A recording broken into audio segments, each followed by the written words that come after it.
what you want to say, baby. When you're alone in the darkest night, maybe you can't keep your radio blind. Open your heart and show your eyes that your destiny. And grow your love, baby. The future is waiting for you. And show your eyes that your destiny.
What you want to say, baby, when you're alone in the darkest night, maybe you can't keep your radio blind.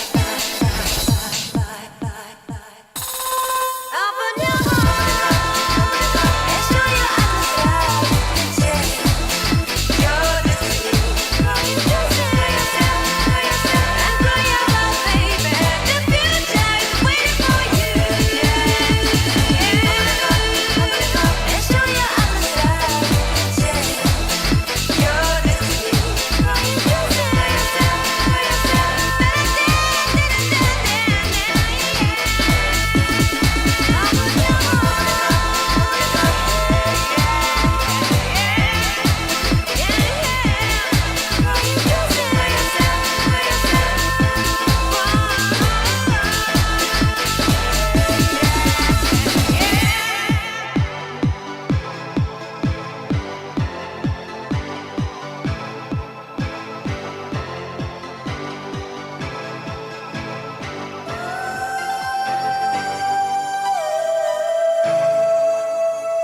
you want to say, baby, when you're alone in the darkest night? Maybe you can give your radio back. Open your heart and show your eyes. You're the sea. And grow your love, baby. The future is waiting for you. And show your eyes.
can't listen to what you want to say, baby. When you're alone in the darkest night, maybe you can't keep your radio blind.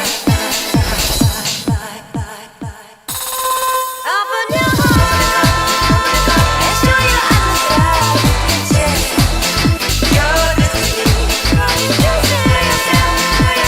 And grow your love, baby. The future is waiting for you. And show your eyes that you can your destiny.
what you want to say, baby. When you're alone in the darkest night, maybe you can't keep your radio blind. Open your heart.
try this again. Hello and welcome. Oh my gosh, hello and welcome. I didn't realize there was static in the background. Let's fix that.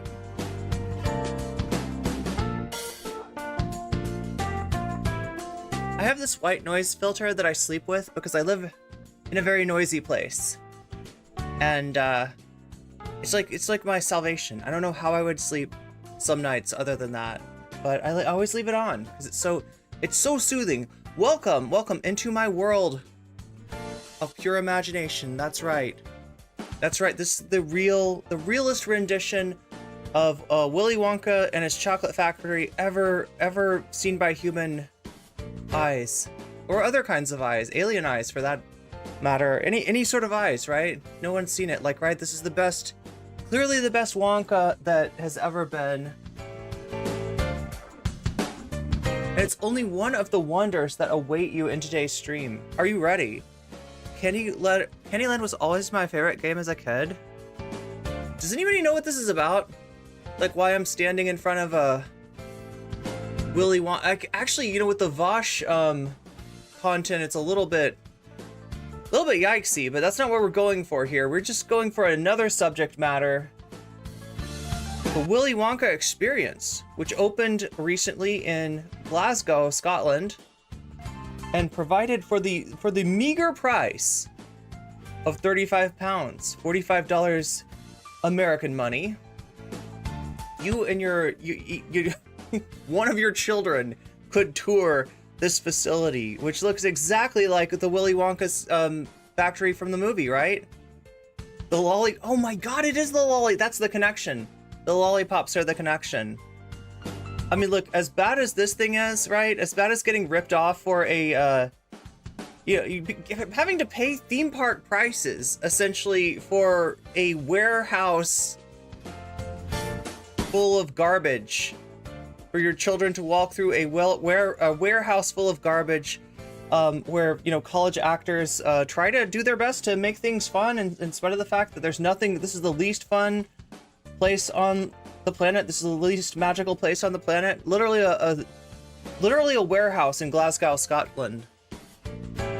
Wondering if that was a lollipop. Yeah, it is indeed, but yo, 100 messages in chat already? That means something. Chat has been active. Willy Wonka, are you experienced? Well, we're about to get experienced.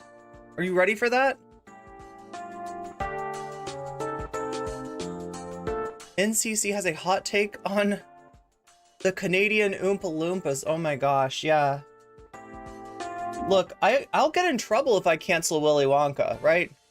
That's one of the tropes against leftists, is that we're always trying to cancel the fun things from your childhood that you thought were completely innocent, but actually started out as a very racist trope. That is what Shakespeare is talking about there with Oompa Loompas, right? We're killing the fun for everybody. Absolutely destroying, wrecking childhoods on the daily. Leftism. Okay, so I know by the fact that there was only one. Wait, what? Okay, yeah, that was a ghost one. See, I can tell the difference now. Wait, no, I can't tell the difference. What? That was real. Morbius Dragon, thank you for the gift membership to Matthew Gross? Is that how you pronounce your name? If not, feel free to correct me, because I get people's names all wrong all the time, and all it means is that you are excessively cool. You are excessively cool. Look, I thought it was a fake one. I thought it was a not real one.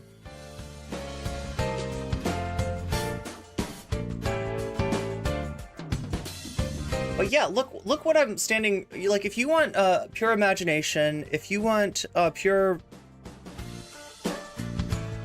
wonderment, that's the right word for it.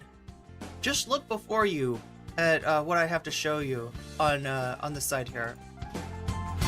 These are Vaush's numbers for the past month, and they are indeed down 18K. 1 month ago, I don't know if it was today, but like maybe 4 weeks ago, we'll say, Vaush was streaming and he showed off a little bit more than he was meaning to. He was trying to show off his wardrobe. He was trying to show off his drip. he was trying to show off the estimated earnings that I feel like they're really underselling him here. Like, according to, this is Social Blade, which you never trust these, like, right? He makes 1.1K to 17.1K a month, 12.9K to 205,000K a month.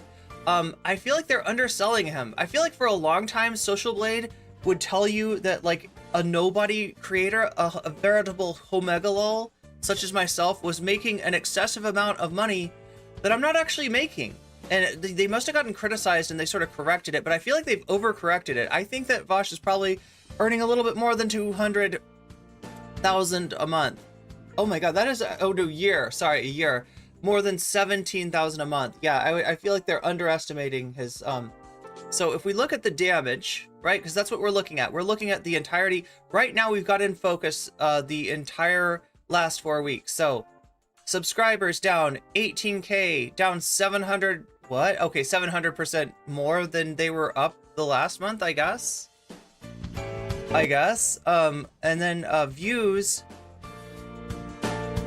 are down 26.3%. Now you gotta understand, right, that, like, you know, if we look at the total views weekly here, you know, part of this is the fact that he didn't stream. But you know what? They haven't bounced back. I honestly would have expected them to bounce back, and they have not. So yeah, like, he's lost people, he's lost fans. Those fans are gone for good. They're not coming back. He's lost audience. He did kind of have a few good days when he started back, but I think that was because people were expecting maybe some more discussion of the folders, and he didn't give them that. He's trying to just go back and be like, I've addressed the allegations. Now everything's back to normal. We're just going to do politics, and he's going to do politics with less people. That's the truth of the matter. 20K, 200K a year is still very good. I think he makes more than that. I'm pretty sure he makes more than that, or he made more than that. Maybe it's gonna actually go down now, but yeah, Social Blade, you can't really rely on it for everything. It is pretty good at counting subs and views, though, and those are indeed down substantially, but not as much as they could be. So we're gonna keep chipping away at the Lollipop Guild. What is up, Disco Wolf? What is up, Morbius Dragon? What is up, BCat K? Michael S. Monope? What is up? We got Jules, Zara telling me that Social Blade can't adjust for the fact that he gets independence. Oh, you're right. Oh, Zara's making a really good point. Yeah, there's part of this Vaush income that's gonna get doubled. And I don't think they have a good, I think they're just spitballing anyway. There's a lot of variability, right? You know, do you do sponsorships? Do you sell merch? Do you have a White Leaf network that is literally letting you take your subs and donations and all that stuff off of the platform and make a lot more from that? Yeah, he's definitely a wealthy person. He has some wealth. Yes, he does. Oh my god, yeah, he does. I mean, we saw that at work, right? Jules, are you talking about oh, okay, you're talking about people that donate to Vaush, right? If you're a fan of the Vanguard, you might have seen, and don't mention their name, okay? Because I'm not trying to direct some kind of harassment campaign. I feel sorry for this person, honestly. But there was one person in the Vanguard that kept on trying to donate to Super Chat in order to convince Zach and Gavin that maybe Vaush did nothing wrong. Maybe Vaush is actually a very based leftist and not a creep at all. And it didn't work because they're not going to be bought off. They're the Vanguard. The Vanguard will be there, sir. And there's no amount of money that you can buy them off for. I feel bad for that person. Okay, please don't say his name. Okay, well, the last thing I ever want to do is instigate any sort of harassment. So we should pity this person. We should not ridicule or otherwise harass this person. Tell us it's the couch. Wait, it's the couch with my cat? Wait, what are we talking about?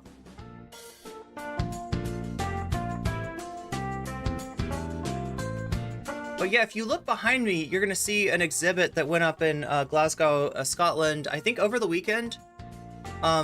which parents were taking their kids to, because like, look, oh my God, I don't know, we're gonna get into this in a second. This is our first segment. Should probably talk to chat some more.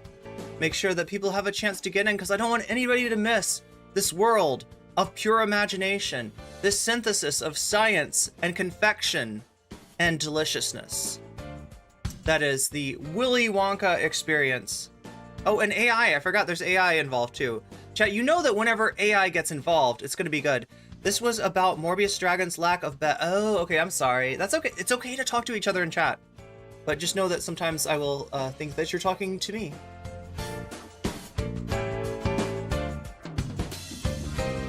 I mean, there are some couches that are comfortable, but then there's some couches that are, I feel like there's some couches that are just like, if you were like a little bit longer, you would be perfectly comfortable. But as it is, like my head is going to be bumped up or my feet are going to be bumped up. And I don't like that. A world of pure imagination, aka the New York Times. God damn. God damn. Did anybody see the Majority Report today? They were going over a investigation article by The Intercept, talking about the New York Times and talking about some of the claims that were forwarded there with no evidence. Now, it's important to know that, you know, we're talking about, you know, allegations of some very heinous things, and we don't want to say that, you know, that stuff didn't happen, because there's just like no way to know and stuff. But, you know, they were taking not firsthand testimony. Like generally, you know, when you're talking about like allegations of something like that, you know, you're talking about, you know, firsthand testimony, somebody that was the victim or somebody that saw, you know, what went down. And there's zero journalistic scrutiny in putting out the kind of stuff that the New York Times has been putting out. And it seems like it's like, I don't know what to say, right? You are a newspaper. You are not supposed to try to sweep for the IDF, which is essentially what they got, you know, like we say sweep, like somebody comes in, like we're going to talk about today, Lonerbox sweeping for Vaush, although not really. Sweeping for the idea. Sweeping for the idea of the stuff that's in Vaush's folders, not really being that big of a deal. It's a strange thing, because, you know, you're not talking about a Vaush orbiter, you're not talking about somebody who gets a lot of their views from the Vaush audience or anything like that. You're talking about somebody from Destiny, and I will get into why I think that is, right? There's a lot that goes into that, and this is why this really shows more clearly than anything that the problem with the debate sphere does not begin and end with Vaush, unfortunately. And as far down as Vaush has fallen, which isn't really that far, I mean, considering what he did, like, you know, this is, I don't know. If he didn't have the kind of parasocial streamer audience that he has, he wouldn't have anyone watching. He'd be in Illuminati land.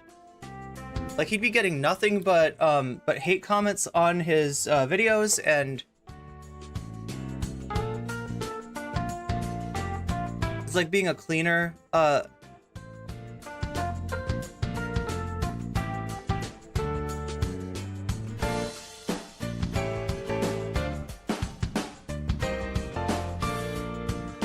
Public relations, yeah. Oh, GTA bot. Wait, what did GTA? Oh my god. Sweep your room. That's what GTA bot said. Zero evidence at all. Just Israeli claims. And that's been true of every single Israeli claim since then. And yeah, and what it wouldn't be... What makes it worse is what these claims are justifying. What these unsubstantiated claims are enabling. And that is the continued massacre of people in Gaza. Yeah, they were also talking to someone trying to get his family out of Gaza. Right? And literally, like, the only way to do it is to bribe the Egyptian guards at the border, like to get you know, your family out. And I mean, that's, you know, that is ethnic displacement. That is like ethnic cleansing going on down there. But like, I totally understand somebody wanting to get their family out of harm's way. It's just, it's sad that it's come to this. And yeah, the New York Times, you got blood on your hands. You got blood on your hands for this. 100%. Somebody else with blood on their hands is Chaya Rychek, who I just watched Piers Morgan give a puff piece, give a softball interview to Chaya Rychek. I mean, he's got more people there. That's what he generally does, right? Is he brings people on to debate other people. He brings your Rabbi Shmuley on to debate Norman Finkelstein. He brings, actually, didn't he bring Destiny on recently? Yeah, Piers Morgan had Destiny on because Destiny saw that debate between oh my God, this is kind of funny, chat. I don't know if we can get into this, right? I have a huge amount of trouble being somebody who multi-streams, showing you Destiny, and I'm kind of sad for it because I feel like there's some people in my community that could benefit from knowing exactly how bad Destiny is. If you go into Destiny's stream on the right day, it's not going to seem bad at all. You're just going to be like, well, this is progressive. I mean, you know, like nobody, it's not perfect. You know, like I'm myself am a leftist, and Destiny obviously is not that, but look at all he's doing for the canvassing. I mean, like, this is, you know, there are times that you could look at Destiny and see, you know, you don't see anything going on that is all that wrong. And I feel like it's, you know, like if you haven't been around to witness what him and his community are really about, right? Like if you in other words, if you have a problem with Vaush and what's in those folders, you gotta have a problem with Destiny. Vaush wouldn't feel free to make those spicy takes that he makes had it not been for him coming up, him becoming popular. Yeah, Destiny, we can thank Destiny for Vaush's popularity. How did Vaush get big? Through two things, right? Through being platformed by Destiny, through being a useful debate partner for Destiny, and also through being around when Destiny was pivoting away from his you know, anti-alt-right arc onto a anti-leftist arc, right? And then all the people that were like, yeah, I am, all the people that were a little farther left than Destiny left Destiny for Vaush. So yeah, we have Destiny to thank. Yeah, but like the funny thing about the Rabbi Shmuley, you know, Destiny's commentary on the Norm Finkelstein Rabbi Shmuley debate is that Destiny unironically thought, oh my God, sorry, people that are complaining about my music, you're probably right. You're probably right. The music is a little bit distracting. I at least got to take it way down because it was distracting me. No, Destiny called him Rabbi. Destiny thought, like, Destiny saw Rabbi Shmuley and was like, oh yeah, this Rabbi Shmuley guy. Like, Rabbi's a first name. It's his first name. Hey, Rabbi. How's it go? I feel like Piers Morgan could have absolutely dragged him for that. And like the fact that he's talking about this stuff and he has such, like, he doesn't, like, seriously, Destiny, seriously, you don't know what a rabbi is? Social Blade, yeah, let's see, what was Chaya wearing one jean leg again? We couldn't see because she's sitting at a desk this time.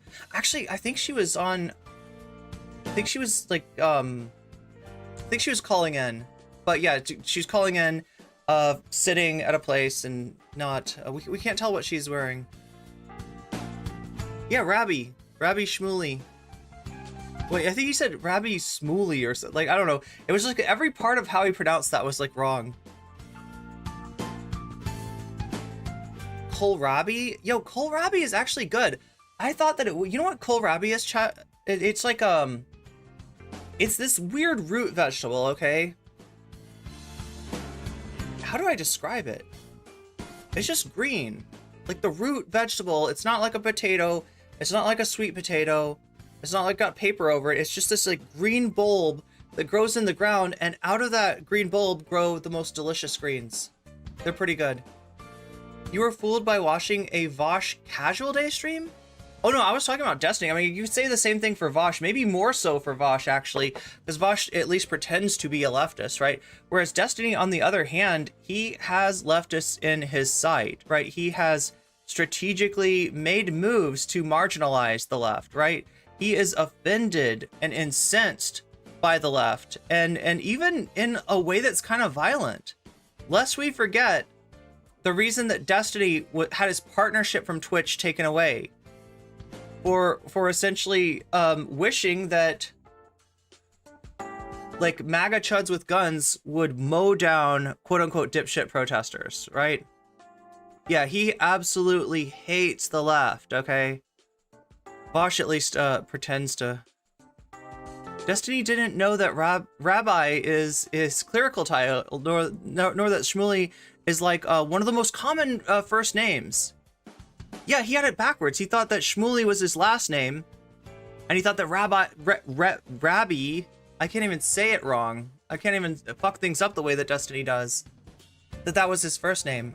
His take about what Canadian government should do about the Freedom Convoy ticked me off. He griped about it in Vaush's Discord, and Vaush personally temporarily banned. Oh, you griped about it in the Vaush Cord. What is it like in the Vaush Cord, Crotchy? I don't want to ask you too many questions, but I'm so curious. I have heard, chat. I have heard that I've gotten mentioned in there before. Okay, I'm not saying anything. Okay, I'm just saying. No, like it's this weird like push and pull thing too, right? Because the Vaush people are very much aware of me. Vaush has talked about me on his stream before, but they have made the judgment, I think, that basically doing anything regarding me, suppressing me in the way that they have of other leftist content creators, would only make me grow faster. And so, you know, their whole thing, and it's same thing with Demon Mama, is just to like pretend I don't exist. See how long you can do that for, okay? Any brassica is punishment from the devil, except for broccoli. Broccoli's really good. I got no complaints when it comes to broccoli. But I like a lot of brassica. There's a lot, wait, brassica, that's like slander. Like, there's a lot of, wait, isn't like almost everything, every green vegetable is like a brassica, right? Am I wrong?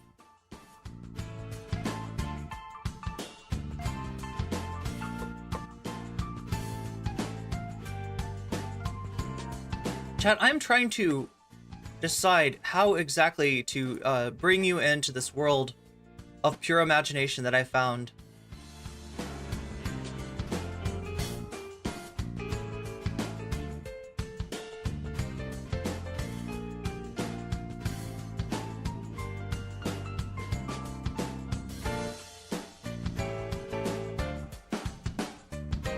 I guess we could start with my post. So yeah, these are pictures from the actual event.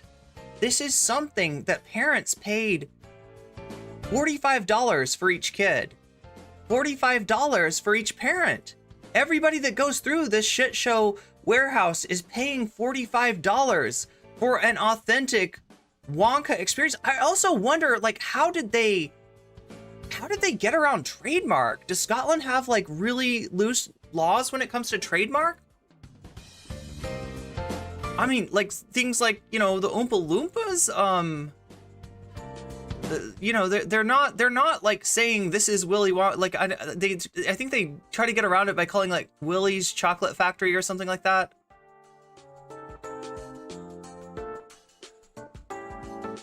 But it does seem like it would be trampling on a lot of copyright.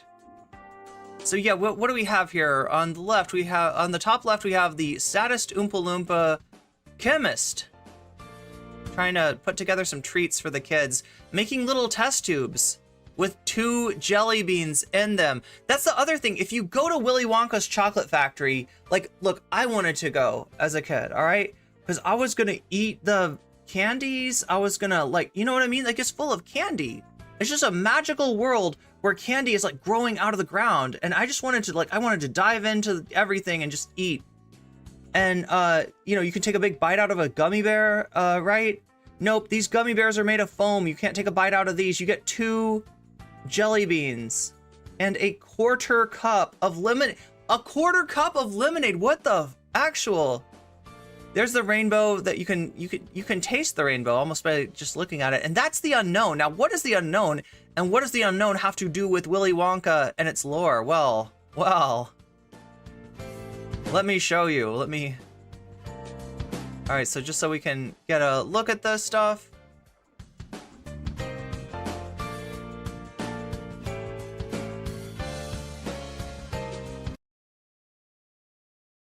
Magical, isn't it?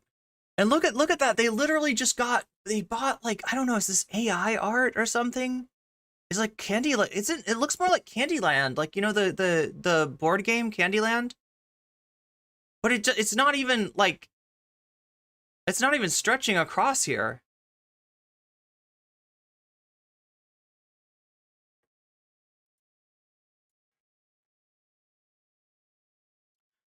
The saddest Oompa Loompa ever. Look at this. Like, so these are just actors. Like, don't, you know, these are actors that they hired to play the parts of the different I was about to say workers, but I don't think that Willy Wonka's paying the Oompa Loompas, canonically speaking, right? So there's probably another name for what they're doing. But yeah, the saddest Oompa Loompa. And in some ways it's more realistic, right? You know, you're sort of forced labor, not going to be super happy about being forced to live in the factory town of Willy Wonka's chocolate factory. He's got your passports. Okay, so now this is this was the advertisement. And like right away there are Willy's Chocolate Experience. Okay, it's Willy's Chocolate Experience. This looks like something out of the Backrooms to me. I mean, it's made by AI, so surprise, surprise. You know, that AI trying to make a top-hatted, cheerful entrepreneur, candy entrepreneur, is gonna make some freaking Backrooms entity instead. Like all of the creatures are like eyeless and soulless, you know. But anyway, I mean, I think it's AI. We don't have confirmation, right? It's allegedly AI. I don't want to get sued here, but I'm pretty sure. Yeah, this has got to be. Look at that everlasting gobstopper. Do you see how that thing is all weird and wonky? Not in a good way, not in a Willy Wonka way, right? But just like, yeah, like this has got to be AI. But like, check it out. Like, okay, so now, I mean, I'm not blaming the parents that bought tickets, right? Because this seems like fun. If somebody actually did this shit, because what this is, if they're gonna charge you $45 for only 45 minutes, $45 is like what you would pay to get into a theme park. Like not Disneyland or Disney World necessarily, but like one of the lesser theme parks. I'm sure you could get like Six Flag tickets maybe for 45. I don't know. That might be. Yeah, what is cat cutting? I think it's supposed to be captivating. But why is AI misspelling stuff, right? That's one thing that AI should be able to get right.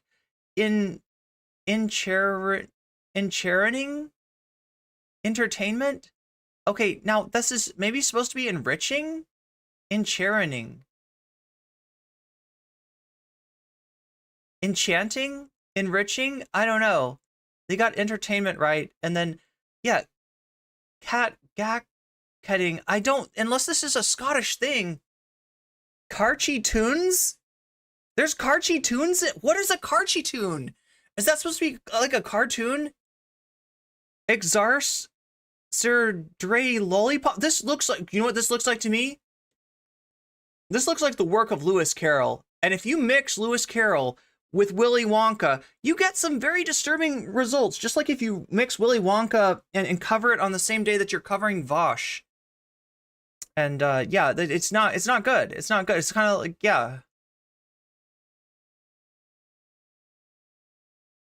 Exar Sir Dre Lollipops? Carchy tunes? Catchy tunes? Like catchy music? Is there music that's catchy? Like, because you know if they sing any of the songs from the movie that they are liable to get legal action. A passidize of sweet teats? No, you are not. Anyway, this is apparently the ad, right? And like I said, if you don't notice the spelling, if you're not really reading it, if you are like, you're in Glasgow, you're looking for a place to take the kids have been really good and they deserve a treat. And they like this stuff. They're into the movie. I don't know. You showed them the movie and they're really into it. And they're like, kids, we're gonna go see Willy Wonka today. And they're like, yes. It sounds like a fun thing. If this was a theme park, this could be a fun thing. Yeah, 40 for an hour, it's definitely overpriced. You know, if you got a day at a Willy Wonka theme park where like there was roller coasters that took you through the factory. Imagine this, right? There are slides that simulate the chocolate tubes that Augustus Gloop got stuck in, right? And you can slide down the slides, right? You know what I mean? You could imagine you could imagine somebody making some kind of attraction, some kind of theme park attraction that more or less, emulates the magical world inside Willy Wonka's chocolate factory. But you're about to see the actual truth, right? What is up with the candy cane? What is going on with that? It's not curved enough. Also, why is there a Spinel from Steven Universe logo? You see that on the lollipop? That looks like Spinel. Wait, okay, wait, there's a straw. Why? What? Oh my God. It doesn't know if it's a straw or a candy cane. That's the problem. The AI is getting candy canes and straws mixed up, right? Oh my God. What is that? It's the unknown. Oh my God. What is that? It's the unknown. And you might be asking, what is that? And I would answer, it's the unknown. But what does the unknown have to do? What the unknown? It's the unknown, chat. Do you want to know more about the unknown? I mean, it is unknown, but... Oh no, there's more unknown footage. What's going on with the unknown?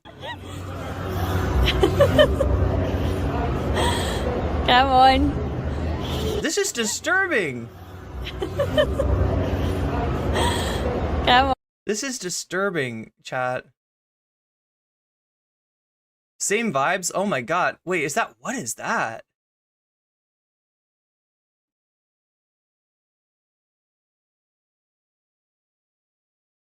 I mean, Willy Wonka is, it was scary, it was disturbing, but it wasn't disturbing in an AI sort of way.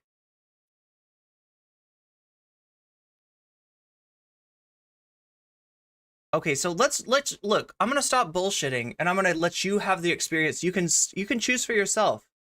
Like, what do you think, chat? How do you feel? In fact, we'll go over to the original TikTok. This is Jojo Robertson, who filmed probably the definitive version of Willy's Chocolate Experience. As the soup flavor cheese, full of scary face. Oh my God. Scare the great unknown. Wonderful. I love oh, fantastic. Please, It's the unknown. It's the unknown. So the kid, yeah, he doesn't understand, and like, I don't blame him. They told the kids to scare the unknown away. Like, the unknown comes out and they're like, you have to make a scary face to frighten the unknown. For this smallest bouncy castle in the world, and I bet we have to pay for that food over there. Oh, so there is a little concession stand. Yo! But they are. What a waste of money.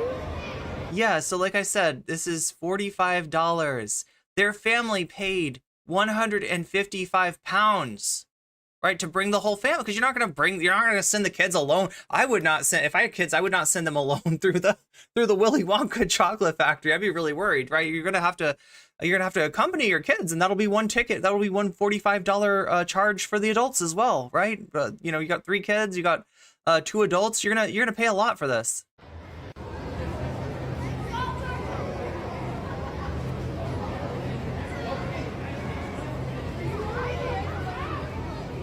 Oh no. That's what so there's Oompa Loompas over with a chemistry set, and the test tube contains jelly beans. The idea is they're doing a chemistry Breaking Bad experiment, and they're synthesizing jelly beans, chat. Blue jelly beans, not spicy jelly beans, mind you. Only the very finest jelly beans, okay? You know what I'm saying? Like, these are the kind of jelly beans you have to make at the bottom of a laundromat. Or like a laundromat? Was it a laundromat? Yeah, I think it was a laundromat. You have to dig out like a little compartment below the laundromat to make these blue jelly beans. Smallest fancy castle in the world. Oh, behold, chat. What does every kid remember about Willy Wonka's magical world? Are you ready? Behold. Behold, chat. The chocolate river. It's the chocolate river. Oh look, it's a chocolate river. You can tell that the woman holding the camera, I don't know if that's Jojo Robertson, Josie Joe themselves, but not super thrilled about this. I want this chocolate so delicious. Hello there. Now, we have a camera here. We need to film your reactions. And there he is, chat, the man himself, Willy Wonka. I mean, this is Willy Wonka at home. Willy. So, trying to be. And now give me a nice big reaction for the camera. 3, 2, 1, action. Absolutely splendiferous. That is making it into the commercial. Would you like a photograph? Come on over. Okay, now you can tell that the boy knows to be embarrassed for the actor, right? The girl may be too little to really know what's going on, but he definitely knows to be embarrassed for the actor. Do you think you can eat one of these? Ready, stand next to Mr. Wonka. You don't think you can eat one? Do you think you can eat a crocodile sauce? Yes, of course you can. Anyway, Now, let's face that way. Nice and Ready? thank you. Yay! Thank you. Please enjoy the rest of my chocolate factory. Into the What he doesn't know though is that is that guy's job. At least, I mean, that's not job, but his gig, right? These were actors that they paid, you know, maybe I don't know, college theater majors or something like that. They brought in actors. Yeah, this is what everybody knows about Willy Wonka's chocolate world is the strawberries taste like strawberries. Well, you got any snozzberries though? Okay, so look at that. Look at that. That's a quarter cup, right? So they wanted to, you know, it's Willy Wonka's chocolate world. You're going to take a kid through there. The kid's got to get to eat some candy. But they were like, you know, the more candy these kids eat, the less money we're making off of the $45 a head entrance fee. So they're getting a quarter cup of lemonade there. Oops, did we forget to order enough sweets to make a fortress of sugar? Looks like it. What? It doesn't look like you ordered any sweets. What are you talking about? Like, is that even, are those just, I don't even know if those are from the event. Because from what I've heard, right, from the actor himself that played Willy Wonka, who we're going to take a look at, he made some TikToks himself to explain what it was like working in Willy's Chocolate Experience. And from what I can tell, the accounts vary, right? But these kids got at most 2 jelly beans and a quarter cup. And those didn't look like quarter cups either. That looked like an eighth of a cup of, that's 2 swallows of lemonade. They gave the kids 2 swallows of lemonade. They gave them 2 jelly beans. And there you go. There's your Willy Wonka. Yeah, that's what we know about. Like, that's what you go to Willy Wonka's chocolate factory for, is to eat some jelly beans and drink, guzzle it down with lemonade. There we go. Oh my God. No. And we're back to the unknown. Okay, so more on the unknown later. We'll find out what the heck that is. If you were with me last night for my very, very long stream where I became a Viking and fought against a bunch of boars and little gnomes and stuff in Valheim, we watched this Who the Fuck Did I Marry? We got to part 27. I think there's about 52 parts to this, so I think we're about halfway through with the entire story. This is Risa, and Risa married a guy named Legion. And oh my God, this shit is blowing up. Look, this isn't even the original post, right? This is somebody reposting Risa's experience, and they are getting almost 2 million views from it, right? This is blowing up. So we'll try to get back to that later. Let's see, what do we have?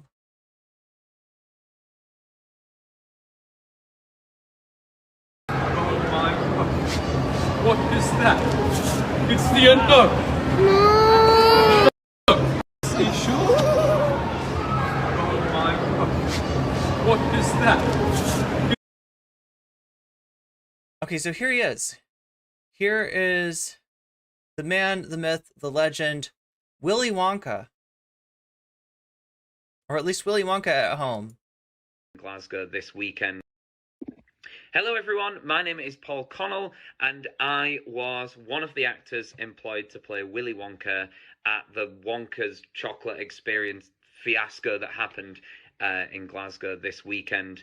I'm going to be poking a little bit of fun at the event, but I wanted to say before I start that I feel for anyone who bought tickets to this event, people who are expecting a magical chocolate experience and got me in a top hat in a dirty warehouse in Glasgow.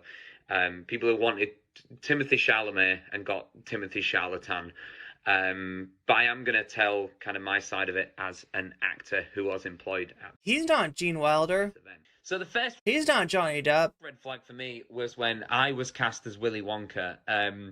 Anyone who looks at me and thinks Willy Wonka and not Oompa Loompa is out of their mind. I give off major Oompa Loompa energy, but not like a good Oompa Loompa, not like one of the, like one that's at the back during the dance numbers, like falling over like your aunt at a line dancing class on holiday. But I got cast as the part on the Thursday. Was told that I needed to learn the script for the Friday. So I said, no problem, send it over.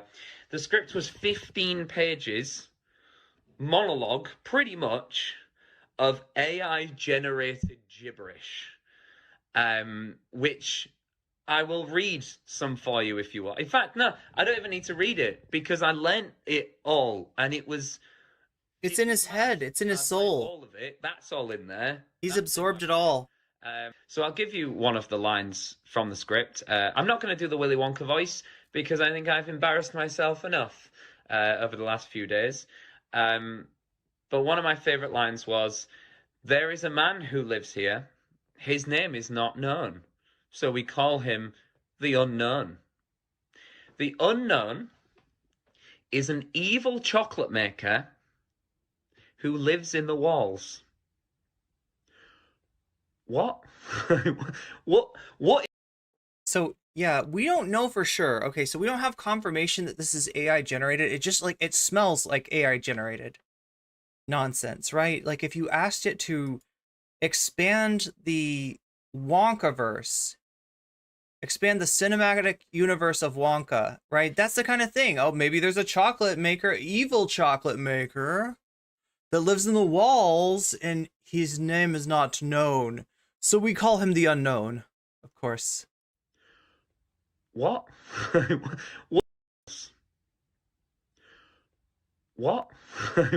What? What is an evil chocolate maker for a start? Is it does he make evil chocolate, or is he an evil That guy makes some pretty evil chocolate. Yeah, he's an evil chocolate maker. man who makes chocolate?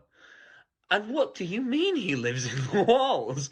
He lives in the walls. In the walls. He I had to perform that line with smells like Karchi tunes to me. with gusto and Karchi tons. validity. And that was a challenge as an actor. We were told on the experience to hand out a jelly bean, one jelly bean per child.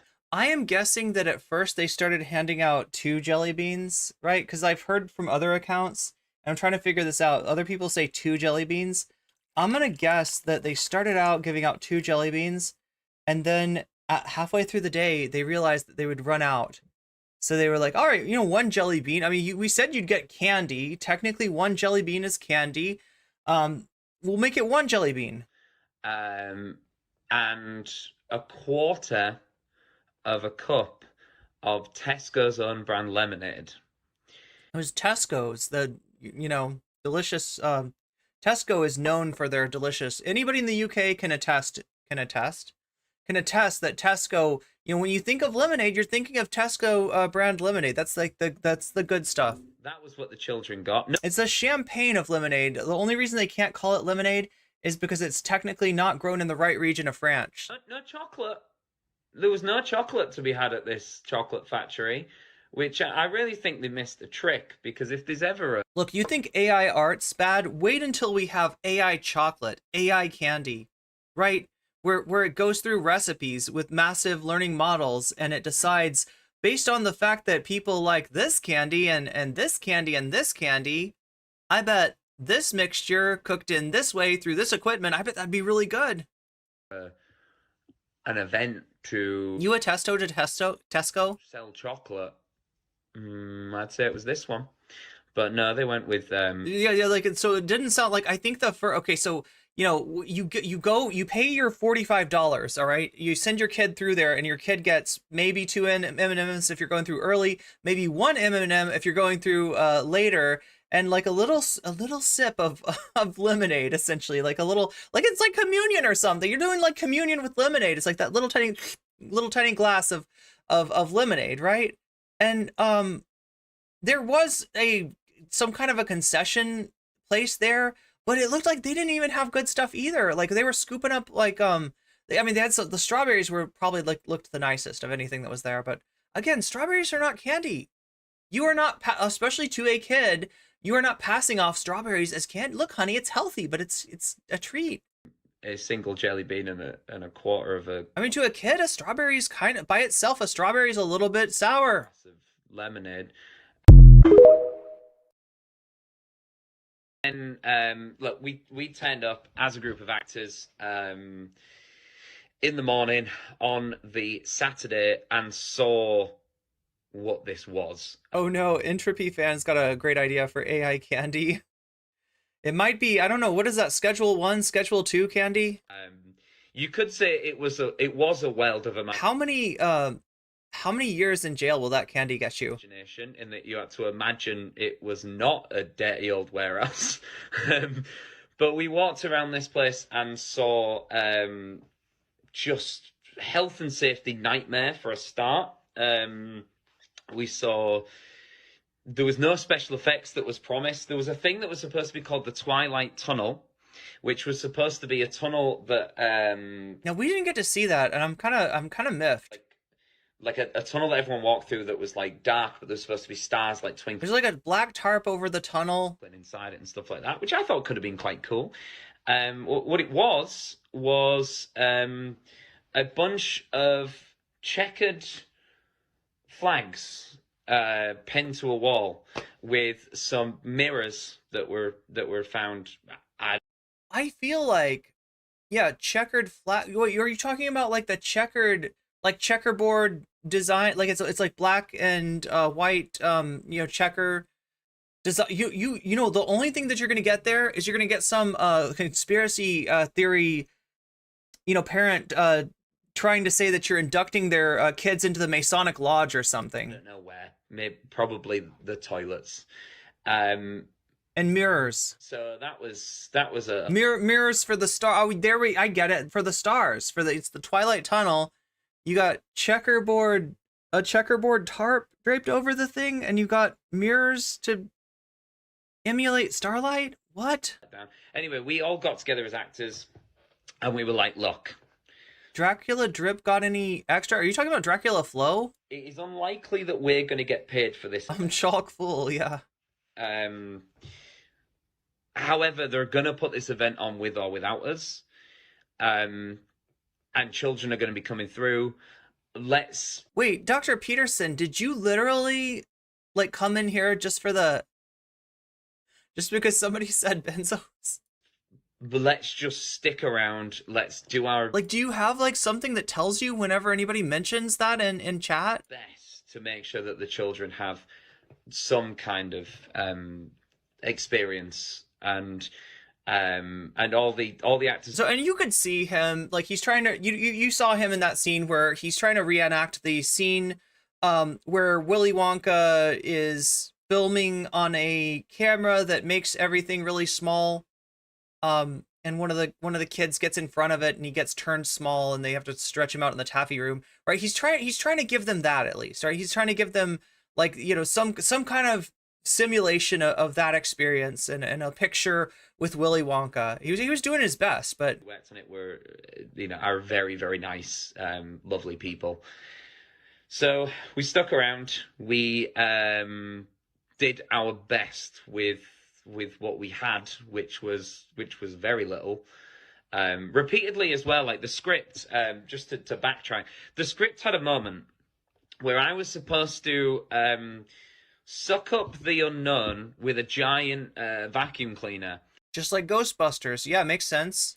And I asked about that. You just suck up a person with a vacuum cleaner. And Easy peasy. people running the event were like, we don't know what to do with that. Just improvise that. Improvise that. Yo, I feel like if I was in some kind of like a middle school play, or not even a play, like an assignment for class where you're supposed to act out some kind of skit. You know, you get together in a group and you put together like a skit to perform in front of the class. Like you do something like you'd get a black like a black drape or something like that, and the unknown would be, you'd be like, I'm gonna suck him up with my vacuum, and the unknown would be like, whoa, I'm getting sucked up, and he'd go behind the black curtain, right, to be like, whoop, he got sucked right up into the vacuum. You can't see the vacuum though because we didn't bring a vacuum cleaner. They put it in the script. Like, and also you can't suck up a human into a vacuum cleaner. I don't know how else to say that. You cannot do it.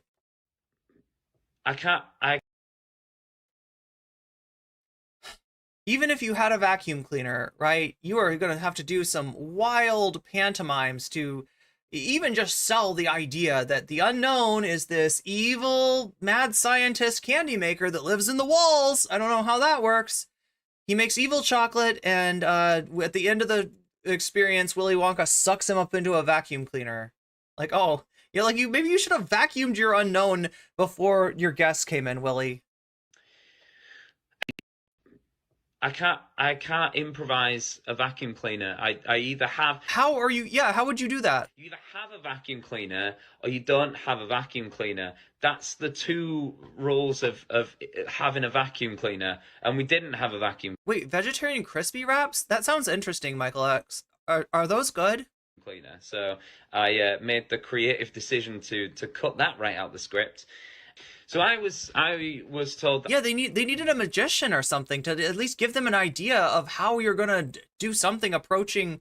You know, you want special effects, you want optical illusions. You can't just hire somebody, you know, a college theater major or something to do this. I would. Are Brits real? That's the question. Every 45 minutes we'll get a 15-minute. I mean, I can't say for sure if Brits are real or not, but what I can say is that of the Brits, the Scottish are probably. I don't know. Wait, I shouldn't say that. That The Scottish are the realist. You know how I know? Because I've seen Braveheart. didn't happen. That's what Scots are like. They're like Braveheart. I was playing Willy Wonka for They want freedom. nearly 4 hours straight. It got to the point where I didn't know where I ended and Wonka began. Like, we started to become one. You melded with Wonka. I was just a I bet your significant other loved that. crazy man in a old warehouse. Wait, which makes no sense? The Scottish being the realist Brits? I can't improvise. Wait, how does it work? There's like the United Kingdom. Oh my God, there's it's like an umbrella thing. The United Kingdom is the country, right? And then there's like regions of the United Kingdom. And one of them is Scotland. A vacuum cleaner. You either have a vacuum cleaner or you don't have a vacuum cleaner. That's the two rules. That's a very important principle to uphold. You either have a vacuum cleaner or you don't have a vacuum cleaner, and you better goddamn tell the theater major that you hired to do your Willy Wonka whether or not he's going to have a vacuum cleaner to pantomime sucking up the unknown into, or whether, like, I feel like they had Ghostbusters. Does anybody else think that? They must have been thinking of Ghostbusters. Like, that's the only thing I can think of sucking some ghost-like being up into a thing, right? Is like, They were like, yeah, it's like Willy Wonka, but with a little bit of Ghostbusters. Of having a vacuum cleaner, and we didn't have a vacuum cleaner, so I made the creative decision to cut that right out the script. So I was told that I would every 45 minutes we'll get a 15-minute break. That didn't happen. I was playing Willy Wonka. Who are you gonna call? I'm gonna call the unknown. For nearly 4 hours straight. It got to the point where I didn't know where Because I want that evil chocolate, chat. That's what I'm like. Look, the unknown may be evil. He may be a chocolate maker, but at least he makes evil chocolate. And that's something as opposed to no chocolate at all, which is apparently what Willy's chocolate experience is making. How could they forget the chocolate? The most important part of the experience, Willy's chocolate experience. It's not Willy's jelly bean experience. It's not Willy's lemonade experience. It's not Willy's guy in a like Willy Wonka costume person in a reflective mask with a robe on experience. Like I ended and Wonka began. Like we started to become one. I was just a crazy man in a old warehouse. Ripping off kids for $45 a piece. Yes. I can't. But I can't really blame him for that, right? I'm sure he was getting paid the lowest rate they could possibly pay him, if they even got paid at all, right? Because remember, he's one of the actors. They had other Willies as well, right? I think what they did is they had, like, so you walk through it's like stations, right? It's like different parts of it, and they're either that or the Willies walk through with you, and they're your tour guides. I'm not sure, but I'm guessing they just had him camped out by the TV thing, and like, he's the. Oh God, that would have been so weird though. Because then you end up seeing like 8 different Willy Wonkas, and your kids can tell that's not the same Willy Wonka as before. Yeah, they must have them like walk through with them. But yeah, no, they're not getting. There's a very good chance that according to like the talk amongst the actors, according to this guy, is that they were like, I don't think we're gonna get paid for this. This doesn't seem like a real thing. These people don't have their shit together. They're clearly trying to rip these parents and kids off. Like, what are they gonna do to us? Are they gonna pay us? We haven't got our money. Has anybody got paid yet? Nobody got paid. I got paid in jelly beans, actually. I got paid in jelly beans, and you don't even get to keep the unknown mask. Improvise a vacuum cleaner. I want some of that evil chocolate, yeah. You either have a vacuum cleaner. Improvise a vacuum cleaner. I've got my vacuum cleaner here. Sucking you up. No. You don't have a vacuum cleaner. That's the 2 rules of having a vacuum cleaner, and we didn't have a vacuum cleaner. Well, I mean, there is also Schrodinger's vacuum cleaner. Technically, if you have a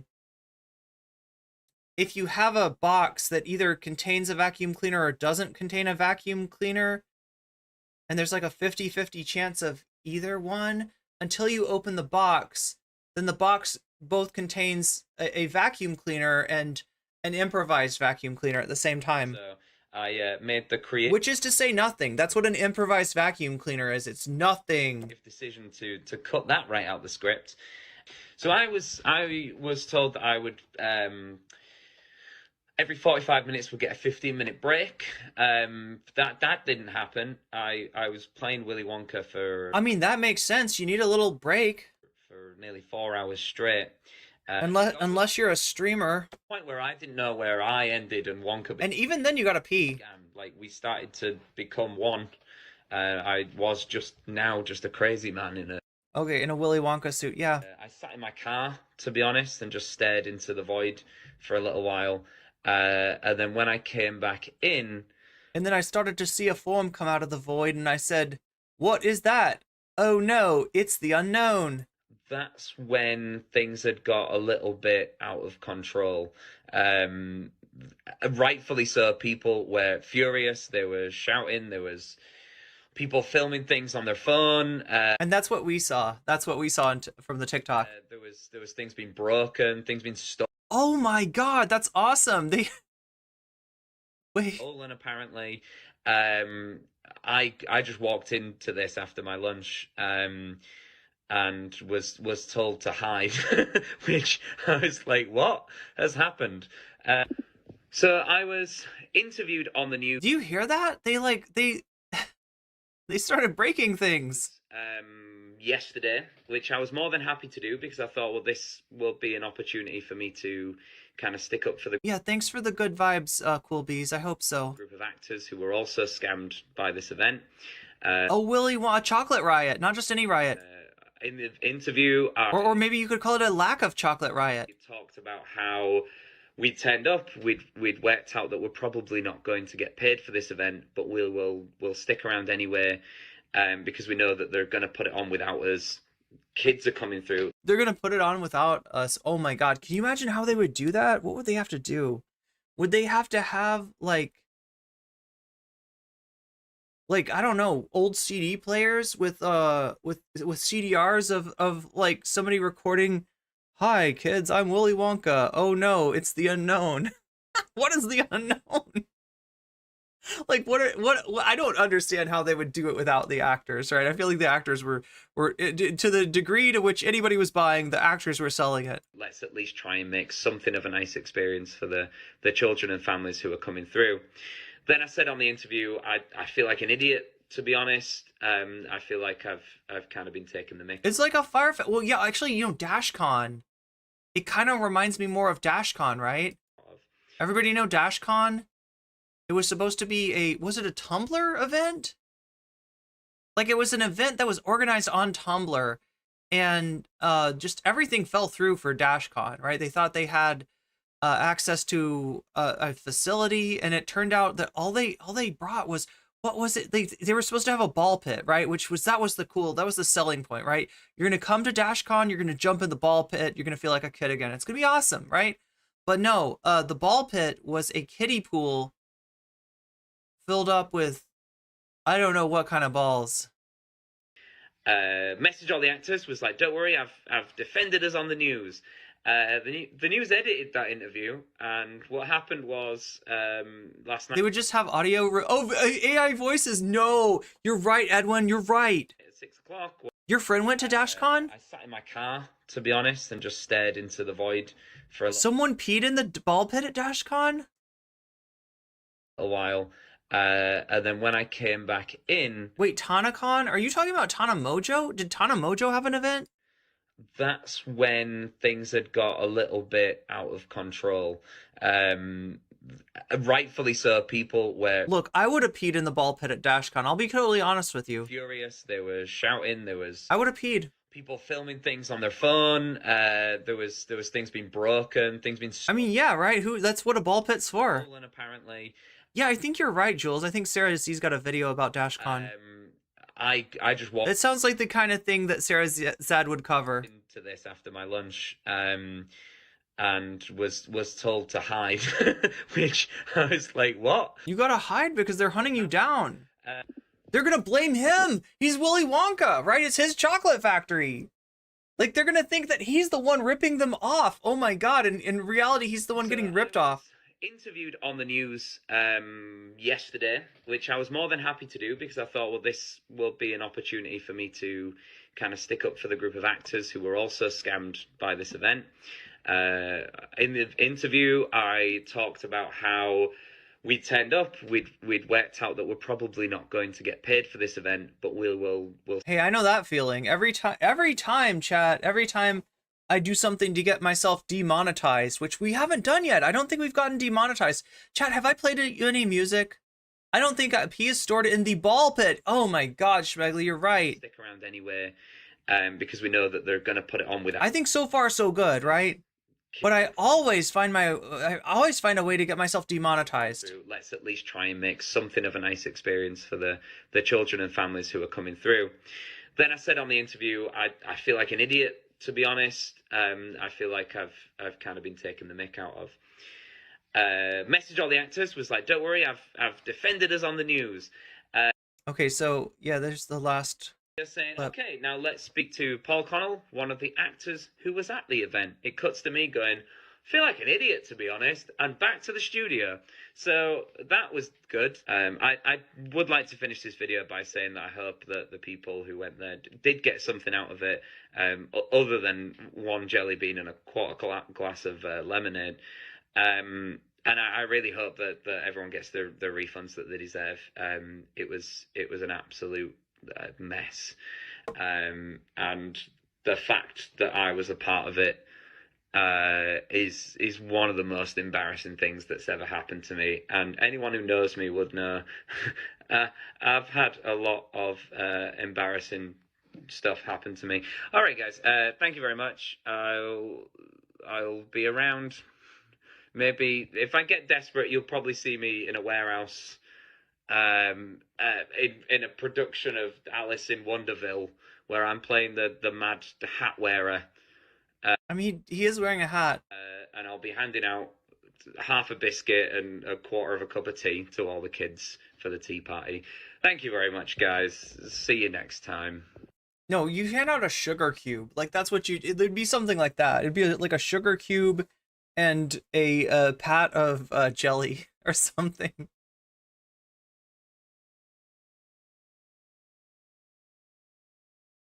So yeah, the internet has been talking about this, from lessons in meme culture to PYT, apparently, to Penguin Zero.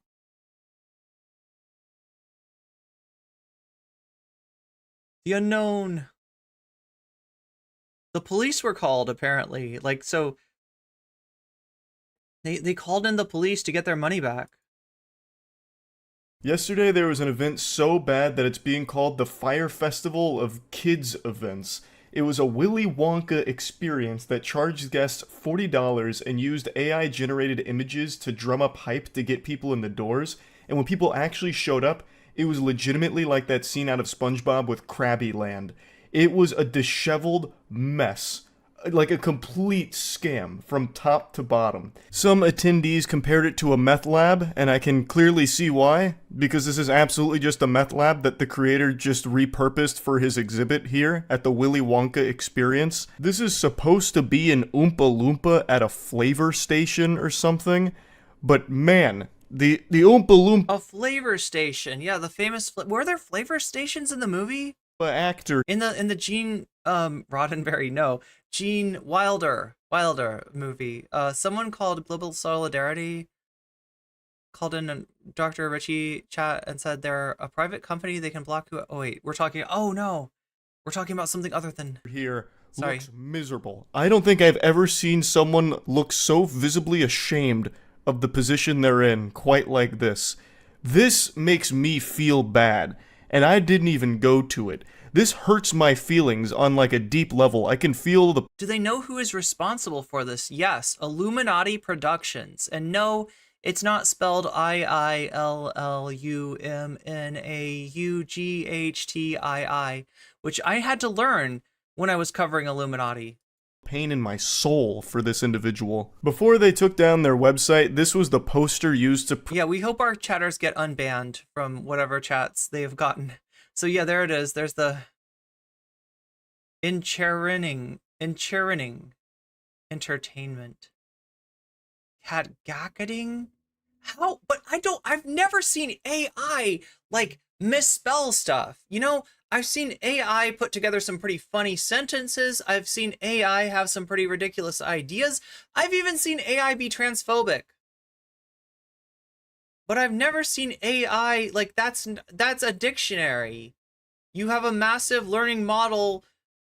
Hypothetically, it would include a dictionary? Carchy tunes. Wait, like, it almost sounds like it's trying to speak with a Scottish accent. Is that how you say catchy tunes, like, with a Scottish accent? Like, is a carchy tune that... No, that's Irish, that's not... I'm not even doing a Scottish accent. I'm doing an Irish accent. Exarcidae lollipops, a pasadise of sweet tates. It's the sweet tates. Now I'm Australian. God damn it, I can't do accents. Promote the event, and my God, chat, why are you making me do accents? What an absolute catastrophe here. The AI clearly... What an absolute catastrophe. Malfunctioned here, but they said, fuck it, we'll do it live, it's good enough. They didn't bother fixing anything or doing it again. It's just like the worst. No, but the thing is, to parents that are tired and they're not really paying attention and shit like that, they're like, oh my God, I gotta take the kids to something, you know, they did all their chores. Oh, hey, what's this Wonka thing? Yeah, we'll take them to that. We'll do the Wonka thing, like easy peasy. You know, I mean, I don't know if paying $45 for this, but you might think that, like, you would think that it's going to be like a theme park. Like you would think that they wouldn't be charging $45 if it wasn't like, if it's a warehouse that you've got 45 minutes until they kick you out of it.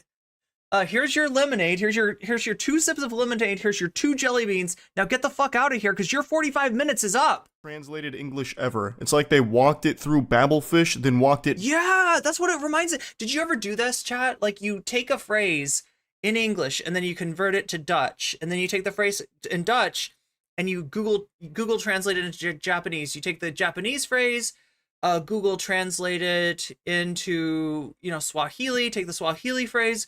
Google translate it into Finnish, take the Finnish. Google translate it into Russian, take the Russian. Google translate it into French, take the French. Google translate it back into English, and you got some weird shit there. You got some really, really strange stuff at that point. Back through Google Translate and then just hit their head on the keyboard and said print it.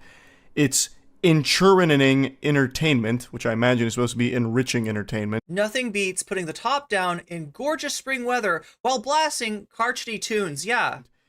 The Karchi tunes. Cat gacking. Cat gacketing. Catastrophe. Cat gackating. That's what you call it when a cat vomits up a hairball. Cat gacketing. Cat gacketing. You know, it's like live. It's an onomatopoeia, chat. Performances. You wouldn't understand. Archie tons. Exarchadre lollipop. Exarchadre lollipops. Now that sounds sus as fuck. Okay, I don't know what an exarchadre lollipop is, but I don't think that kids should go anywhere near that, right? That's scary. A paradise of sweet treats. No, no, he didn't. He pronounced the R.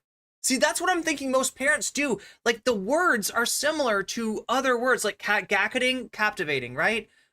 In charting or whatever, enchanting, right? There you could look at that and be like, oh, it's enchanting, it's captivating, that sounds like something my kids would like. I'm taking them there. I have $45 to burn for each kid, apparently, and each parent. Maybe you don't realize the parents have to pay too, but they do. You end up spending like $200 on this fucking chocolate experience with no chocolate. That's their marketing material. It was a paradise of teats, Moist Critical. You missed the most obvious joke out there. Mr. like cannot go 5 minutes without mentioning his butthole. Forgets to mention that there are teats. There's a paradise of teats. We gotta keep the kids away from the exarchadre. I don't even know what it is, but it sounds not for kids at all. That was their... Yeah, it should say 1 to 2 jelly beans per child. Poster image. On the left is one of the images they use to get people excited to attend, and on the right is what it actually looked like in person. Oh, hell yeah. Wait, they showed... Oh my god. See, this is worse than I thought. That looks like fun. I mean, it's not... You know what, though? That does look very AI. If you've ever messed around with, oh my god, what was it called? DALL-E. DALL-E was like free to try for a while.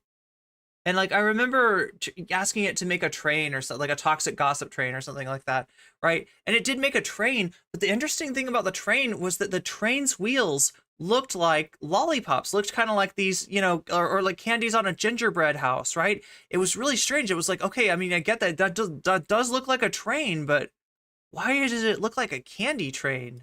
It looks more low effort than a backyard mini golf course that a father would put together for his children.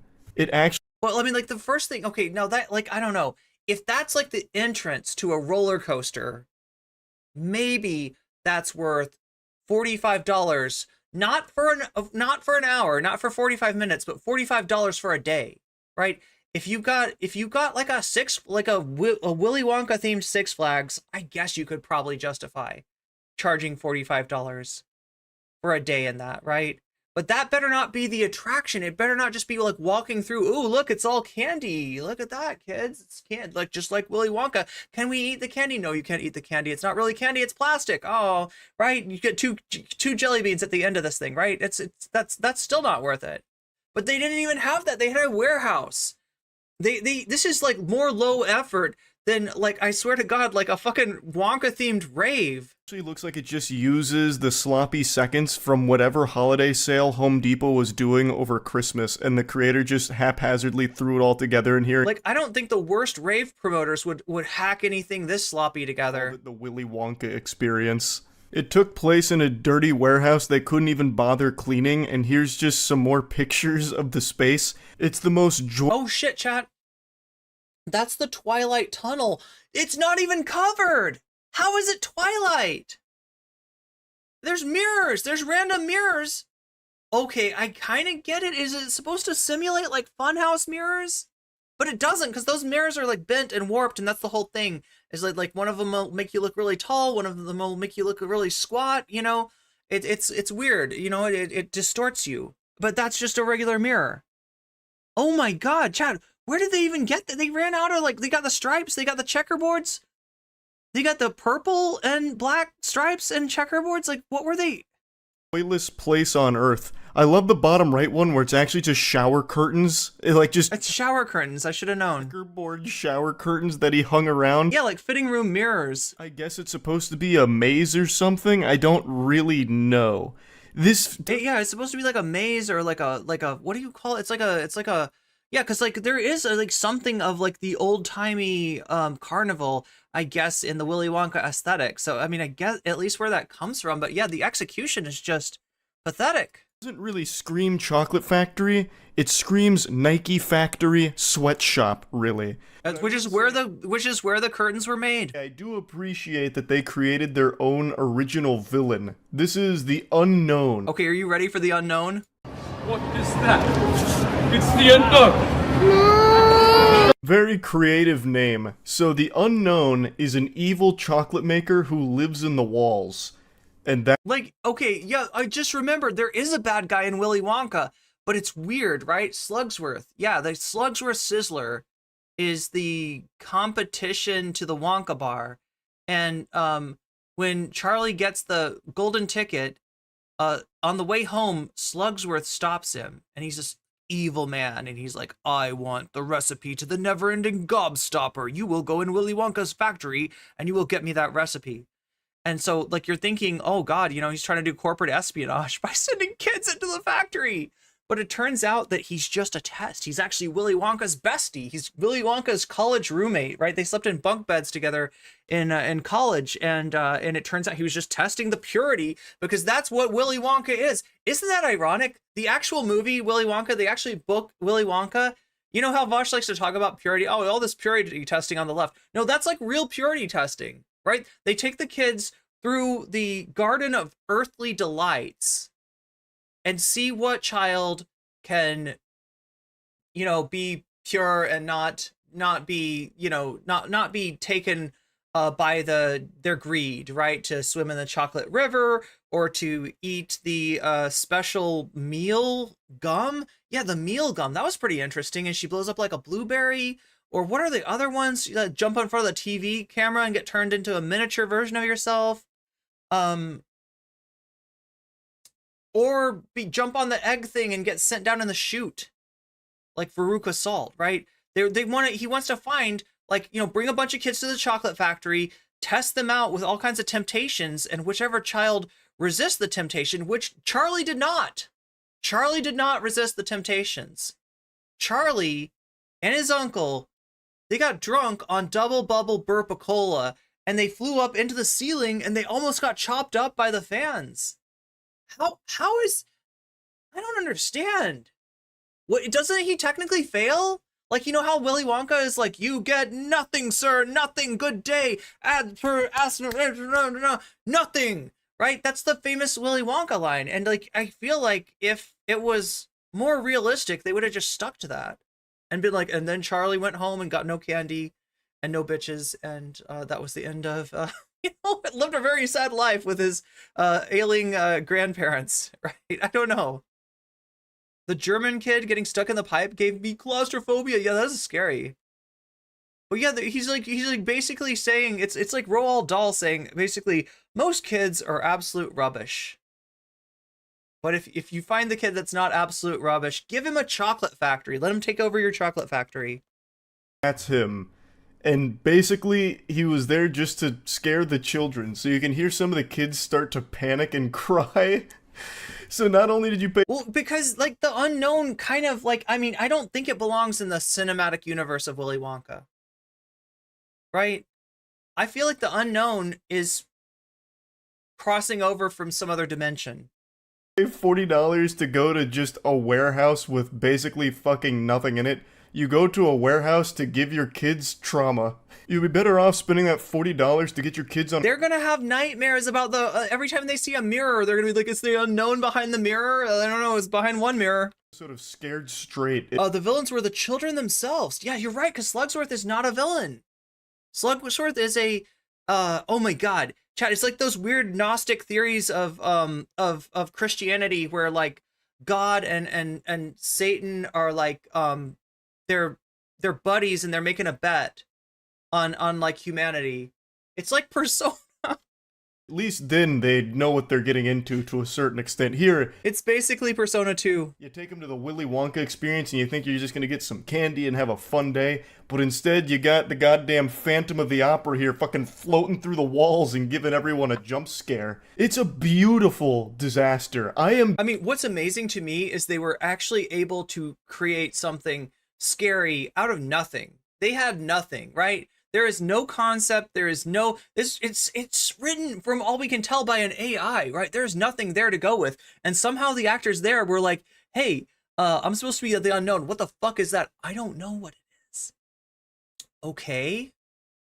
What if I come from behind a mirror and I'm all like, you know, kind of just move in a strange way? You know, they brought life to that nothing concept. I gotta say that of all these people, and I said this in my tweet, that the unknown is the breakout, like, character from the from the whole series. Like, of all the things that they put together, I feel like the unknown is the best new concept. Beyond impressed. Yeah, the unknown actor is the one who, like, made the whole thing. Like, how do you make that scary out of nothing?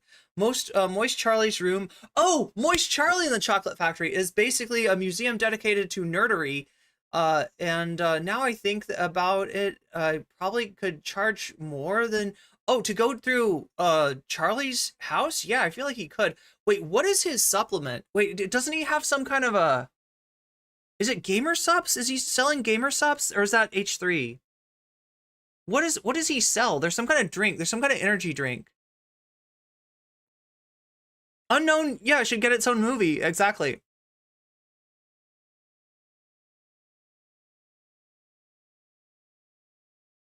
Moist Charlie and the Moist Chocolate Factory. I don't think you could purposely make something as dog shit as this. This is like the moonfall of events, where everything is wrong in the most impressive way. It's a masterpiece. And speaking of masterpiece, Godslap issue 5 is here. We gotta pump the God Slap. What is is God Slap like the it's like his comic book? But what does he sell? G Fuel, thank you. It's G Fuel. I forgot. Yeah, he had that fridge back in the day. What does he have now? No, it's Gamer Sups. He's got Gamer Sups. He did have a G Fuel fridge, but look at the top of the thing. It literally says Gamer Sups, which I'm pretty sure is the H3 at least used to sell that stuff. Oh, Unknown, yeah, like kind of the Ringu girl a little bit. Like a lot of things, right? There's also like, isn't there like a Knights Templar that had a mask or something like that? Like there was, oh my god, it's actually like a historical figure that had leprosy or something. Who am I thinking of? Chat knows. Gamer Sups is advertising with H3, yeah, but literally whatever, he's got a,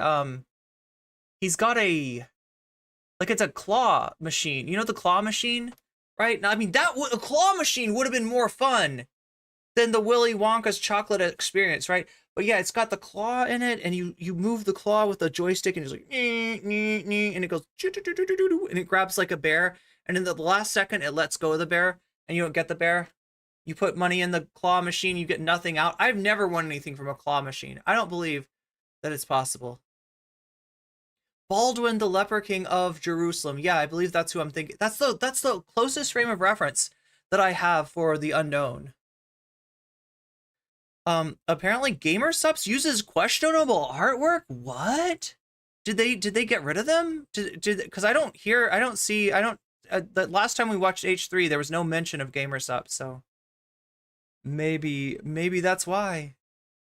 There's a Wonka. No, this was the Wonka experience. This was the Willy's chocolate experience or something like that. It was, they were selling this as an off-brand Willy. And also, like, I swear to God, as much as they tried to stay away from actually legally actionable stuff, I feel like that chocolate bar, you saw the chocolate bar in the TV scene, right? Where they're reenacting, and the TV scene, there's so much in there that I feel like they could legitimately get sued from. Here's like the worst case / best case scenario, okay? They have to pay their actors, which maybe they weren't planning on doing. Maybe they were going to pull a Donald Trump, and they were not going to pay the actor. They do have to pay the actors, right?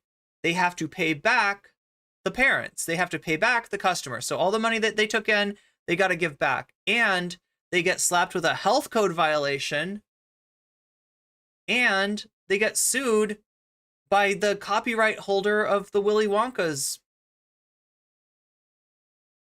Of the Willy Wonkaverse. Yes, the Willy Wonkaverse. CO, get yourself a copy. Now, as you noticed, there were a few actors present for the Willy Wonka Yo, MIDI doctors, we gotta unplug AI before it unplugs us, unironically. experience. May God have mercy on them for that, because, good heavens, I couldn't imagine a more miserable role to land. And one of them came forward to talk about their experience, the actor who portrayed Willy Wonka himself. Yeah, this is Moist Critical, aka Penguin Zero. But funny enough, his name is also Charlie. Hello everyone, my name is Paul Connell, and I was one of the actors employed to play Willy Wonka at the Wonka's And look at who's blowing up on social media now. chocolate experience fiasco that happened in Glasgow this weekend. So the first red flag for me... In a lot of ways, this is a lot like the Illuminati experience, right? The way that that certain people got attention to their projects based on the fact that they had gotten screwed over by Illuminati. You're seeing Paul Connell sort of do the same thing here. Was when I was cast as Willy Wonka. Anyone who looks at me and thinks Willy Wonka and not Oompa Loompa is out of their mind. The script was 15 pages, monologue, pretty much, of AI-generated gibberish. It sounds like this whole scam was run by ChatGPT itself. I think we're reaching the point in the Skynet progression where it's becoming sentient, and ChatGPT wanted to see if it could host its own event, so it created the Willy Wonka experience. AI-generated images to get people excited to go. AI-generated script for the actors to read, which is not... In chat, like I said, people came to this. 850 people. Like, from what I've seen, like, went through this thing. Oh my god, chat, we gotta do the math. We gotta do the math. I need a theme song for when we have to do the math. If anybody wants to work on a theme song to play when I'm like, we gotta do the math. Like, I'm sure there's other times when we gotta do the math too, but now we definitely gotta do the math. All right, 850 times 45. They made almost $40,000. Like, what do you call it? Gross? This is gross, right? Yeah, it's not net. So net would be like you subtract the $45 for jelly beans and the $15 for lemonade. Minus 45 minus 15. They made $38,190 according to Social Blade. According to Social Blade. No, just kidding. According to me. According to my calculator, which means nothing. They definitely, it's hard to imagine that they didn't make like tens of thousands in profits. That is wild. Nonsensical fucking gobbledygook. And then also randomly hiring actors to play these roles that don't really fit them. As he mentioned, he doesn't think he should be Willy Wonka, and that's not what he was auditioning for, I don't believe. Not to put the tinfoil condom on here, but it really seems like all of this was orchestrated by ChatGPT. It seems like AI just went rogue and like hired 3 actors completely at random to play these nonsensical roles, like the unknown evil chocolate maker that lives in the walls and serves to terrorize children at the experience, or the Well, yeah, it looked like more like the children were terrorizing the unknown. Oompa Loompa going through an existential crisis surrounded by an easy bake My First Chemistry beaker set. Like, it's all so weird that I can't actually wrap my head around someone that would actually put this together. There's also no rhyme or reason to the decorations of the Willy Wonka experience. It really feels like someone just went into a Sims house and started randomly dropping pieces of furniture and shit just all over the place with no real explanation for it. If you weren't told this was the Willy Wonka experience, you would have thought you just wandered into a killer clown's warehouse where he murders children. It just doesn't have anything to do with a chocolate factory or even a candy factory in general. And it actually gets worse. Yeah, it gets even worse than that, chat, because we are like 6 minutes away from the top of the hour ad break, which is worse than any of this shit that I'm talking about right now. Even though this is a 45-minute excursion through the twisted mind of ChatGPT's recreation of the Willy Wonka verse, the 3-minute ad break that you experience at the top of the hour on Twitch, if you're watching me, is something that even though it's much shorter, feels much longer. Like, it feels, I'm told, about like 3 hours, right? Because 3 minutes of ads is kind of a lot, especially if you're trying to watch me talk about Willy Wonka and talk about or try to watch Charlie talk about his butthole. But yeah, so it's something though that unlike the Willy Wonka verse, you actually can escape for a lot less than $45. Isn't that cool? Yeah, a fraction of what you would pay for the excursion in Willy's chocolate experience. You can get out of the top of the hour ad break for only $5, or for free if you have Prime, right? You can just hook that Prime right up to Twitch and get yourself a free sub. If you drop it on my stream, then you will no longer see the ads on my channel for the period of 1 month, which is pretty cool. You'll also get a bunch of emotes, including weasels, which I believe, get them while they're hot, right? Because they might start charging more for the weasels in the future. You could also possibly be gifted a sub. That can happen. That does happen. I wouldn't tell you to expect it, right? I wouldn't tell you to count on it, but if you get lucky, it could happen. But it's more likely that you're going to get lucky like that if you are active in the chat. The chat. You came back just in time to hear Irene say butthole. We were told on the Well, say it again, butthole. experience to hand out a Hopefully butthole won't get me demonetized. jelly bean per child, and a quarter of a cup of Tesco's own brand lemonade. What in tarnation? A single jelly bean and a quarter cup of lemonade. That's what you got when going to the Willy Wonka experience. Not even chocolate. It is the fucking chocolate factory and they give you a single jelly bean. Why, Iota? If I was one of the parents there, I'd be charging up like a Donkey Kong punch on them. Like, are you kidding me? 40 clams. I paid 40 clams to come in here and you give my kid a jelly bean and a tiddlywink of lemonade? You are off your gourd. That is absolutely insane. I've paid to come to this warehouse. The least you could do is give me a Hershey's bar or something.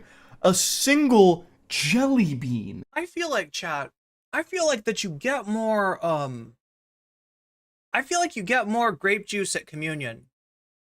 Like, I used to get pissed off, right? Because, like, when my parents would take me to church, right, they would take us, our church gave out wine for the adults, and then if you're a kid, you get grape juice, right? They want to bring the kids into it, right? And so, like, I was always looking forward to the grape juice, but I was kind of like, it seems like you got a lot more grape juice than that. Can we get that Jesus blood flowing? Like, I want to get really, really, really saved. Okay, you know what I'm saying? I'm serious about that. Give me all the crackers. Give me all the grape juice.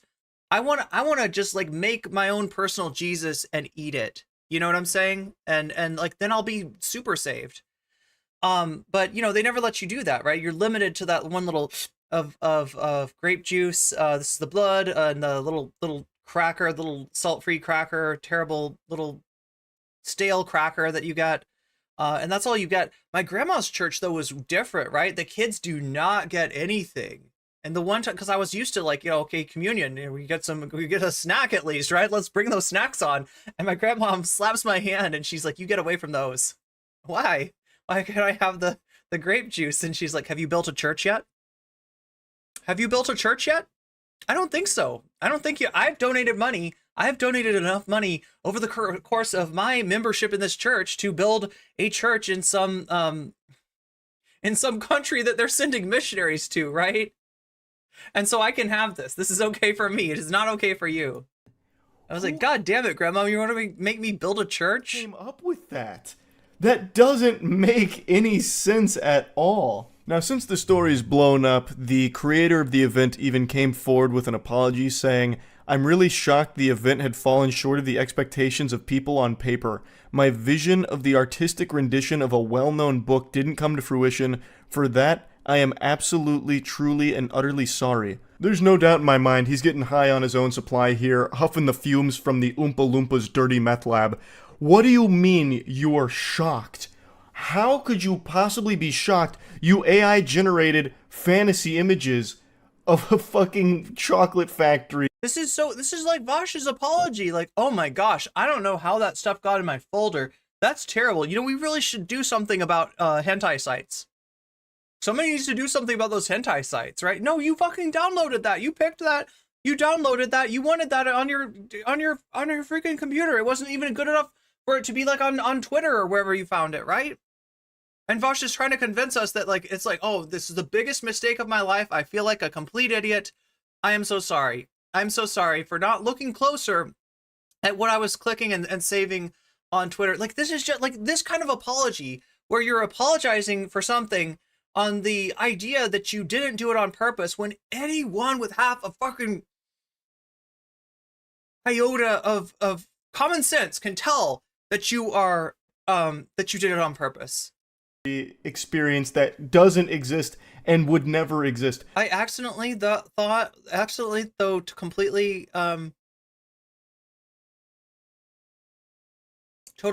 accident. I thought you were gonna say you accidentally the whole thing. You put together basically the world. Anybody out there ever accidentally the whole thing? Laziest. Did you call it 911? Lawn decorations for a Christmas party and called it the Willy Wonka experience.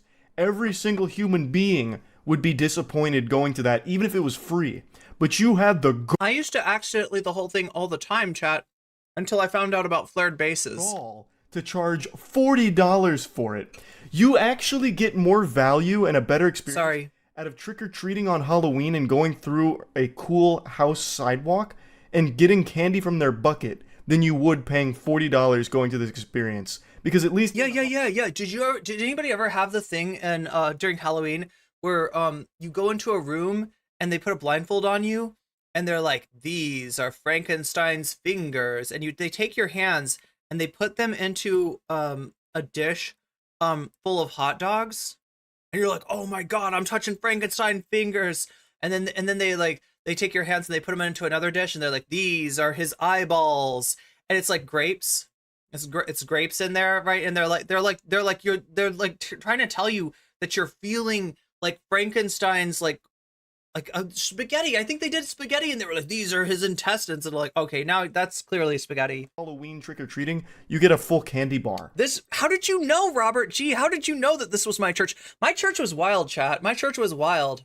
Here you get a jelly bean. I got in so much trouble. Not even like at church, but at Sunday school. I was apparently the terror of the Sunday school teachers, and I don't think I even did anything all that bad.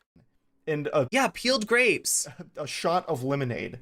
This is baffling. I would love to hear more from the creator here, just to pick their brain. Police were summoned to the scene as outraged ticket buyers lobbied for refunds. I imagine all of the guests felt scammed by the misleading marketing material and then going to this downright diabolical, creepy location. Organizer Billy Cole, the director of House of Illuminati, that's the name of his group, that's what he's calling this. the House of Illuminati. It couldn't get more nefarious sounding than that. So the House of Illuminati is the one that put together the Willy Wonka experience. This is what I'm saying, right? And you know that they were like, oh shit, what should we call ourselves? I don't know, something spooky, like the House of Illuminati or something. I don't know, right? But it's the kind of thing that when parents find out about this, right, or when like conservatives find out about this, they're gonna be like, oh my god, it's a conspiracy. It's a real life conspiracy. Like you're so lucky you don't have like libs of TikTok like accusing you of, I don't know, experience. Billy Cole. Luckily for them, there weren't like a bunch of, you know, it wasn't like a group. If it was a group of like, you know, queer entrepreneurs, they definitely would have come across Chaya Rychek's radar. Told STV News, I'm really shocked that the event had fallen short of expectations. Wait, Billy Cool? That is a cool name. Of the people. Literally. Paper. He closed down the display on Saturday after somehow I'm imagining, I don't know, offering refunds to the 850 ticket buyers. 850 people bought tickets to this. That's not, you know, small potatoes. That's quite a lot of attendees. My goodness. So I just had to talk about this a little bit because what an entertainingly awful. And they did have the shower curtains that were like checkerboard, right? Which, like, if you ever check out right-wing conspiracy channels, that's one of the main thing. Like my first introductions to this, I think before even, I mean, you know how like I'm trying to remember, was it before Pizzagate? I remember seeing a video, maybe it's still up, and it is a apparently like a Christian parent or something talking about all of the demonic stuff in Persona 5, talking about the Illuminati, like, you know how like the palaces, like the palaces that you go through have checkerboard floors, and they were like, yeah, just like a Masonic lodge. No, not that's special victims, you know. What's the thing for X-Files? It's like dur, dur, dur, dur, dur, dur. That's the one. Pathetic event that turned out to be. $50. You could have taken the family to go see Barbie and Oppenheimer. Yeah, stay for Oppenheimer. I thought that was or stay for Barbie. Pretty fun, and just wanted to share that. And since I old school Alex Jones, the Freemasons, mentioned this earlier in the video, I'd also like. Yeah, it feels like now they're trying to. They're always tying things to the British Empire. To share which is pretty evil in its own right, but not for the reasons that they're talking about. Not because the queen transformed into a reptile. We made for Godslap to celebrate issue 5's release. So please enjoy this. Okay, we will enjoy this indeed. Now, chat, here is something that I hope you'll really enjoy, but I'm not sure. We've maybe watched one video by this creator. We've watched one video by this creator. I think you liked it, but I'm not sure. And I'm not sure if you're going to like this either. So we're going to give it a try. We may or may not watch the whole thing before we get on to the main feature, which we're about to get there now. Somewhere Kawaii in Meatland. Does anybody know what cinematic universe we're in right now? Oh, I bet you can guess. Oh, hello. You caught me being a bit of a bookworm.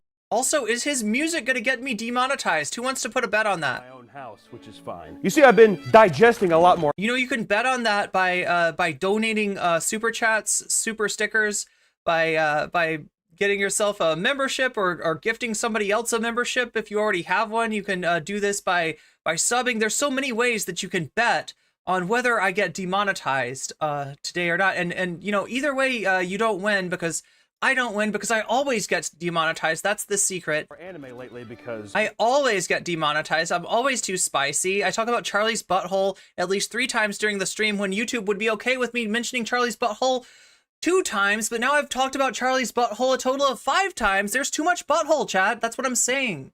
There's been a lot of cultural There's too much butthole outcry on the internet lately. Not only did it's too hard. Yeah, it's too hard work. Do a video on a guy who married a fictional anime character named Hatsune Miku, but oh my god, I wanted to. I'm just like, that's so awful. Chat, I unironically love Miku's music. I think I'm a huge fan of Vocaloid music. I think some of it is pretty freaking awesome, but that is disturbing. even more recently after that. Especially since they're insistent about, like, Hatsune Miku is canonically 16 years old, and this guy is like, yes, I want her to be my waifu. There was a guy named Vaush on the internet that just Oh no! Oh no! Oh no, chat! There's still more Vaush content. Who knew? You knew. That's why you clicked on my stream. Silly. all of his lolicon art. Yes, it's Papa Meat / Meat Canyon. And like, I don't really know that much about this guy. I feel like there's some of his content that I just can't watch because it's too gross. Like, honestly, some of his stuff, like, right, if you watch the, what the Cheetos one, the one where the Cheetos cheetah is like carrying around this weird, I don't even want to, he's got Cheetos in a strange part of his body. Let's just put it that way. Art on his stream, and it's been a huge debate and debacle lately. I wanted to do a video on Roald Dahl included crude drawings of buttholes in one of their books. God, what is this guy, Ralph Steadman? this very subject. No, wait, Ralph Steadman never drew any buttholes. Because even my video recently was Did he? kind of about a lolicon himself. And I do Oh my god, this makes me so uncomfortable. This makes me so uncomfortable seeing Miku treated like this. that it's one of the most depraved Leave Miku alone. and disgusting fandoms in all of anime and really all of media in general. So today, I just want to be fully transparent. We're talking about lolicons. If you don't know what a lolicon is, it's about guys who they like anime girls. Why would you? Oh no, get that off my screen. God damn it. Oh my god. Pedophilia. We're talking about pedophilia today. So if you don't like that, I just want to put that right up front, just in case you don't like it. But I do think it's a very fascinating, depraved, disgusting piece of the internet that I think... If you think this is fascinating, then you should be a debate bro, because this is what this is the one thing that Vaush was talking about that he was actually right about. That back in the day when he was part of GGG, this was the coolest, smartest thing that any debate bro could talk about it. If you were really cool and you were really smart, you found a way to say that like somehow it's not that bad, or it's not any worse than using a computer or having a cell phone or wearing clothes or eating chocolate, right? If you were really smart and nuanced, you had a very enlightened take on lolicon.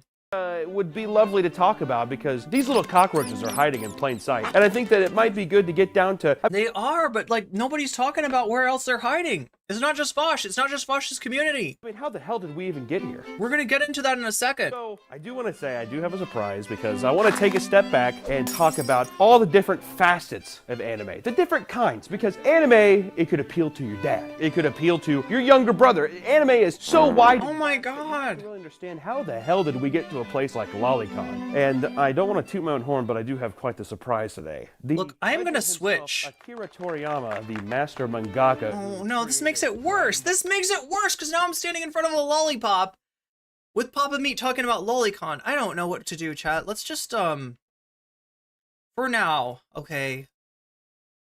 For now, we'll go back to this. We'll go back to this, okay? I just can't do it. I can't handle it, chat. It's too much for me. Oh, and Dragon Ball Z. Have you heard of it? He's gonna be here today. Yeah, I've heard of Dragon Balls. Tell us about all That's what it's called, right? Dragon Balls with a Z. different kinds of anime and kind of guide us into the medium as a whole. Wait, is Akira Toriyama like is he sus? I mean, there are some very like inappropriate scenes for apparently like Dragon Ball's target audience in Dragon Ball, but Oh, there's a knock at the door. oh no, who's this? Who's coming to the door? Oh no, is it Vaush? Is that Vaush at the door? It is. Let's find out. No, you gotta not do the freaking music. How did he license that music? See, I don't know, chat. This is why I don't make money. And it's not a hard job, and it's not a bad job, and it's not a job that I hate. I mean, there can be difficult things about it, but the thing that I hate about it is not getting paid and how often I get demonetized and how hard the climb is up to the point of just being able to pay for your expenses, of just being able to do this thing as a gig full time, right? That's the difficult part. But I don't want to, the music is what kills me. That's what pisses me off, right? I definitely wouldn't compare it to like a job in sales or a job in customer service, which is like, you know, like the part that Hassan said was annoying about streaming is like way worse when you're on a sales floor and you're constantly like having to be like, may I help you with that? What are you looking for, you know, headphones today? Like, and just get dragged around the store trying to find the perfect product for this person that doesn't exist. Gentlemen, Akira Toriyama. Oh, hello now! That's not Akira Toriyama. That's not Akira Toriyama. What the fuck, Mind the man? chicken, will you? Hey, who the hell are you? Hey, come here! Oh, look at this right here. Oh, Yu Yu Hakusho, the Death Note, Naruto, and Dragon Ball Z. You got all the good ones here. Oh, come on, man, stop! You're getting grease on all the books. Oh God, don't! No. Oh my God! This is the thing I don't like about Papa Meat is he's visceral. I mean, I guess he's good at what he does because he makes you feel the greasiness of the chicken. Oh, apologies on my belated arrival. I brought a big old family bucket of fried chicken on occasion of us being bigger boys. Honestly, I used to love that restaurant, but not so much for the chicken. I mean, which I guess as far as chicken goes, it's pretty good. But like, it was the sides that KFC had, like, were actually. Colonel, where is Akira Toriyama? He was supposed to be here. Coleslaw. And now you're here. I'm so confused right now. Honestly, guys, I'm so sorry. I promised them. Do you know where he is? Mr. Toriyama couldn't make it due to prior arrangements. It's Toriyama-san. I was more than happy to oblige for an old friend and act upon his replacement now. Well, I mean, I do need to make this video, and I mean, I have a chicken guy here, so I mean, if you know anything about anime. Wait, his shirt says his hoodie says "Drink, Bone, Die." I'd love to hear it. Oh. The music copyright thing is insane. I know, right? Unfortunately, YouTube is getting worse by the minute. Yeah. Well, here's the thing. Okay, it's not a thing where there are people out there trying to protect their copyright, which maybe would be understandable, especially if you're talking about, you know, small creators, you know, that people are more likely to steal from because they're less likely to enforce it, right? It's not about even protecting copyrights for larger companies. It is literally about, like, there is money out there in me copyright claiming your stream. And there's a good chance that if I copyright your stream, No Comment Chick, that you are not going to dispute that claim because it is a pain in the ass for you. It is uncertain. Best case scenario, that money gets put into escrow and you wait 30 days for me to make my decision of, am I going to call bullshit on No Comment Chick's copyright dispute? And maybe there was like 3 seconds or 4 seconds, or there's like some minuscule amount of time that the music is audible. Maybe I'm talking over it. Maybe, you know what I mean? You can't even hear it. There's no way it could substitute. Because the real thing is like the idea that you don't want somebody else's music to, or somebody else's rendition of your music to substitute for your actual music. Like, right? If I make it a video that was like chill vibes and, you know, Persona 3 music, right? And then like, then maybe Persona 3 would have less, I don't know, less streams on Spotify. Maybe they could lose like 0.3 of a cent from me. Oh. But that's not even that. That's not even that. They are just literally like, you're making some money. I can file a copyright claim and get that money. I'm going to do that. I'm going to do that. And I'm going to bank on the fact that you don't have time to dispute my copyright. Ooh. They're like, I know No Comment Chick does not have a lawyer ready to rock and go to the mat for her. I'm quite well versed in the art of anime.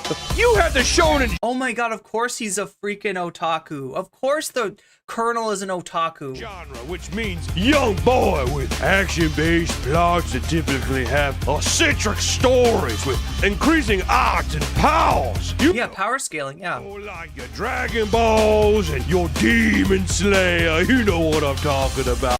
Yeah, see, what I'm afraid of here too, right? So like this music right here, you know, if Papa Meat didn't copy, oh, that's JJK, that's Jujutsu Kaisen, right?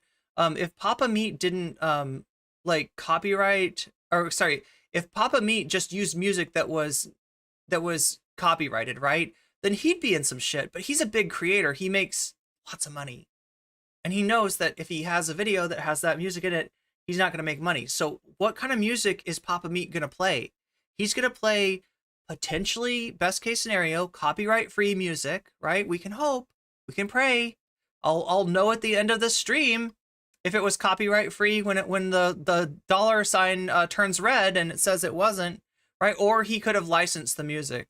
And the better the music is, the more likely that somebody likes. So even if I'm watching a YouTube video, which you would think would exempt me from running into copyright issues, because like Papa Meat doesn't want to lose his money either, right? But yeah, Papa Meat can afford to license shit.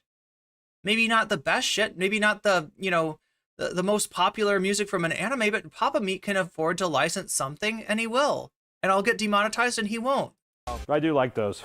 I'll be honest, I do like those quite a bit. Then there's Shoujo, meaning young girl, which are plots for girls like Sailor Moon or That was not on my end. slice of life anime like The Melancholy of Haruhi Suzumiya. It's funny. It's funny hearing you say these things, I'll be completely honest. But of course you can't forget Seinen, which is anime for teens. You know what I'm talking about, the youngsters. Typically more action-based with more thorough plot and things that appeal to that kind of audience. You know what I mean, some of the darker ones like Berserk.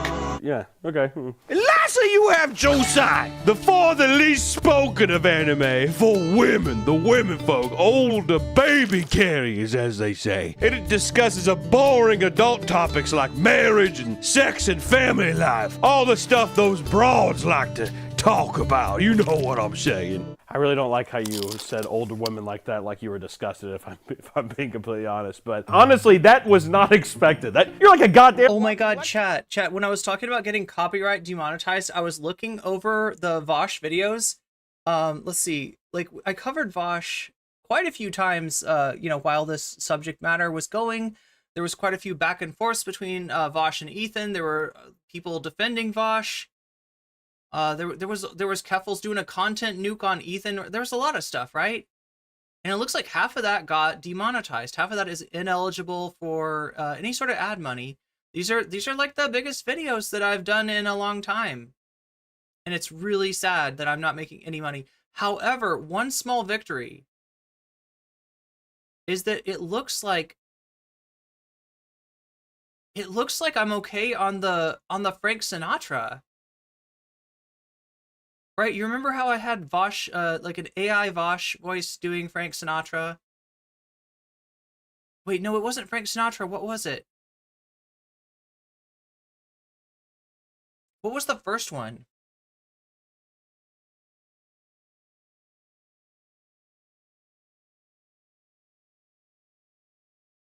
Oh, wait, no, wait, that one's Escrow.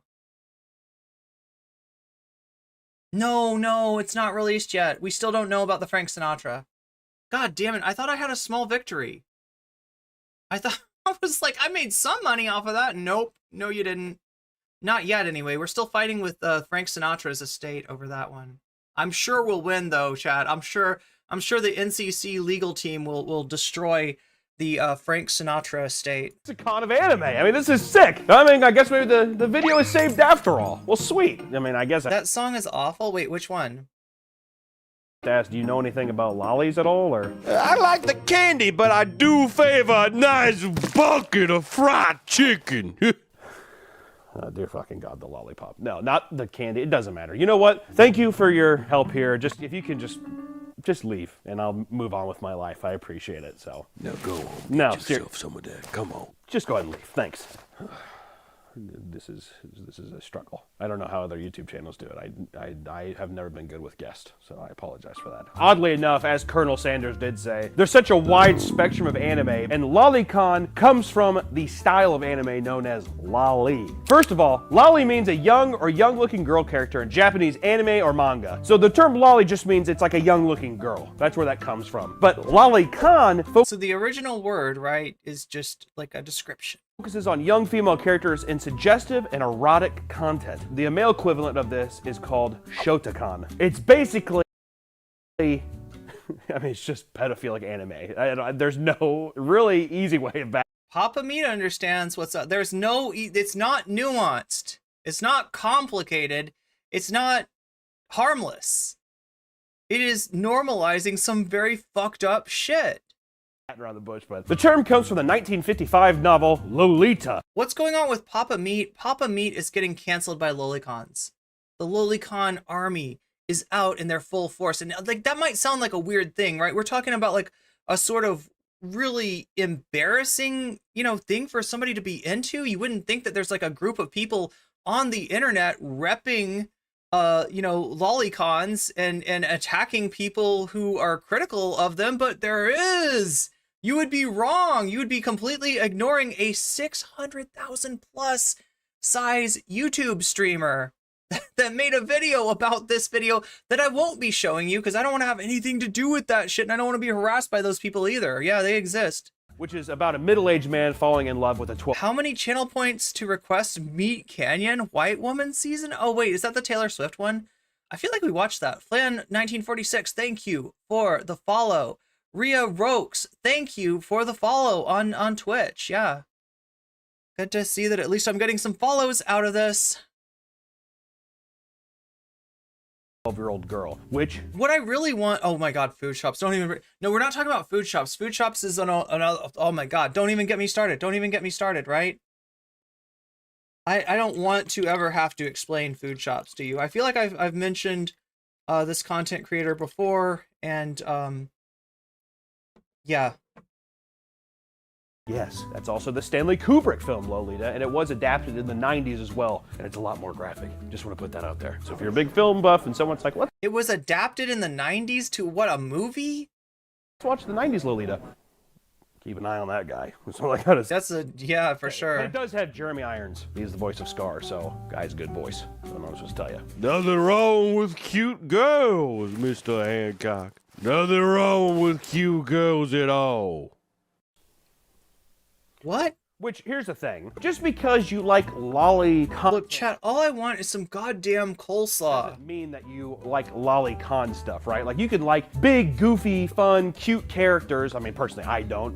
You know, you've seen the stuff I make. But you can like that kind of stuff. But it's just whenever you get into the aspects of sexualizing it. I mean, good example, Sailor Moon. I had a buddy who loved watching Sailor Moon back in the day. Cute girls, whatever, and then you got those panty shots. I mean, whenever you're a kid, I think I was okay. 9 at the time. That shit fucked with me. That shit in anime, that shit fucks with me. Something like that. Whenever you see that, you're like, I mean, I don't really give a shit about a girl twirling, whatever, but it appeals to that little boy audience, right? But here's the... Does it? I don't know. I don't know. I don't know what... I don't want... Do I want to know what audience that appeals to? About Sailor Moon, that with adult people, 14-year-old girl in the series, there's 170 panty shots in the show. I know that statistic because a guy online made a PDF document going through each episode where there is a panty... A PDF document.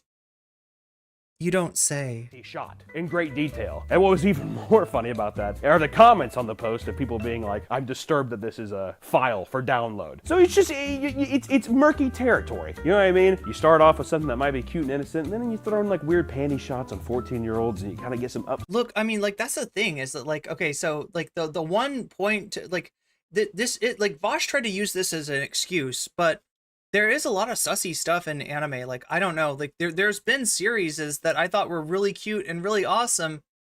And then I'm like, you know, there's like an inordinate amount of time that this camera is showing panties. And I feel like it's on purpose. And I feel like it's at least appealing to an audience that I don't want to be watching the same show as. Skirt angles and things that are maybe a bit too sexual for comfort, and then you got a little fandom. Coleslaw is disgusting. I mean, it depends. If it does it have raisins in it? Creeps. Okay. Then it's disgusting. Oh my God! Nothing wrong with a nice panty shot from time to Oh no!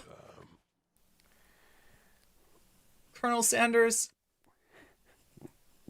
Which then comes the real crux of why I thought that this video was interesting is the defense. People that like this kind of stuff are on the defense all the time. And what's interesting from even the not just the defense, they're on the attack. This video literally got like a fucking hate video made about it. Consumers and the creators is that people justify this because... Wait, Colonel Sanders needs to stop saying panties? I agree. You're like, oh, it looks like you're sexual. I hate the sexualization of girls even when they are teenagers and anime. A lot of dudes and some women in anime do that shit way too much. Yeah, in terms of mangaka and... They're like, dude, she's a 7,000-year-old dragon wizard, okay? She's older... Why did you show Trunks there? What? Bulma is not 7,000 years old. I will thank you not to, like, Bulma is one of, is everybody's favorite MILF, okay, first of all. But she's, yeah.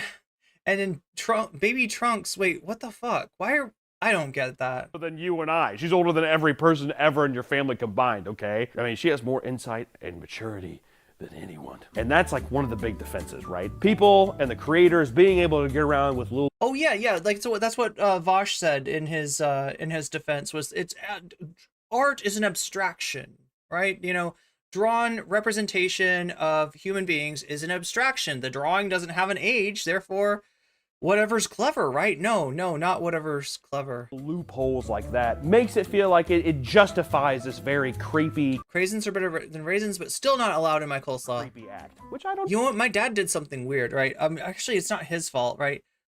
He didn't make it, but he would always get this coleslaw that had mustard in it. Anybody ever seen this stuff? I think it's called pool room slaw, and which made me think of like a bunch of dudes in a pool hall and they're eating mustard slaw. I don't get it. I don't know if it does. Actually, I do get it. I do get it. Maybe they're nutritional geniuses and they realize that the phytochemicals in cabbage can be combined with the phytochemicals in mustard to produce sulforaphanes, which are really, really good for your liver. And they just wanted to have really good livers because they're drinking too much whiskey in those pool halls or whatever the hell. Actually, you know what? I'm going to go ahead and say it. Does anybody know what I'm talking about? Has anybody ever experienced this mustard slaw? I feel like it, like, I mean, I don't know. It's not like the worst thing in the world, but why would you do that to coleslaw?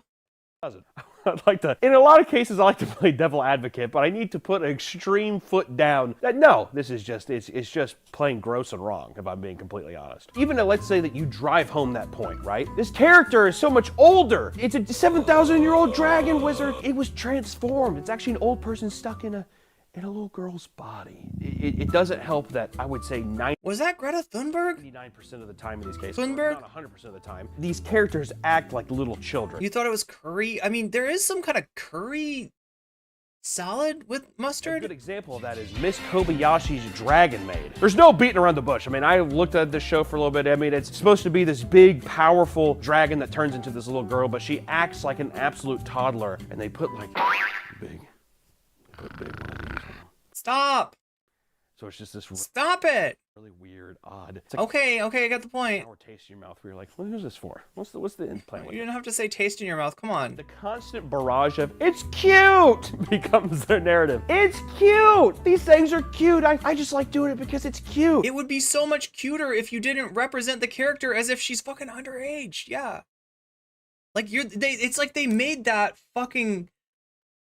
They made it fucked up on purpose to appeal to a certain audience. I mean, it's just the intense taste of salt in your mouth is what I get. Oh my god, no! It's grating on so many levels. It's so... Don't oversalt your coleslaw, people. So distracting. Which the creators of Miss Kobayashi's Dragon Maid, I love saying that, the creator of Miss Kobayashi's Dragon Maid have never specified her age. But I thought they had. Because she can transform into a big dragon, people just speculate that she's 7,000 years old. I mean, it makes... No, it doesn't make sense. That's just made up for their own kind of, desires to justify what they're doing. But she looks like an 8 or 9-year-old child. Miss Kobayashi's Dragon Maid team, just come out and say something. Or, better yet, let's just not make it. Can I get an amen for that? Amen. Mustard with seeds. Oh, hell yeah. I just want to say that out there with that. The ripest fruit does stay on the stem the longest, mister. Oh, Colonel Sanders is a fan of the MILFs. Oh, and boy, is it sweet. What kind of analogy even is that? What are you saying that it's sweeter, that they're younger, or that they're older? What? No, he says it stays on the vine longer, so they'd be older, right? He's saying he likes MILFs, right? Please leave at any time. I just, like, seriously. Okay, I'll just be over here. Wait, he's not Cajun. Kentucky is not Cajun. It's not Acadia. It's not Louisiana. It's not like what East Texas or oh god like, right, it's not Cajun country. It's Kentucky. Why does the Kentucky Fried Chicken Colonel also, what was he a colonel in?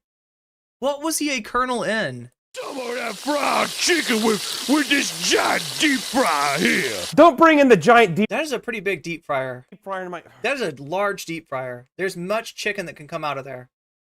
You never... Marjorie Taylor Greene was worth over 20 mil? How did that happen?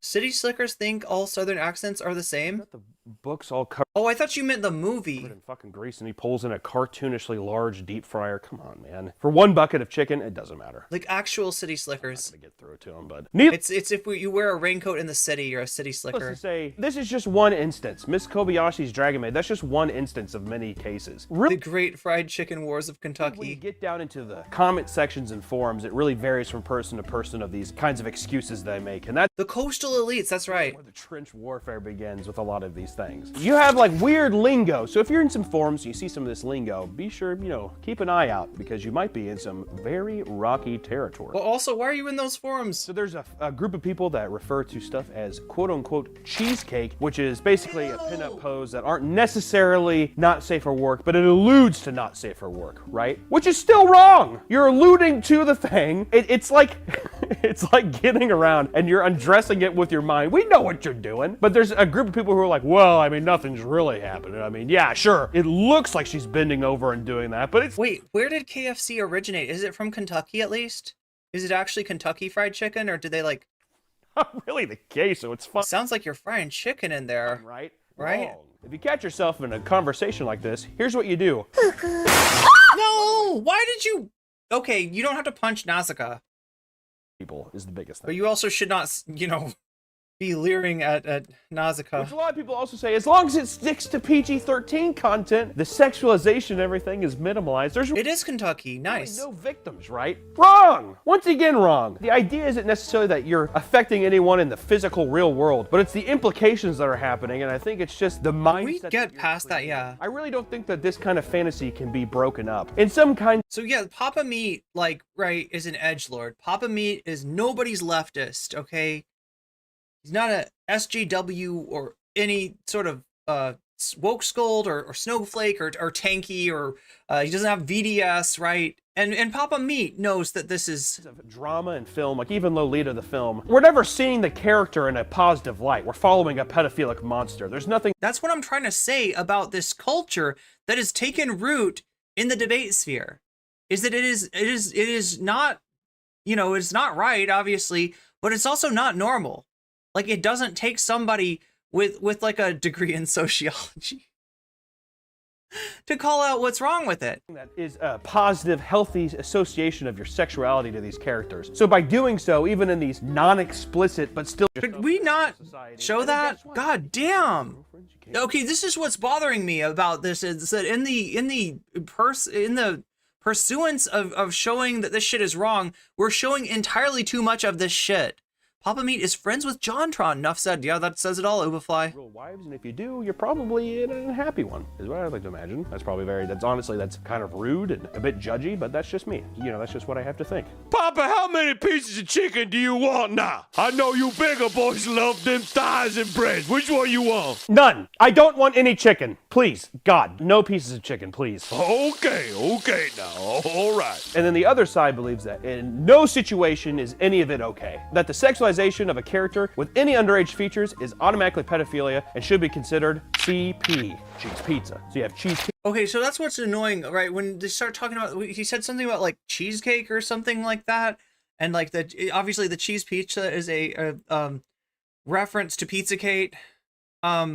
Cake and you have cheese pizza. The idea being that like elites in the Democratic Party were pretending to order pizza, but it was actually some sort of a underground, you know, child trafficking ring, and the pizza was code for, you know, these children. These terms sound like they're back alley deals going on. Which, if you ever see someone asking for a slice of cheese pizza on an anime forum, Oh hell no. and run away. Hell If it's your no. post, delete the post. It's like a little infection. You don't want that kind of thing coming there. But I mean, the latter half is absolutely correct. There's just none of it that should be okay. We just need to put our foot down and we need to just say that this is a real thing. And I keep reiterating the same thing because it's an ongoing battle. If you made a post on Twitter or any of these forums saying that you're like, I just lolicon stuff, lollies, I just think, you know, I think that stuff phooey with it, right? Let's not do it. These people crawl out of the tall grass like little roaches and they will comment and they will start barraging you, which is just so funny because it also feels like people, they're refreshing that tab, continuously trying to start arguments, defend themselves against people who are not attacking them because it's just the guilt. It's the guilt of the situation that drives people to do these things to justify these horrible behaviors, and it eats away at people. I really think it does. And this last group of people believes that as long as no real life child is harmed, then there's no harm at all. Everything's okay as long as... Wait, okay, so cheesecake is a actual term used in other circles just for sexy pinup style fan service? God, I wish I knew what that meant. So sexy but not explicit and not, yeah, not underage. Like pinup meaning like the stuff that like World War II soldiers were looking up. Live child. Looking up. They were looking at, yeah, the World War II soldiers were looking it up on the internet. That's right. Back in World War II, they had to use dial-up chat because it was a long, long time ago. But yeah, this is the kind of image that a World War II soldier would have been looking up on their phone. Pedophilia is not cool, but the lolicon stuff, since no one is physically and a real life child isn't actually being harmed, everything's okay. And this is the argument that Vaush and and I want to say in his defenders, but the person we're going to look at today, chat, is not actually defending Vaush. It's somebody that realizes that there are some real objectionable things about Vaush, although they've done content with Vaush, just not as much as they've done with Destiny, but they still feel the need to defend what's in the folders, which I find incredibly strange. Again, as I've said, we'll get into that in just a second, chat. I don't think is correct. So some people in this category too, some of the things that we've been seeing doing this video and researching it that have been pretty fucking wild has been, 1, lolicon is an art form and is separate from child abuse. 2, the dark arguments that kids have sexual desires too and that lollies experience. We're getting into so many gross subjects here. 3, neckbeards claiming that if she's old enough to bleed, she's old enough to breed. No!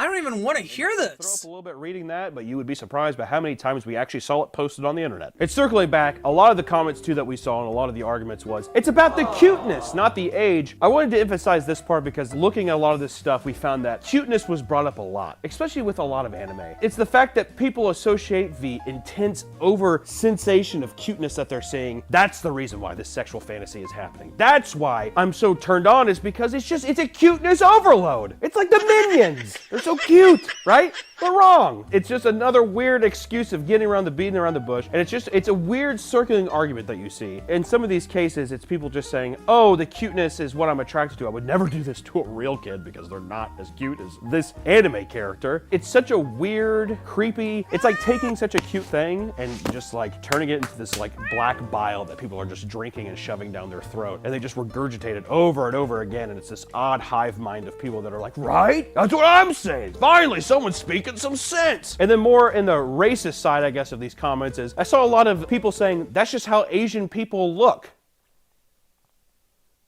Which is a weird thing. Like, there's this ongoing movement of fetishization of short, small-chested women, accentuating childlike beauty. There's this trend in Japan called yabe, which is pretty much taking your nice teeth and actually making them crooked and stuff, and people are doing that to look more childlike and more cute. That's like a weird movement that's going on to kind of fit into this lolicon stereotype, this kind of like extremely cute thing. And once again, it's all just because it's cute. I get to look like an anime character. I get to look like a kid. It's cute.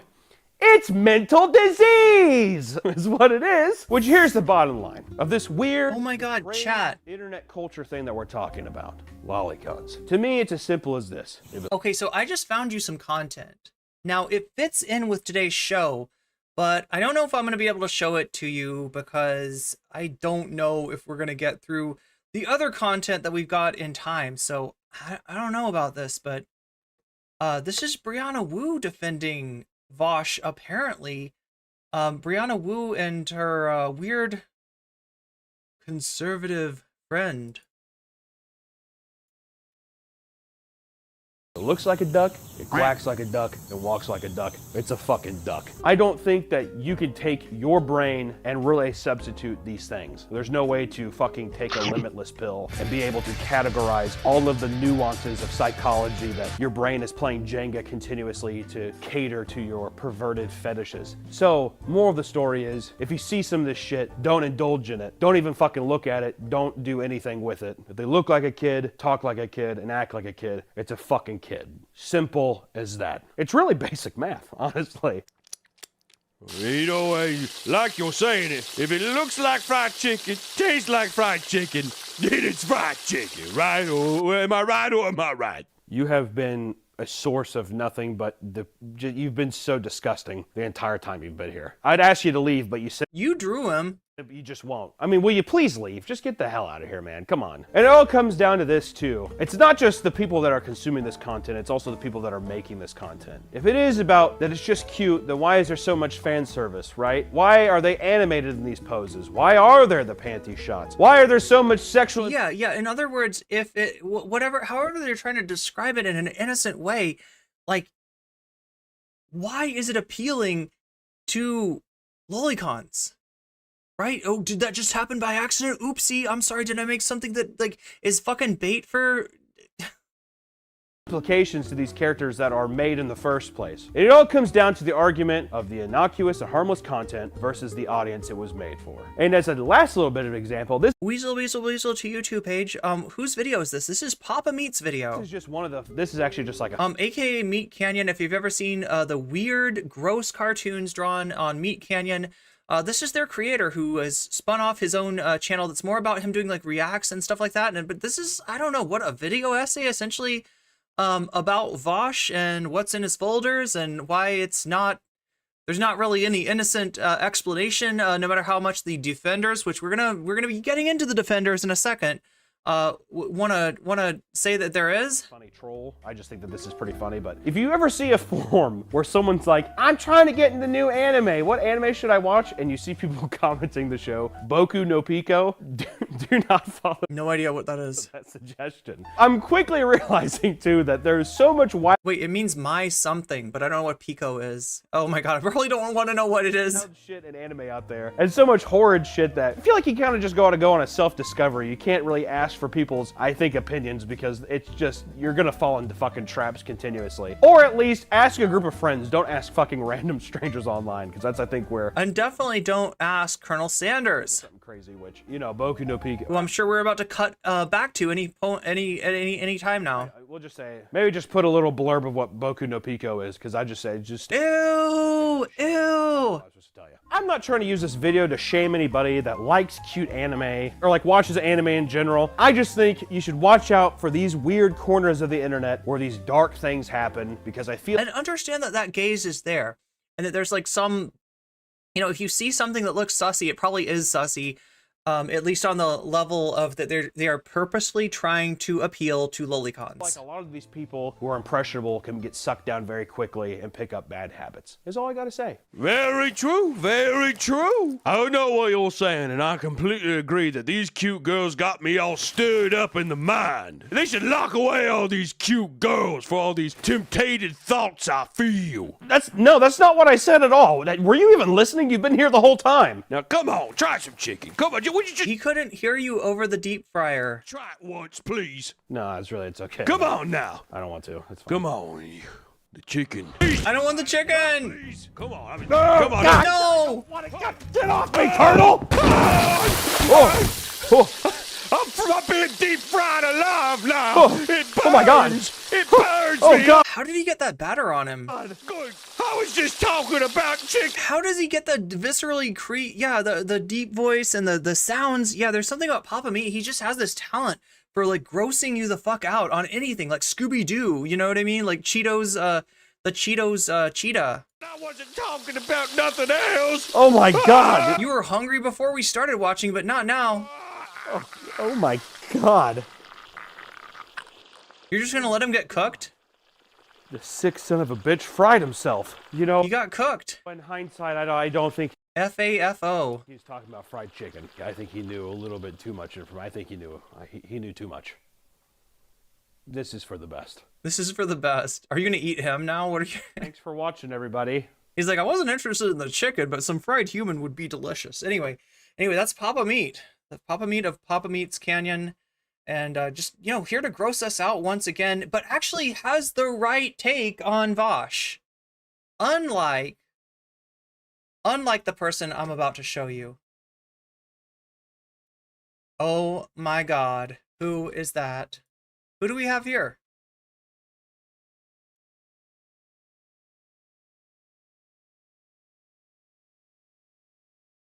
Who's getting in on the farming?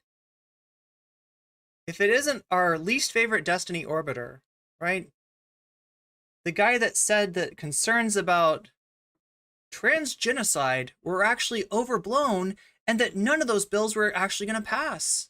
The Supreme Court will strike them down. Right, that's for sure. Yeah, no, they've got nothing to worry about. It's all just a bunch of overblown shit. It's a bunch of trans people making a mountain out of a molehill. Oh, except that it's totally not. And he's not even, I don't think he'll even mention that take anymore, considering how wrong he was. Now, that was a year ago, right? The last time that we dealt with a really bad take from Lonerbox. I'm sure it's not the last time that Lonerbox had a really bad take. I don't keep up with him. I don't watch him. But even in Hassan's chat, I hear people bring him up in kind of a negative way in terms of some of the other takes that he's had. But again, I'm not somebody that follows his career really super closely. I did, however, happen to notice this, right?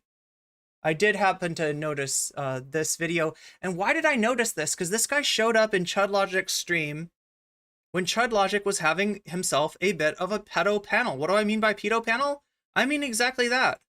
A panel on PDF.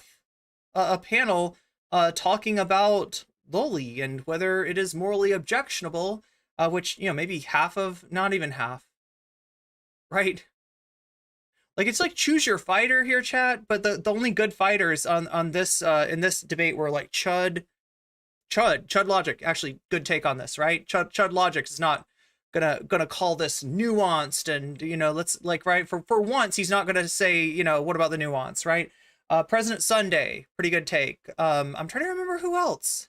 There was like a few people. Peter Coffin, of all people, Peter Coffin was on this panel with a halfway decent take at most of the points where I saw him. But who didn't have a halfway decent take? This guy. This guy thinks that the whole folders thing on Vaush is a bit overblown. And I want to know more. Let's dive deep. Are you ready, chat? Are you ready to dive into the loner box? Destiny said if Vaush were a better person, he'd be in the trenches defending him. Yeah, I saw that. Yeah, I was very... Okay, so this is where it begins, right? He's just gone over a Psychology Today article talking about the consumption of corn. And I'm not talking about product from Indiana and Iowa and Illinois and states like that. I'm talking about the other kind of corn, right? The kind of corn more apropos to what we're talking about with Vaush here. What's in Vaush's folder, that kind of corn. The link between corn and aggression, which is not exactly what we're talking about here. But I guess it's the closest thing that he could find on PubMed. Sometimes PubMed doesn't have exactly what you want. Sometimes the research that you wish would have been done hasn't been done, or if it has been done, you can't really find it. And so you find something that's kind of like tangential to the subject, and you turn it in on your assignment. And depending on what class that is, if it's a general grad or if it's in your major, if you are a grad student or if you are an undergrad, right? That may or may not be sufficient for like a C, but it's not good. It's not good when you do that. But this is the kind of research that Lonerbox is turning in to his assignment as a streamer. So yeah, again, not great, not really. doesn't really address the point that we're talking about, but I guess this was the closest he could find. What he's doing is a little research stream here with Psychology Today and PubMed. So in the midst of this, he brings up Destiny, and he talks about how Destiny said that if Vaush wasn't a complete piece of shit, if Vaush hadn't burned all his bridges, in other words, if Vaush was still a good little Destiny orbiter, that had never left his protective wings and had never gotten big, never had threatened him, because there was a while where Vaush and Destiny were approximately the same size. I would say now Destiny's, substantially bigger than Vaush, and it probably will always be. But there was a time when, Vaush got too big for his britches, and, Destiny and the Orbiters, he was a persona non grata. So that's why it's weird to find Lonerbox siding with Vaush on the innocence of what's in Vaush's folders. But yeah, he's mentioning Destiny, saying, I would have defended him. You would? Really? Destiny, really? You would have defended him? The only thing that's keeping you from defending Vaush on this fucking issue is spite? Really? Destiny, you're not telling me that you would have died on Lowly Hill along with Tipster and Keffels had it not been for the fact that you and Vaush got into a little bit of a slappy fight, don't like each other, whatever, right? So yeah, here's Lonerbox with his comment on Destiny's comment on Vaush, which is apparently that what Vaush had in his folder, not that bad. Maybe deserves defending, but who doesn't deserve that defending? It's Vaush, because Vaush is VGG, and these people are all DGG, and you gotta be loyal. You never go against the family. Never go against the family. Relieved to see that after I just threw myself onto the fire in that stream. I don't even know. You just threw yourself onto the fire in that stream. Now, chat, if you've watched this already, the twisted, the twist and turn that I'm about to show you will not be surprising, because I've tried to present this to you before, and I was having massive problems with my internet. Knock on freaking wood that doesn't happen again, right? We got kind of just we got crammed by the internet. We were not allowed to put this forward, and now we can talk about it, right? I think it's up to Olive whether or not that becomes a VOD or not. Okay, so up to your editor whether it becomes a VOD or not.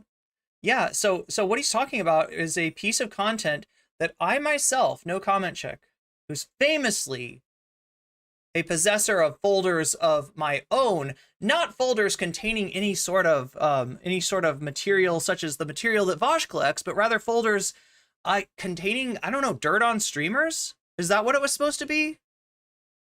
I'm not clear of what was supposed to be in the folders, because whoever was shopping those folders around never really showed you much of what was inside the folders. The only thing you could actually see was, ironically enough, Vaush's bad takes about these matters. Vaush's bad takes about relationships between minors and adults, right? That was the only little bit of something that was shown from those folders. And it was something that I never covered before because A, it's gross, and B, I didn't know how to verify. At the time it was like, these are clips. Vaush's people say that the clips are taken out of context. Other people say that the clips are not taken out of context. I'm grossed out by it, and I don't want to mess with it, right? But yeah, supposedly that was the dirt I had on Vaush, in my folders, which only a crazy streamer, a crazy trans streamer, would collect, right? But yeah, like, being that I am Folders Chan, you would think that I would have access to whatever the fuck Lonerbox is talking about here. I should have, it should be in my folders, right? I should have the, URL saved. I wasn't able to find it, though. I was not able to find it with all my massive skills, with the fact that I am like the Stasi, according to Apartheid Anime Girl. Yeah, compared me to the Stasi. Papers, please. That's right. I'm the secret police of Twitch. Who knew, right? But I still wasn't able to find this stuff. Now, chat, I said that I wasn't able to find this stuff. I didn't say shit about Zara. I didn't say shit about Zara. And Zara was able to find the exact piece of content that Lonerbox was talking about. So let's dig in and see what his take is. What he threw himself on the fire? Look, we just saw Colonel Sanders. Okay, wait. We just saw Colonel Sanders throw himself in the deep fat fryer, right? Are we about to see Lonerbox throw himself on the fire? Is he about to die with Keffels and Tipster on Lowly Hill? And I'll be like, okay, let's assume that there was an imaginary human being out there who was able to. Apartheid Anime Girl is a VTuber on Twitch who had some downright racist takes about Palestinians about a year or so ago. Maybe like more than it would have been. Is it 2 years ago? Kind of disappeared from the internet out of shame. Although Vaush did try to defend her. And then popped back up. And I don't know if she's still streaming. Last I heard, she was defending what sounds like war crimes in Gaza. So, you know, that's what I'm talking about when I say apartheid anime chick. And no fan of mine. So somebody that literally made a video about comparing me to the Stasi and alleging that I have folders that I kind of, I mean, low key, like, I mean, I should have had those folders. Like, that sounds like some good shit. Like, if it was, like, if I had this story about Vaush before this story about Vaush. Oh, no. They're the ghost ones, chat. They're the ghost ones. They're not the real ones. These aren't actually memberships. These are memberships expiring, I believe, unless you're in chat and you're buying these memberships for people or buying them from yourself, and you can tell me that they're, yeah, I'm pretty sure they are not real ones. But yeah, being hated by all the right people. Aldous loser box? Wait, where does the Aldous come from?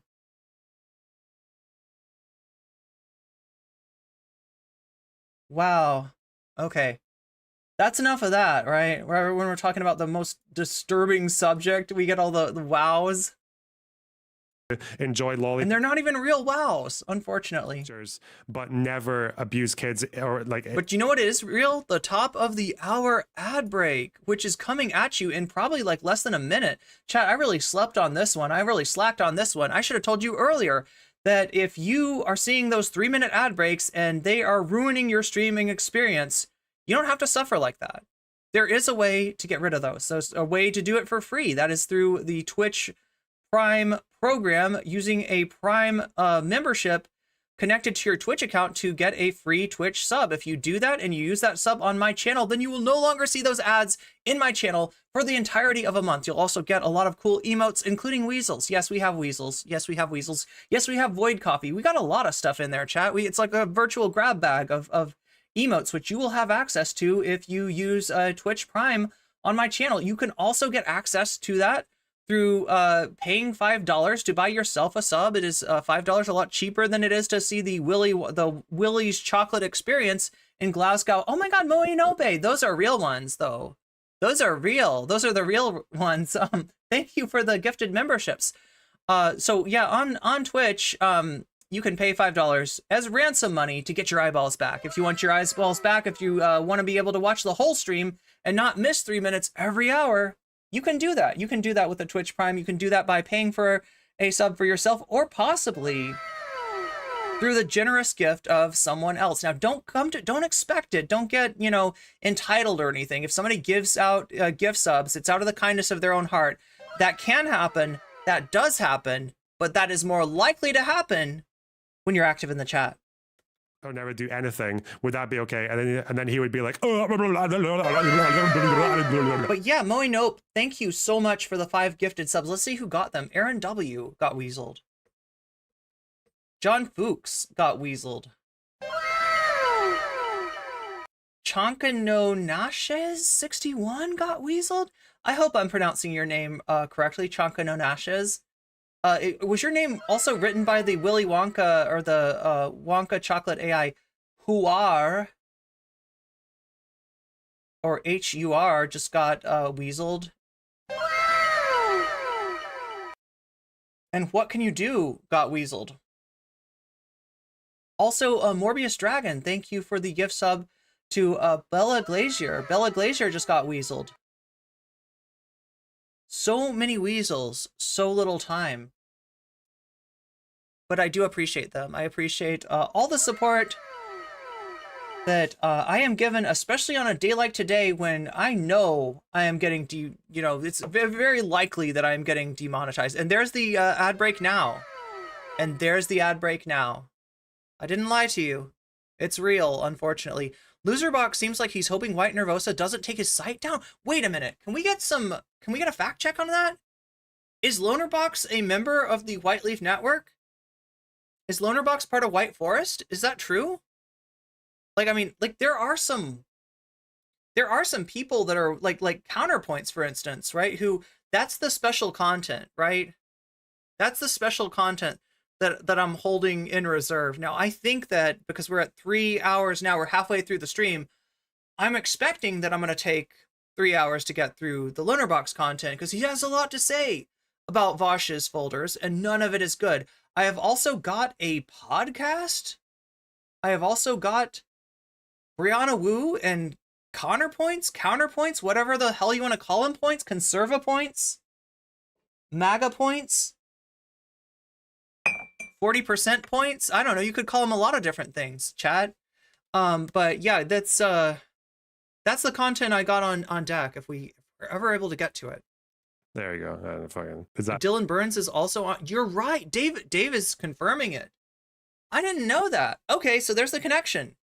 There's the connection. I find it strange, right? Because to my knowledge, as far as who people associate with, who people do content with, Lonerbox is more on the DGG side of things than the VGG side of things, and maybe a little bit more conservative, I guess, a little bit more IDW adjacent than the Vaush network, who they've got their own problems, but not the same as the not the kind of implicit fishhook centrism of DGG, right? That's what I can kind of associate Lonerbox with, right? And Connor Points is another example of somebody who's got a website through White Nervosa and through the White Leaf Network, but is more associated with Destiny than with Vaush. So I guess it is possible, and here's 2 examples of that. But that might have something. I gotta read like what he's gonna say with the background of that understanding. That although he is not visibly attached to Vaush, under the surface, there's that White Leaf connection. a straw man? I hope it was.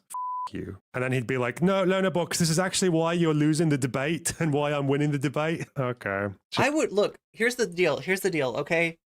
If you ever go on any White Leaf stuff, all right, I would recommend that you use a VPN, right? White Nervosa is sus as fuck. I'm talking about has an account on Kiwi Farm sus, okay? So please don't let any of your, information fall into those hands, right? Now, I don't know. I'm not saying that White Nervosa is going to fucking hack you just for like looking at, some overleaf, or what is it called? I can't remember what their version of Over Russell is, but I'm not saying that. I don't know that for sure. I just know that I don't trust White Nervosa, and I wouldn't want anything exposed to White Nervosa, and that's why I don't go on any of the GGs or the the site that hosts the White Leaf network itself. Could I upload that as a segment and just get thrown into the... I've got to count on people in chat that are brave enough or have a VPN or whatever. Just post the screenshots. If you've got the screenshot of who all's on White Leaf, post the screenshot in stream suggestions into the drench. And I will cover it. Should I do that? I just want to talk about politics. I just want to play online chess. I would be really on my own out there, debate some people. No, I understand how optics works. There's no way. It's such an obvious take, but people have their guy that they want to fucking smack up and all that. And yeah, God, I wish there could be a... Wait, is Vaush getting unfairly smacked up? What is smacked up? Can somebody help me? Because I don't UK slang. I believe that I've heard there's a song called "Smack My B Word Up," but it's not about domestic abuse like it sounds. I think it's supposed to be... Wait, what does that actually mean? Wait, what does he say? Wait, like getting smacked up. What does that mean? That sounds like some train spotting shit. I don't think that's what he means though. My browser does not want to go to... Your browser's warning? Is your virus software warning you? See, I don't know for sure. I just know that there are certain people involved in content creation that I do not trust at all. And near, but not at, the top of that list is White Nervosa. There is one name I think that I would put above White Nervosa's as far as people I do not trust in the content sphere, but that is somebody that we haven't talked about in a really long time. And if you you're not super old school fan of NCC, you wouldn't know who she was. Black Mirror episode.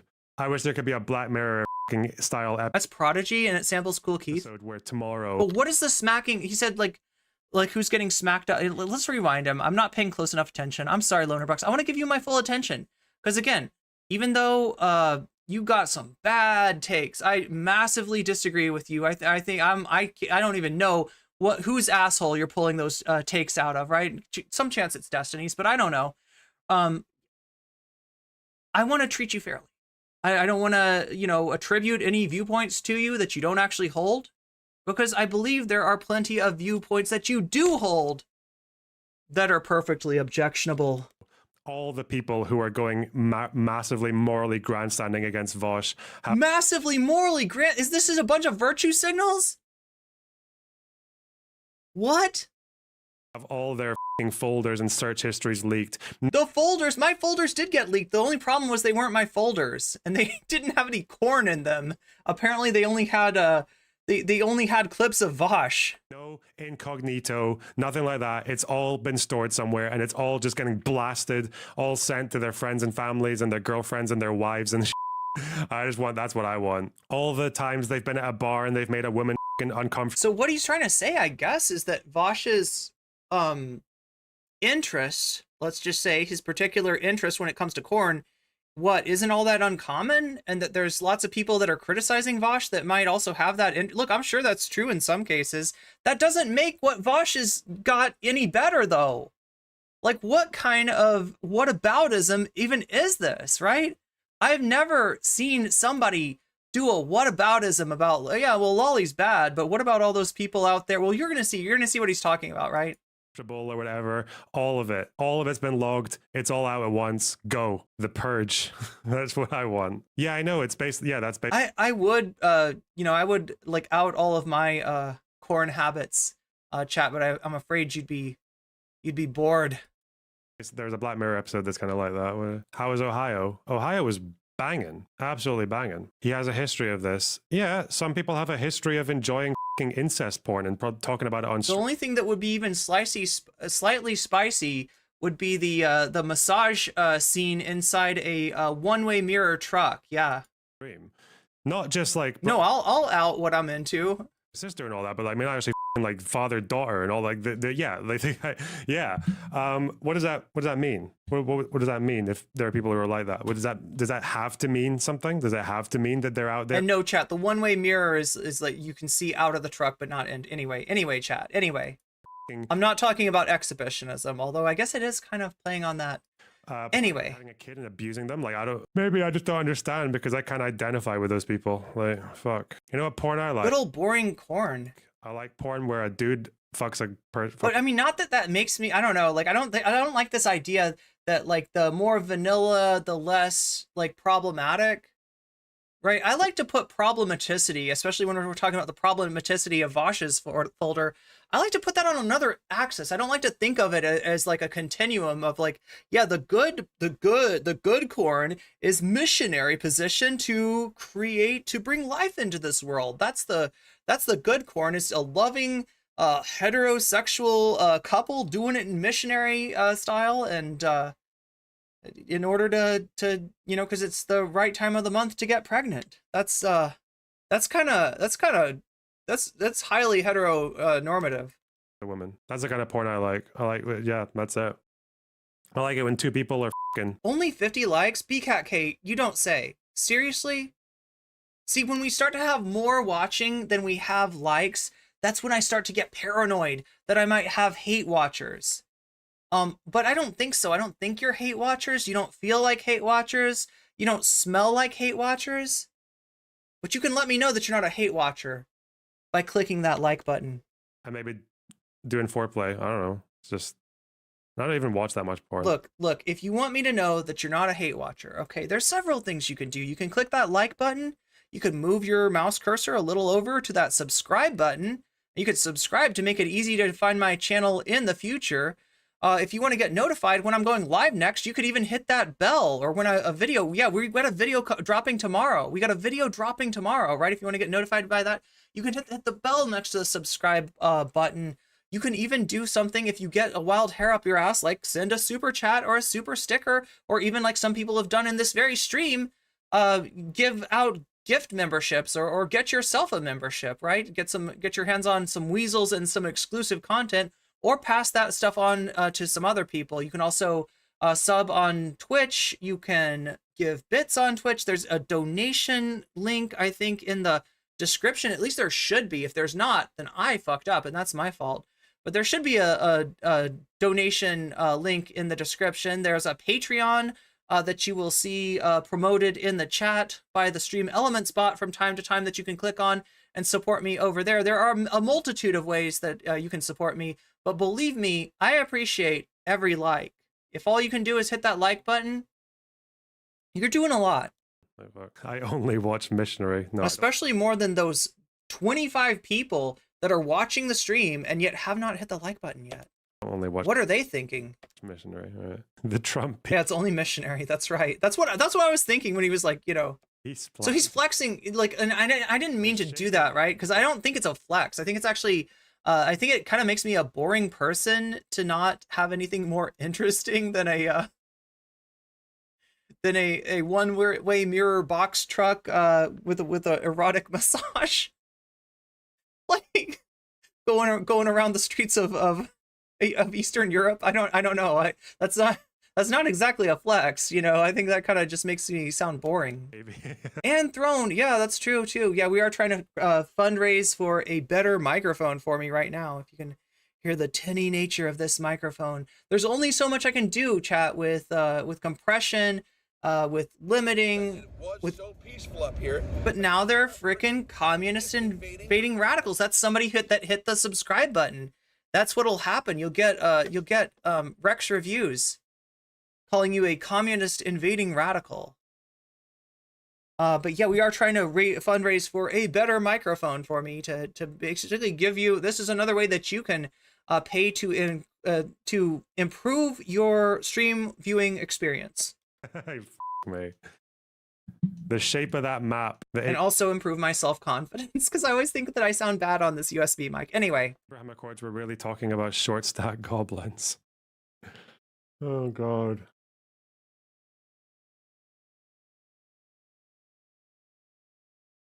I feel deflated. Tell me about it, Glitterbell.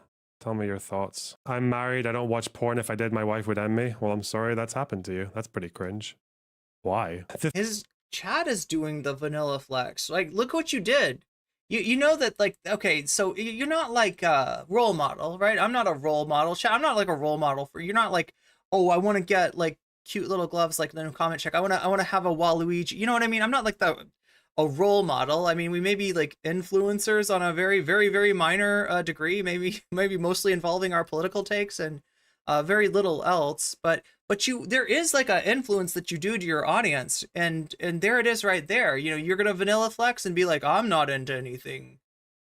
Like, you don't need to excuse yourself. You don't need to protest that much, right? And like, I get what he's trying to say. Is he's like, I'm about to give a take where I say that there's nothing particularly wrong with what's in Vaush's folder, but however, I do not want anyone to think that because I do not disagree with what's in Vaush's folder that I've got a similar folder myself. I definitely don't.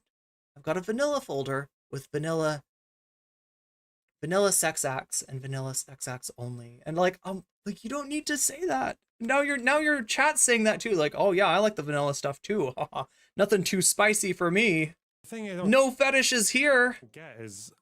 And it's also not a continuum. It's not a continuum from fucking cis heteronormative missionary baby making corn to, like, you know, objectionable shit like what's in Vaush's folder with what, you know, LGBT stuff in the middle. That's kind of bad. That's kind of spicy. No, it's not. It's not, like, right there. Like I said, the objectionable access is separate from the vanilla to not so vanilla access. I can't be the only person who's had that take, am I? There's some pretty, what I'm saying, chat, is that there's some pretty kinky ethical corn out there. Maybe I'm massive. I don't know. I can't be. I know Destiny doesn't want to have a take because I guess he just doesn't like Vaush enough to get involved. Oh no. Is that why? F***ing WAP goblin. Oh wait, I see what. So he's saying, wait, let me rewind that.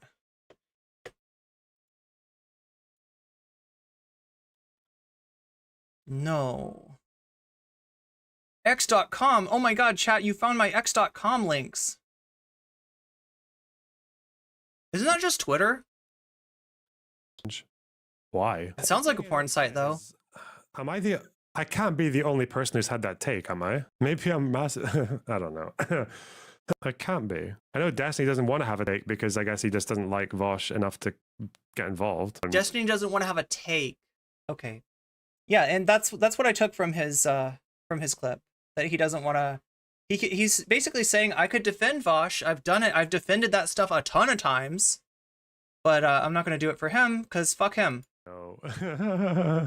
Fucking WAP goblin. Oh no. Oh the fuck! Everyone's getting thrown in here.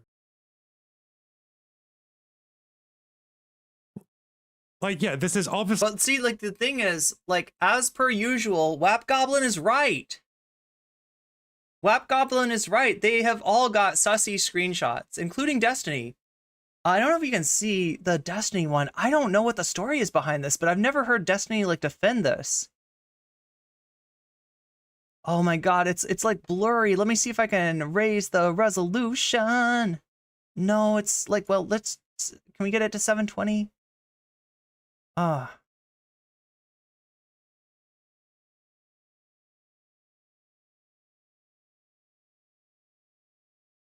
It's something like you are a 10, and he picks, and then the person that Destiny's DMing says check DMs. Oh my god, I can't see it.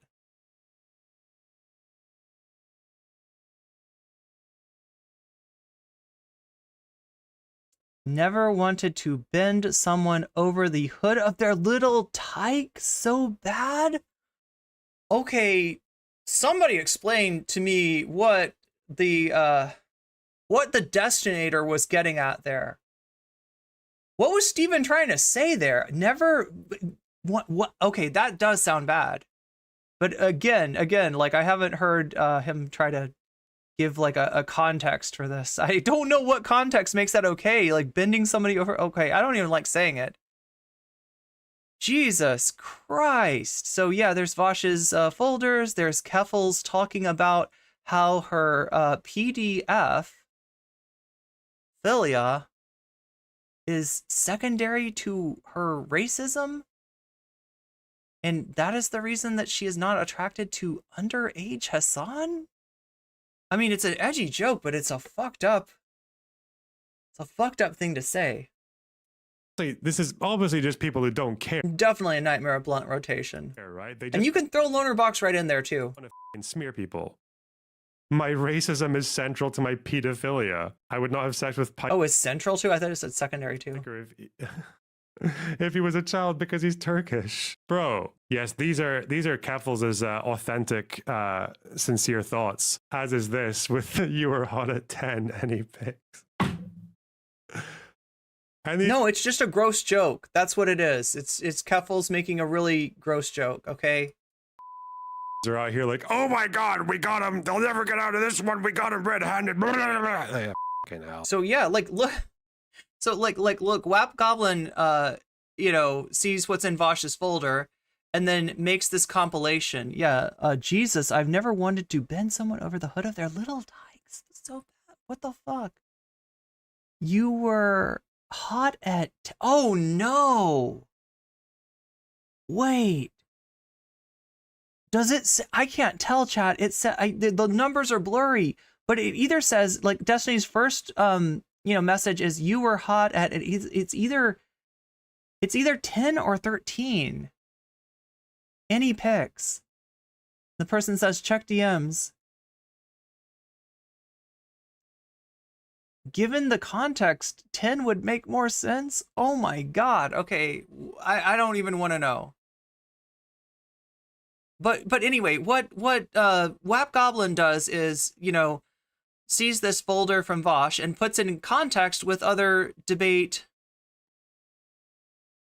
debate weirdos, let's just say, and some of the takes that they've had, Keffels being a very tasteless joke. Destiny, I hope that's a joke. But Lonerbox sees it and is like, yeah, it is just like those.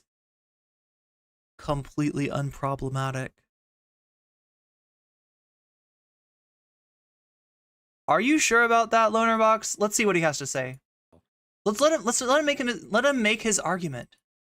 Off. Why does no one take my political commentary seriously? Oh my god, we got this pedophile, get his ass! Next week, did you know that pedo hunting is actually... And there we go, with the first logical fallacy of our stream. We have, I believe this one is called the false dichotomy. Either Vaush is like a predator who should be like locked away to protect children, or what was in his folder is completely okay. You have to pick one. No, you don't. That's a false dichotomy. That's not how it works. Like, it's unironic. It's kind of ironic that the people that talk about nuance so much, right, can't find any nuance between like somebody being an active predator and somebody having really fucked up shit on their hard drive. Very detrimental to the well-being of children, according to studies. Like, yeah, okay. According to studies, no. Detrimental to the... No, God, it's just like, that's gross. And if you look at that shit, you know, if you're into that shit, if that's what like spins your gears, then that's... Yeah, you should probably get some help. So that you are not... that you do not become a predator, right? That's like... Which it is, actually. It cheapens the use of the word and all that. Okay, what? Well, no. Apparently Mr. Girl came out to Vaush's defense. Yes. Slippery slope is so annoying, but I too understand it a little bit more. Wait, understand what? Thanks for pointing out the weird crap he's trying to pull. I mean, I've been around these people too much. I know all their tricks. It's like they almost got it. It almost feels like they got it from the same playbook. They looked up a book called Logical Fallacies, and then they ripped off the cover and replaced it with a cover that says Basic Debate Tactics, things you should use, right? In other words, they took things you should not use in a debate if you were actually good faith, and they switched it with you know, things you should use all the fucking time, because it fucking owns. It fucking owns. That's how you win debates with these fallacies. Use a little Mott and Bailey, pepper in a little false dichotomy fallacy, you know, some slippery slope. Me and Mr. Girl on the front lines. No one else is brave enough to... I don't like Mr. Girl, no. So do you see how this highly upvoted post in Well, I mean, at least you got that, you know, right? the H3 podcast subreddit... Keffels also joked about dating, flat-chested people. So she could pretend that sounds like the food shops take. She went after food shops. She called food shops a PDF, right?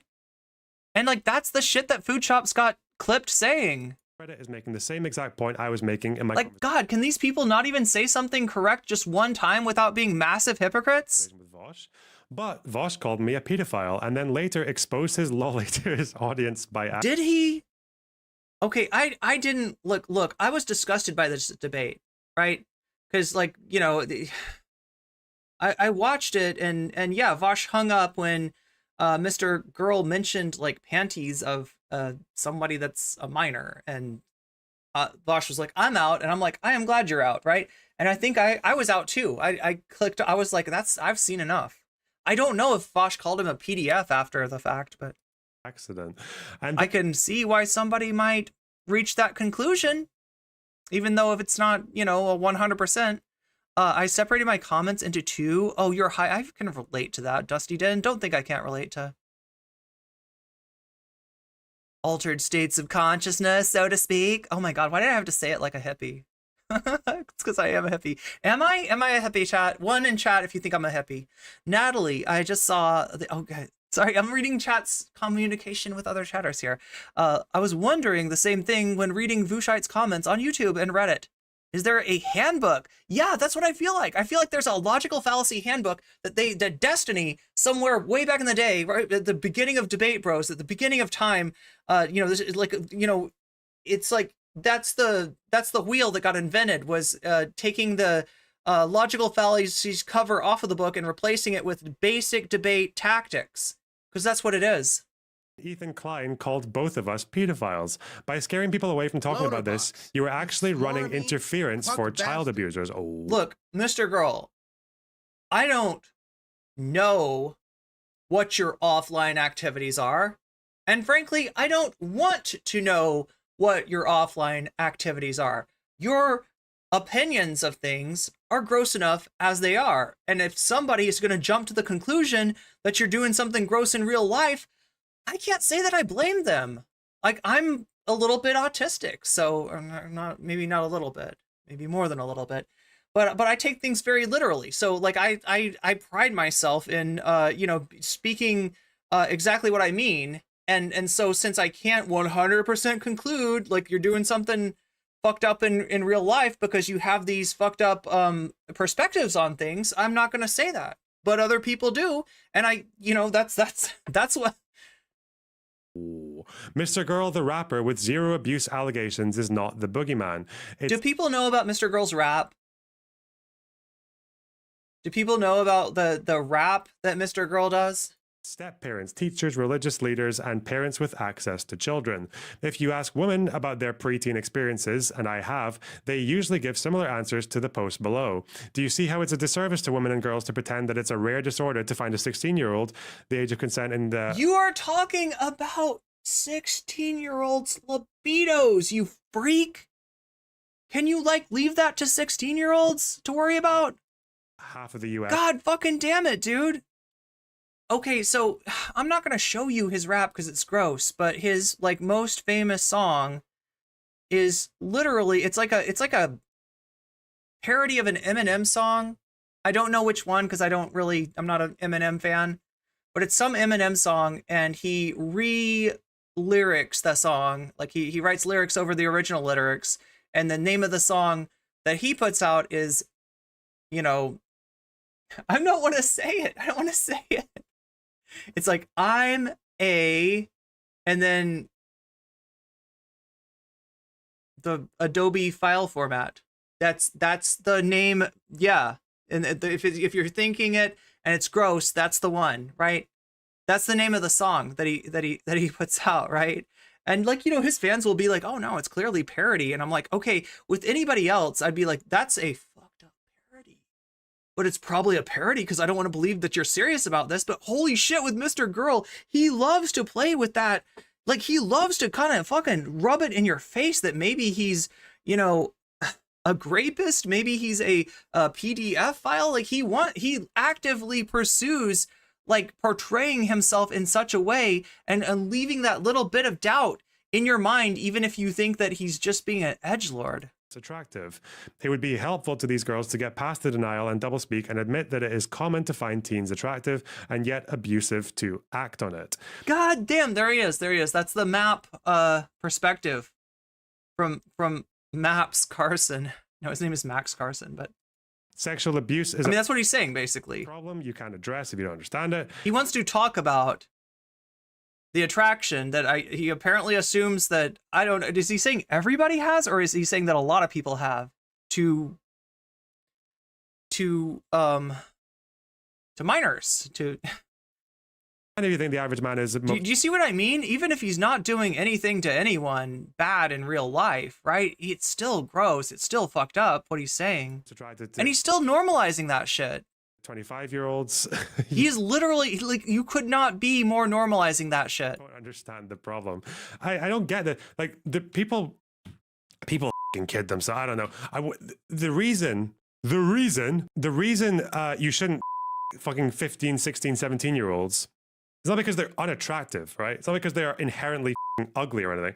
It's because they can't consent. It's because they are not, like, equipped to consent to sex with an adult. That's why you don't do it, because it's damaging to them, right?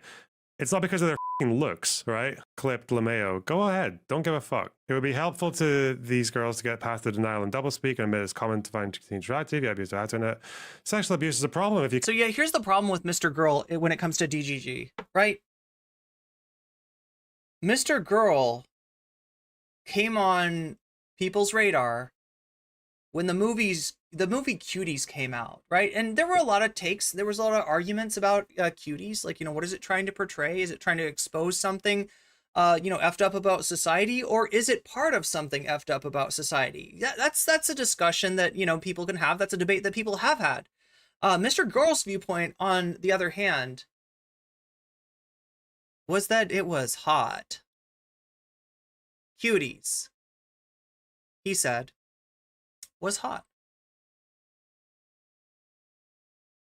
Now, to most of us, that is like, okay, I never want to hear about this person again in my life. How is this person even on YouTube? What the fuck? What the hot fuck is that, you know? But to DGG, they were like, yo, this guy is like the most morally consistent person I've ever seen. He's willing to bite the bullet on his attraction to underage people. That's commendable. Do you see why Hassan calls them debate perverts? Right? It might seem disingenuous. It might seem like a little bit of an invective or something like that. You know, it might even seem, I don't know, anti-sex or kink shaming or something, but there's a point to it. There's a point to it, right? The conversations, the debates, the spicy topics that these people like to entertain are kind of fucking gross. I'm going to be 100 with you on that, okay? It's kind of gross. I don't know what else to say. But like, because this looked good to the DGG community, and it's not all of them. I'm sure there's some people that were disgusted by him. I'm sure he had his enemies. Like, long term, he didn't end up getting along with Destiny, so he got kind of, you know, flushed out of their toilet bowl of discourse. And he's kind of a persona non grata, as far as I understand today. Don't think that I'm trying to paint them, you know, as being, you know, current fans of him, but there was something about Mr. Girl that fascinated these people, and he did get support from amongst their ranks. Again, not everyone. I'm not trying to call you all Mr. Girl aficionados, but there were way too many. Mr. Girl built a fan base out of freaking, you know, debate people, out of debate viewers, debate audience, right? There were people in there that were like, this guy's fucking based. And it is in no small part due to those fucked up topics that you entertain on the regular. You can address if you don't understand it. Oh yeah, I already read that.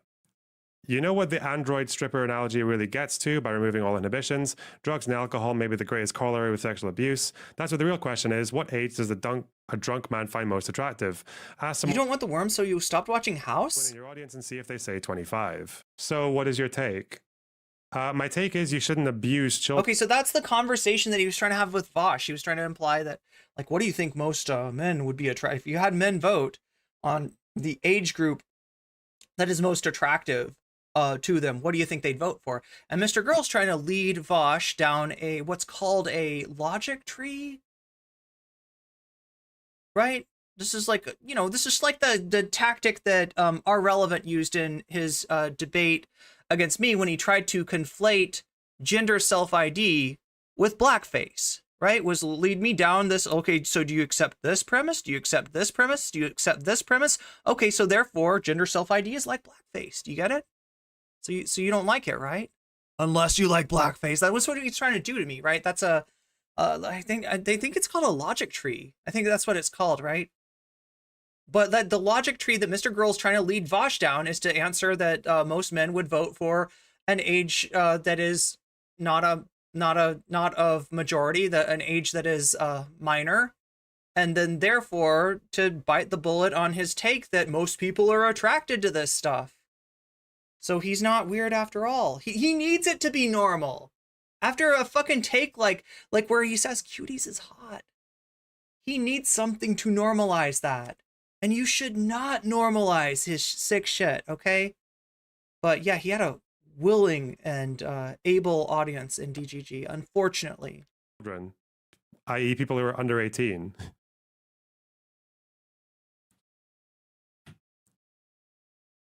If you watch Lolly, I don't know. I find that's a bit weird, but like if you're just it's a bit weird. Is that all? If you're just looking at Lolly, it's a cartoon. If you're just looking at Lolly, If that's all you're doing, like, whatever. Well, yeah, I mean, I guess if you see it by accident and you're like, get this shit, like, the fuck away from me. But that's not what Vaush was doing. He was seeing it, and he was hitting right-click, and he was hitting save. And he was putting it in his folder, his spank folder. That's what Vaush was doing it with it. Go nuts. If you feel like it's giving you urges to go beyond watching lolly, then probably find a therapist. Like, is that complicated? Don't be one of those people who acts as who says things like, I don't know, dude, I'm 23 and even dating a 21-year-old is just, I can't even, oh god, it's so disgusting. Like, don't be that person, because if you talk, we're not talking about fucking age gaps, Lonerbox. That's what he's doing.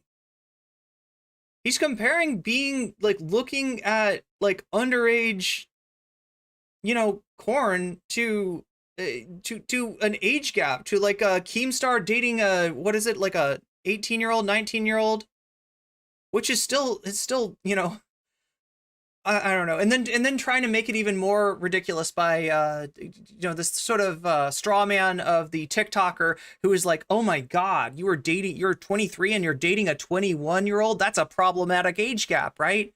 That's a fucking straw person. That's a straw kaiju. like that. You know what you sound like to me? You sound like a... It's just a folder to sort later. That's right. He just wanted to he was going to sort that stuff later. And then later on, he was going to look at it and be like, oh, that's gross. I can't believe that's a person that looks like a minor. I will sort it into the recycling bin because I don't want it. No, that's not what... Vaush clicked it and he downloaded it and he saved it for later, okay? I don't know how much more explicit I can get without inducing vomit on myself and on my audience, okay? Guilty nonce. All right, off. Age of consent's called in 16. That's dumb. It's too low. It should be 18. Like it's not good that it's 16 in Scotland. Okay, you can be in school when you're 16. Okay, whatever. I'm done. Okay, so again, I'm not trying to stretch this out. I'm not trying to put words in the mouth of Lonerbox. I want us to pay attention to the fact that, you know, at the very least, he is pro like an 18-year-old age of consent rather than what some countries have, which is, you know, 16. So. I don't give a fuck about. Good for him, I guess. Strock Haiju, when will Irene ever run out of anime references? That's not an Irene reference. That's a Zara Xerox reference. I will not take credit for Zara's creative creation. Zara's phrase coining. Yeah, phrase coining.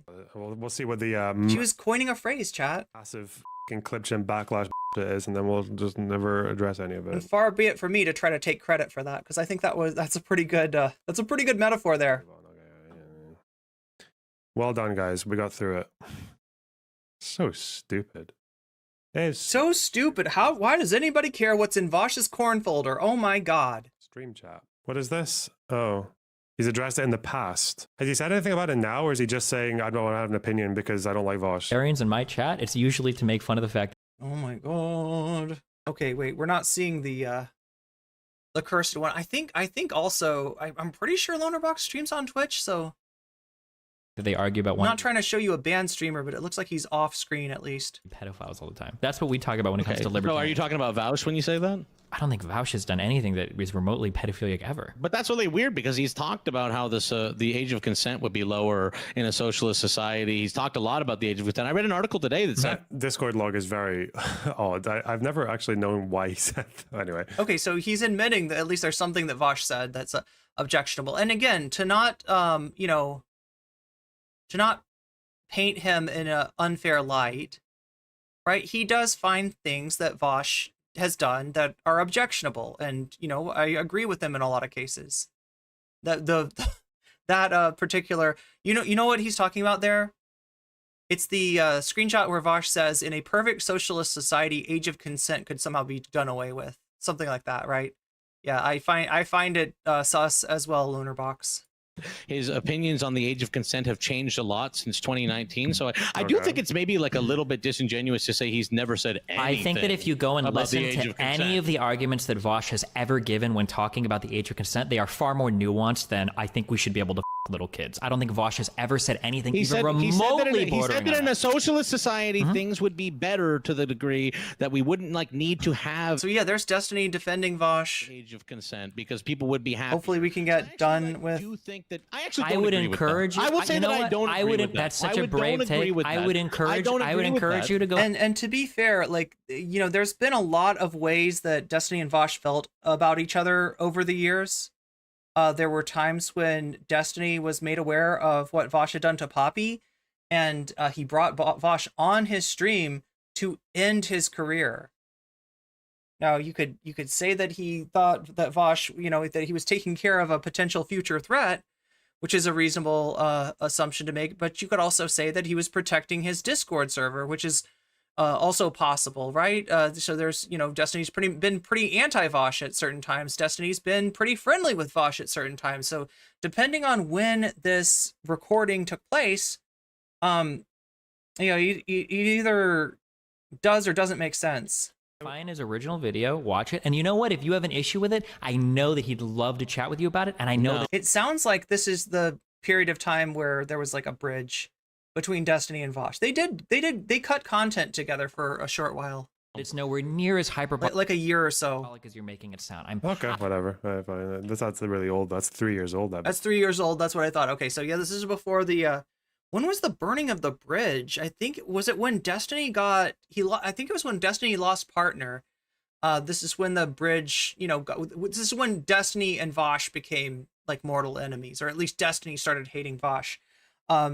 He made a statement saying that he was frustrated at the BLM protests and that he wishes that maybe some MAGA chuds with firearms would mow down the dipshit protesters.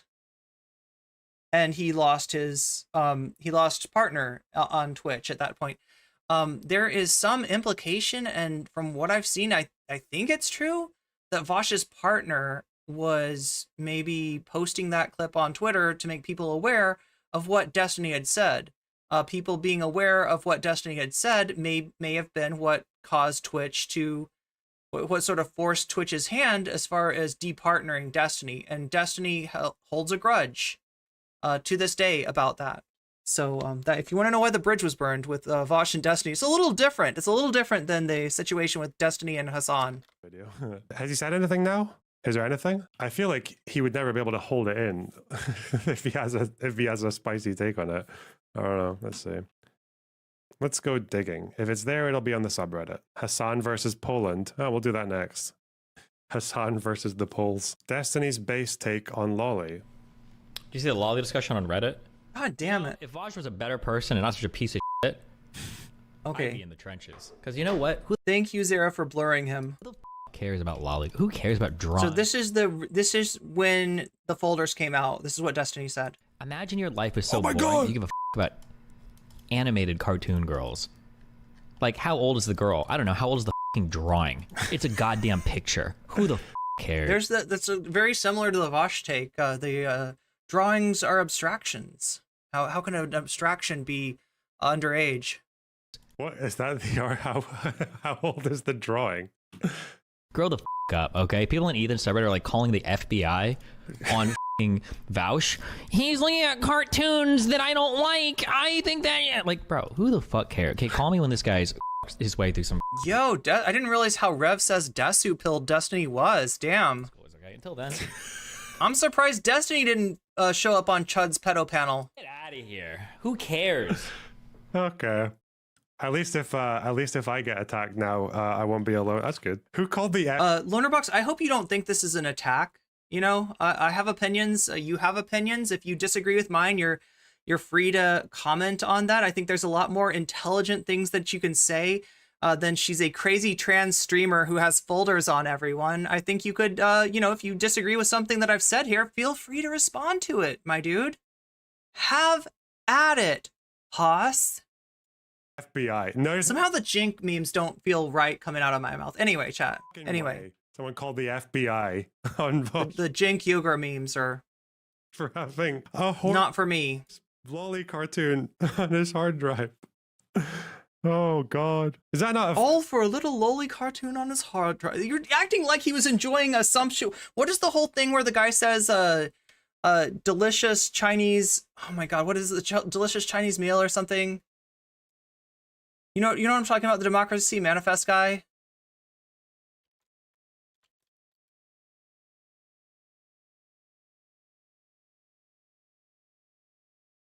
A succulent Chinese. Yeah, you're acting. You're talking like he's like, what for? What for? Having animated lolicon cartoons on my hard drive? Get your hands off my hard drive! Oh no, chat. The memes just write themselves. I'm a meme machine today. God damn. God damn. I'm probably peaking the audio levels too. Hey, if the audio is bad for you, you can do something to help out with that. I am crowdsourcing, fundraising for a better microphone, a XLR microphone. I'm on a USB microphone right now, so if you're noticing the shitty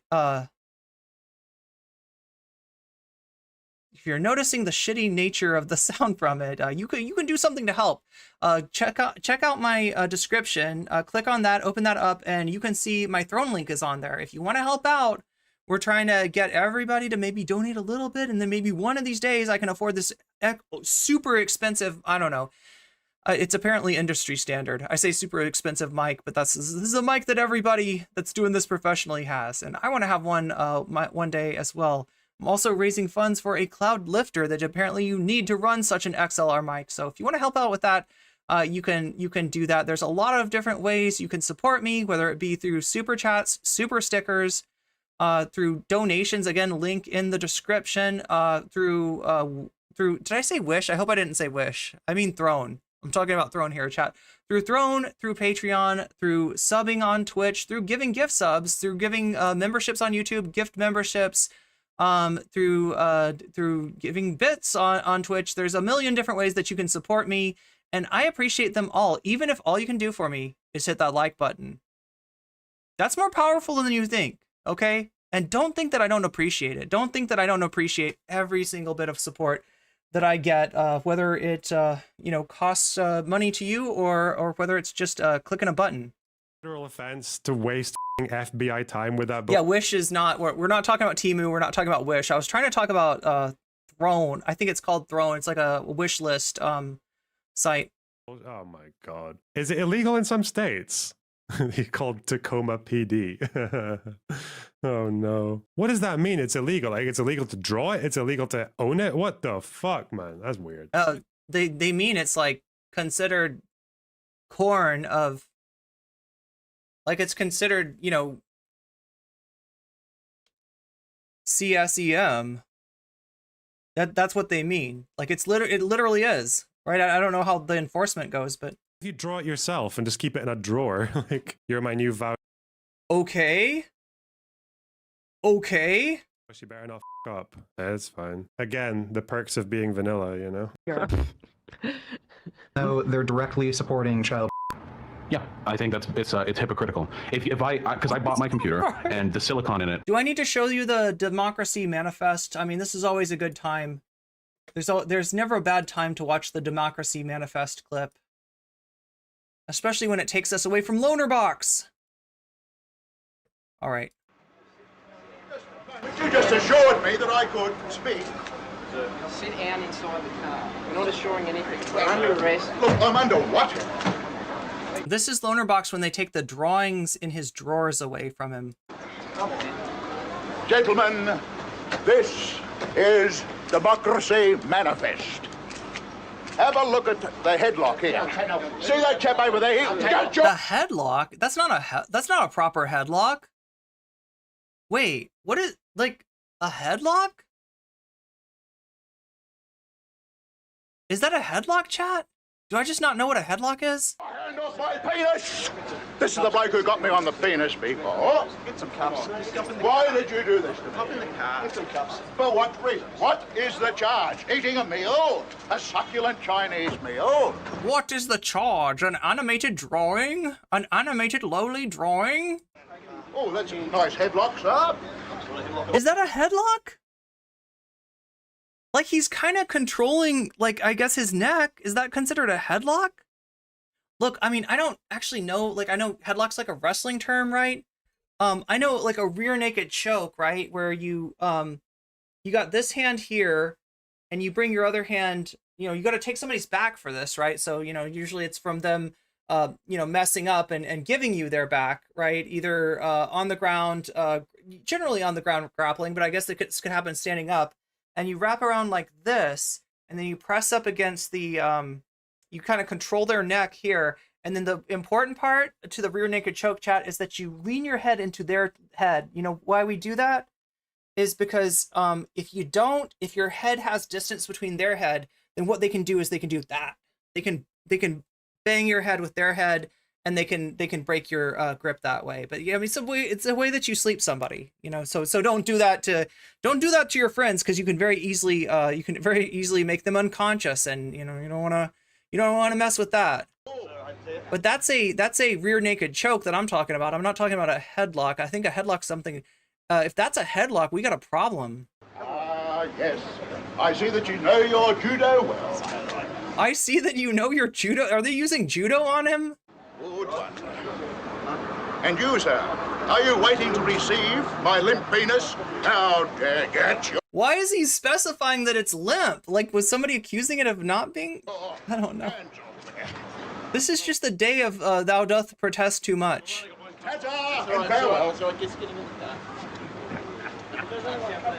One cup, look. Okay, so that's the Democracy Manifest guy. That's a reference I'm making if anybody's not familiar. Oh, I don't care about this. It's so dumb argument. Did you see that Willie Max made a video about? It's just weird. It's just weird because I feel like in a lot of cases, Lonerbox would not. Well, I don't know now. Now that I know that he's a white leafer, right? That kind of puts a different light on it. Wow, Lonerbox, you really do kind of live in two worlds as far as the Vaush and the Destiny sphere. Vaush, yeah, but I don't want to watch that. No, people in the sub said to report him to Tacoma PD. Is he still in Tacoma, or is that just a meme? I fucking. Oh god. Oh, Tacoma's in the Seattle area. Okay, so he still is there. Yeah. Oh, because Tacoma Web was to do with COVID, wasn't it? Yeah. Can we get your take on not safe for work fan art of you and Destiny? Is there not safe for work fan art of me and Destiny? What? That's probably cringe, but where is it? No, you want to see? Oh no. I don't need that. I don't need that. Headlock thing is him making fun of the cop. Okay, so he's not serious about the headlock thing. Yeah, Democracy Manifest is generally pretty. Wait, was that Monty Python? No, that was not Monty Python. That was not John Cleese or anybody else from Monty Python. That was an Australian gentleman who was mistaken for some kind of a credit fraud. Somebody that had committed credit fraud of some kind. And yeah, he was sitting down to eat a succulent Chinese meal. And they pulled him out and they arrested him because they thought he was this international criminal. Turns out he's just some dude from Australia. Way too excited to play off as cringe. I don't know, no one's ever done that to me before. I'm curious. Is that okay? I am a heterosexual, but I was just curious. Like, you should watch the Destiny Mark Lamont Hill debate. Why? I watched some of it off stream. Why? This is a standard debate about fucking war crimes and safe zones and Succulent is the boomer's moist. True. It's just, why do I need to watch that? That is the most Aussie shit. I mean, it could be, yeah, you'd have to include like a kangaroo, shrimp on the Barbie, and a Sheila to make it more Australian. It's cool. I guess. Wait, is a Sheila just it's like an alligator, right? No, it's a crocodile. What am I, silly? Oh my god, it's a crocodile. I was being really... Yeah, Alligator Dundee, that famous Australian movie, Alligator Dundee. Chill and good faith and all that, but I don't know. I want to see the NSFW bullshit, just because if my folder gets leaked, that's the only thing people... It will be the Destiny, yeah, you'll fucking save that, sure. Yeah.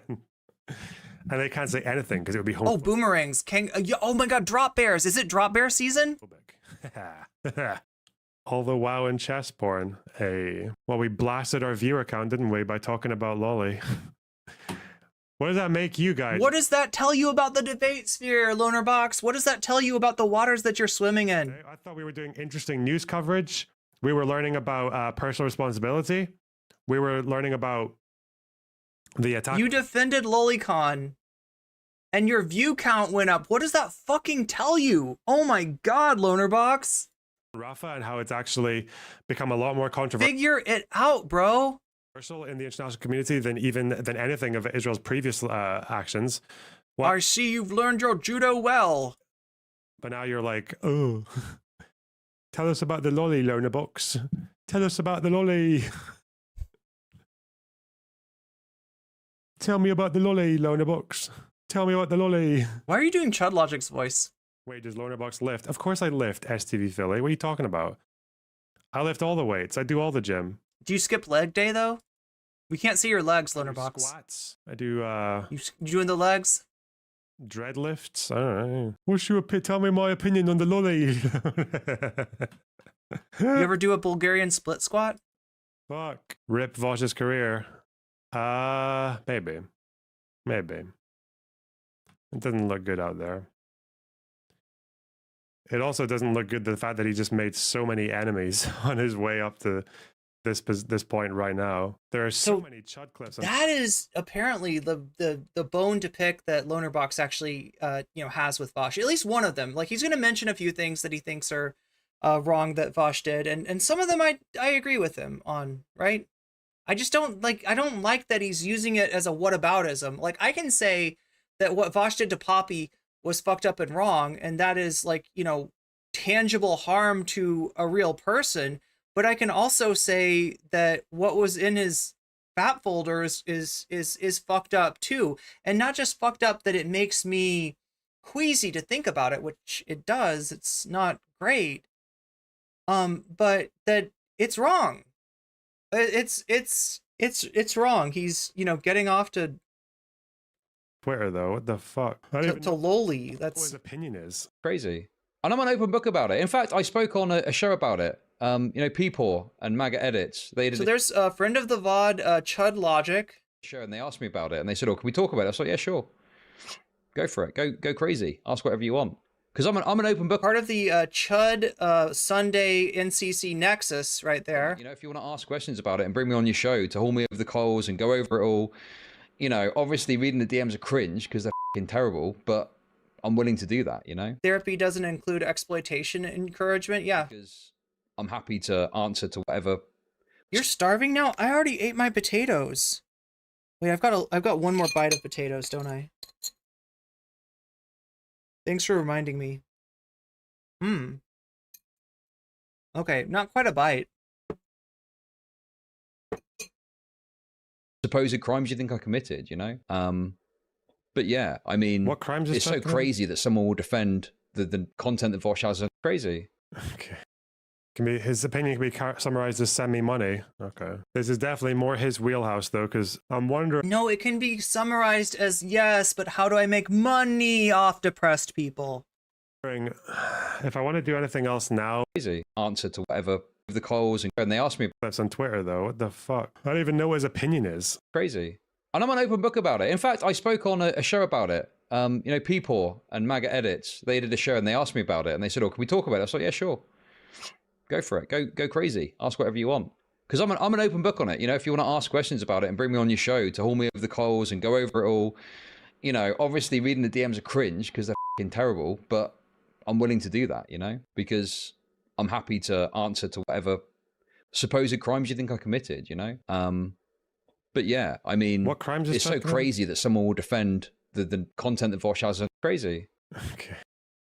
His opinion can be summarized as send me money. Okay. This is definitely more his wheelhouse, though, because I'm wondering if I want to do anything else now or if I want to have a break before the post-mortem progressive victory thing. Loner Box VGG is for the take. That's pretty mean thing to say, STV Philly. Don't look at it that way. The explanations too. No. Oh, pigeon. Jesus. Oh, okay. Leapt across the desk. No, I've done this so many times. So many times. Like, Why it's now? been Why 5 is it years, now guys. that you're... I've done it so many times and no more. All of a sudden.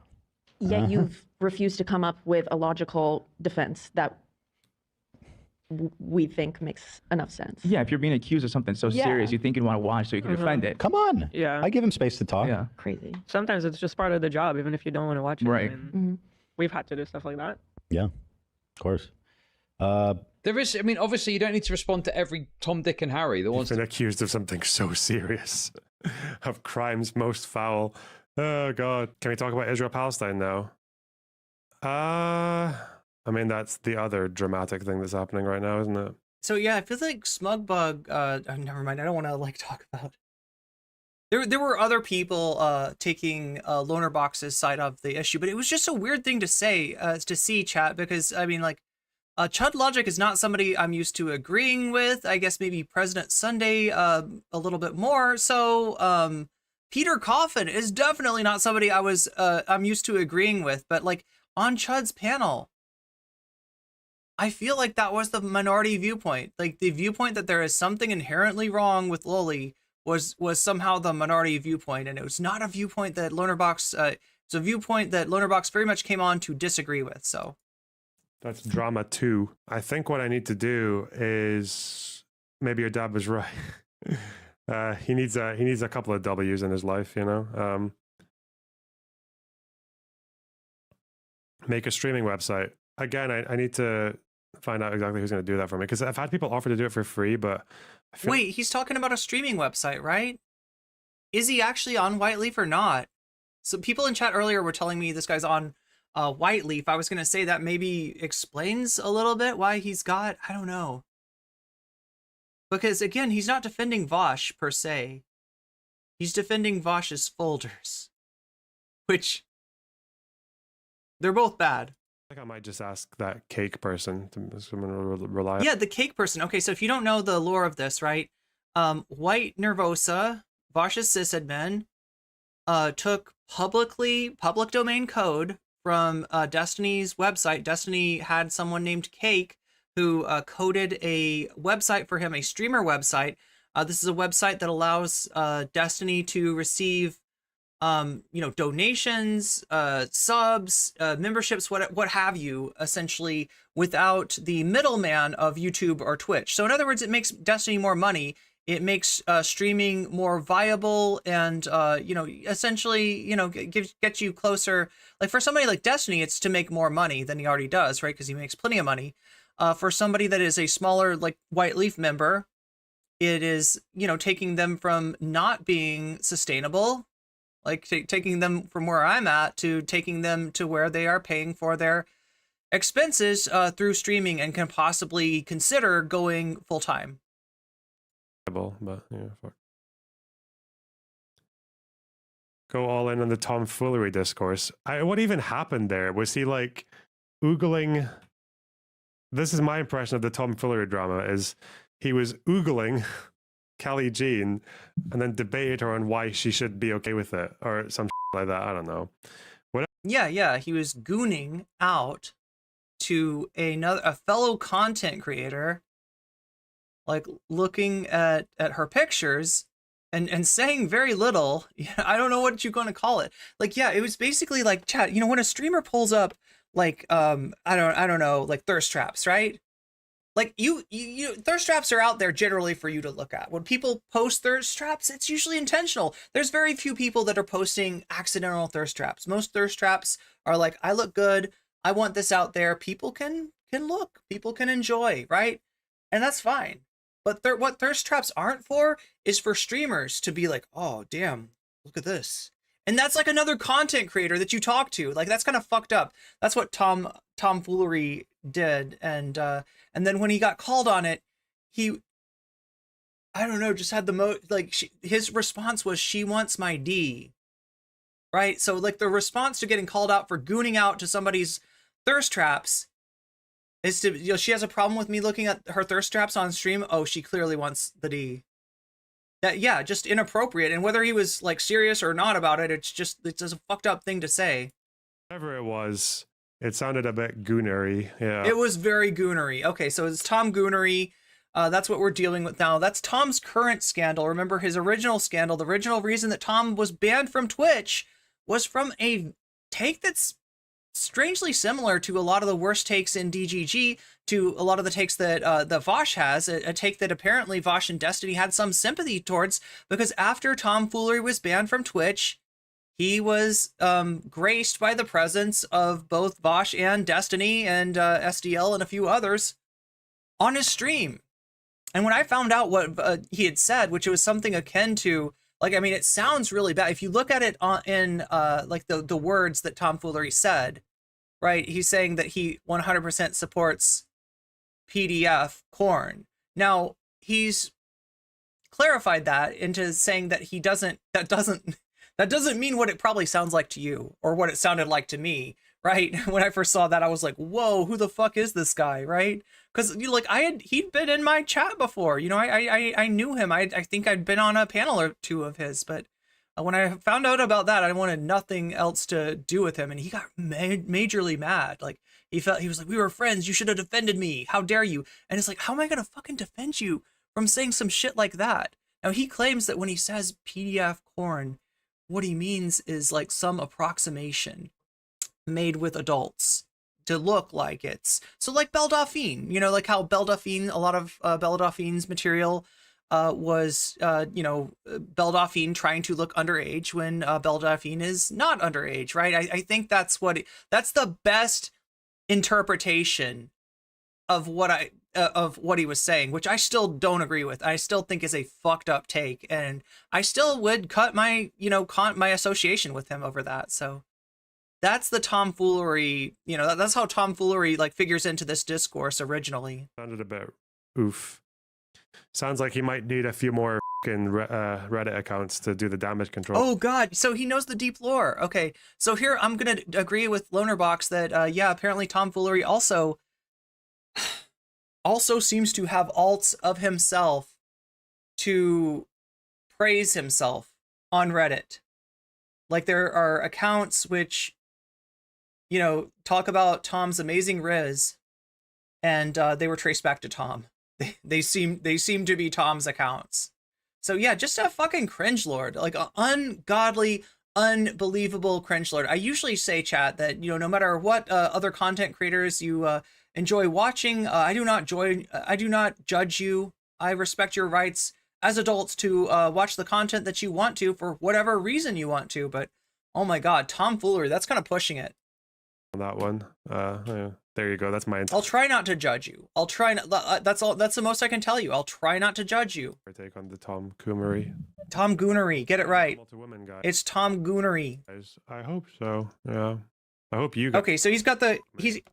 I'll give him credit where credit's due. He's got the correct tape on Tom. Ooh, garlic tofu. Thomas George. That sounds so good.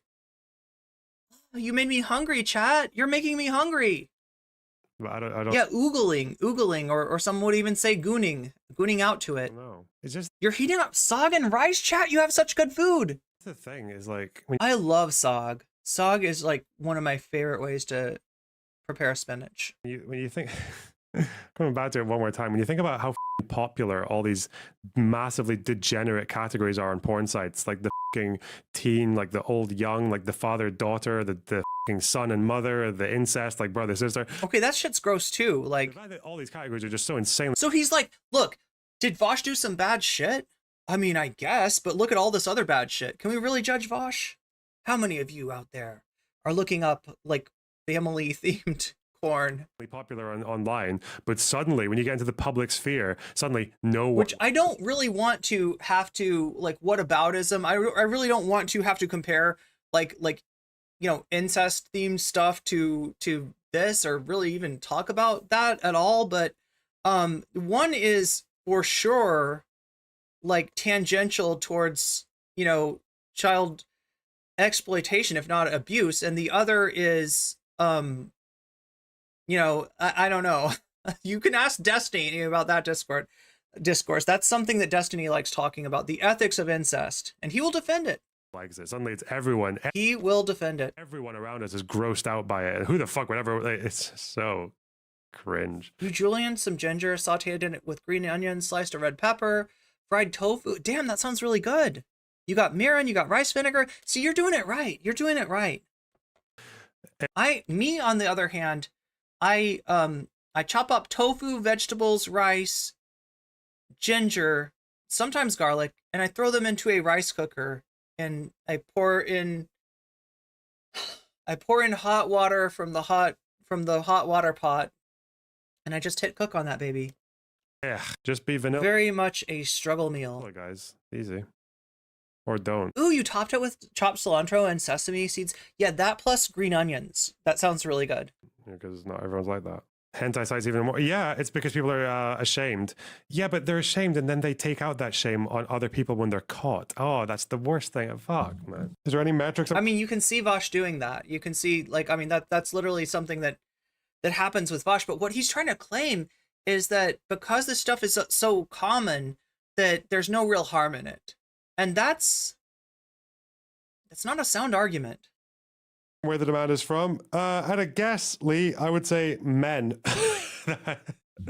I'd say the demand mostly comes from men. Do you think the Vaush defense has been bad so far? Yeah, it's been fucking horrible. Yeah, like. Oh. Okay, I agree with you on that too. Bad defense by Vaush. What's been bad about it? Because you're never gonna get, like, it's so much more plausible that he just enjoyed a picture that had lolly in it and doesn't want to admit that, even though he's been caught with it. That's like, and I feel like it would be a lot, I don't know, there's no easy way to do it, but I feel like the more honest thing would just be like, yeah, I saw this, thought it was all right, didn't give a fuck, it's a drawing, f you, idiot, like, go back to morally grandstanding. It's a drawing. F you, idiot. Go back to morally grandstanding. Go back to virtue signaling. You got a problem with what's in Vaush's folder? Stop virtue signaling. Stop morally grandstanding by having a problem with Loli.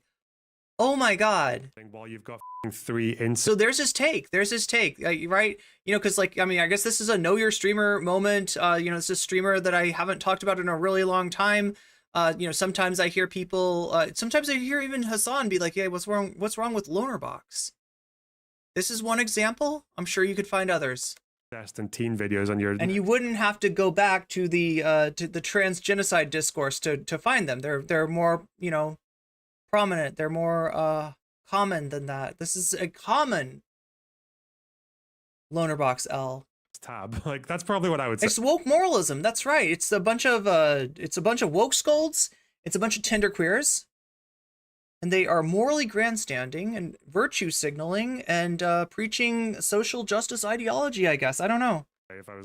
But again, it's probably very difficult to say that in public, right? Yeah, because you're basically admitting to liking lolicon, and lolly is f***ing gross. Yeah. If Destiny, these orbiters, and lolicons are your main defenders.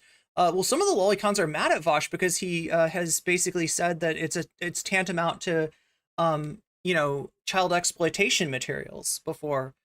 So there's some of the lolicons that are going after Vaush, not because they have a problem with what's in his folder, but because they think he's a hypocrite, which he is. But you know, he's also a lolicon, I guess. I don't know. Majority of step whatever porn tends to have the most popular porn stars. Yeah, that's the correct take. Like, because Lonerbox keeps on trying to make it into this false dichotomy. Oh, so you're calling Vaush a PDF? No, I'm not calling him a PDF.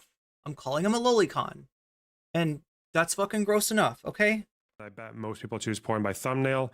Nah, there is a fetish over there is absolutely a fetish over the incest thing. Like, that's why it's scripted to be like incest. That's why if it's like father-daughter stuff, the girls like try to make themselves look younger with pigtails and shit. Stop coping. Okay, so I haven't seen what he's talking about. I have seen stuff that says like step, you know, that implies like a step relationship, mostly sibling one, and it, yeah, I mean, it kind of gross, but category. It's a popular category, okay? It's not. This doesn't make what Vaush is doing any better. It's a popular category. I don't give a fuck. Unfortunately, so is what Vaush is into, and that's not a defense for him. That's an argument for normalcy dictating ethics, and that's just not something I buy into. The incest porn actors are better looking in the thumbnails than the non-incest porn actors. If you're attracted to the thumbnail and the hot porn stars, then the most popular category would be like, I don't know, beautiful women porn, or like porn star What? porn or something like that. Or Porn star porn. Yeah, let's get some of that. celebrity, like not yeah, it's the role play that's fuck off. Fuck off. He's not lolly enough for lolicon. He's not woke moralist for the woke moralist. What a sad and difficult situation for Vaush. He does kind of find himself in no man's land. The copium. Dying on Lolly Hill. The copium's everywhere. Can't get out of it. We have an incest porn enjoyer defending their. That's what Lonerbox gets down to, is porn star porn. Like, what is that? Like, oh my gosh, you're such a big star. You're such a big adult star. Why, thank you. Do you ever try that stuff out at home? Yes, I practice all the time. You know, like, what the fuck? What the fuck? Is it like a themed, like being like, you know, like your roommate is a corn star? And I don't know. It's not incest. Yeah, and you know what else? Is it like a fetish of like accessibility somehow? Which is not true for you know, I don't think just to be real clear, like sex workers don't always want to bring their work home. Just like you don't want to bring your work home necessarily. Like if you do customer service tech support, right? And somebody, you know, in your house, even a significant other, asks you, you know, can you help me? I can't figure out how to work my computer. You kind of don't want to do that most of the time. You kind of not trying to do tech support for your significant other at home after doing tech support for a bunch of customers all day. It's not actually children. It's a drawing of a made up child. That is true. That is true. That is true. So very good point, Lonerbox. Cartoons are not children. Cartoons are not people. Drawings are an abstraction, and thus exist in a kind of ethics-free zone. Okay. Is there nothing drawn that you would have a problem with? So literally somebody could draw, like, I mean, look, there are some other harmful, you know, fetishes out there. Believe me, I've been to, you know, Paris before. I've walked the red, what is it called? I'm trying to remember the neighborhood. The place with the Moulin Rouge, what's that called? Right, I was surprised at what people get down to, right? Including a, you know, interest in Holocaust themes. Yeah. Is that okay if it's a drawing? Are you cool? Are you cool if that's in Vaush's folder? People use the incest porn as it's all acted out defense, but then not realize the same thing can be applied to it's so stupid. What are your thoughts on Chris drama?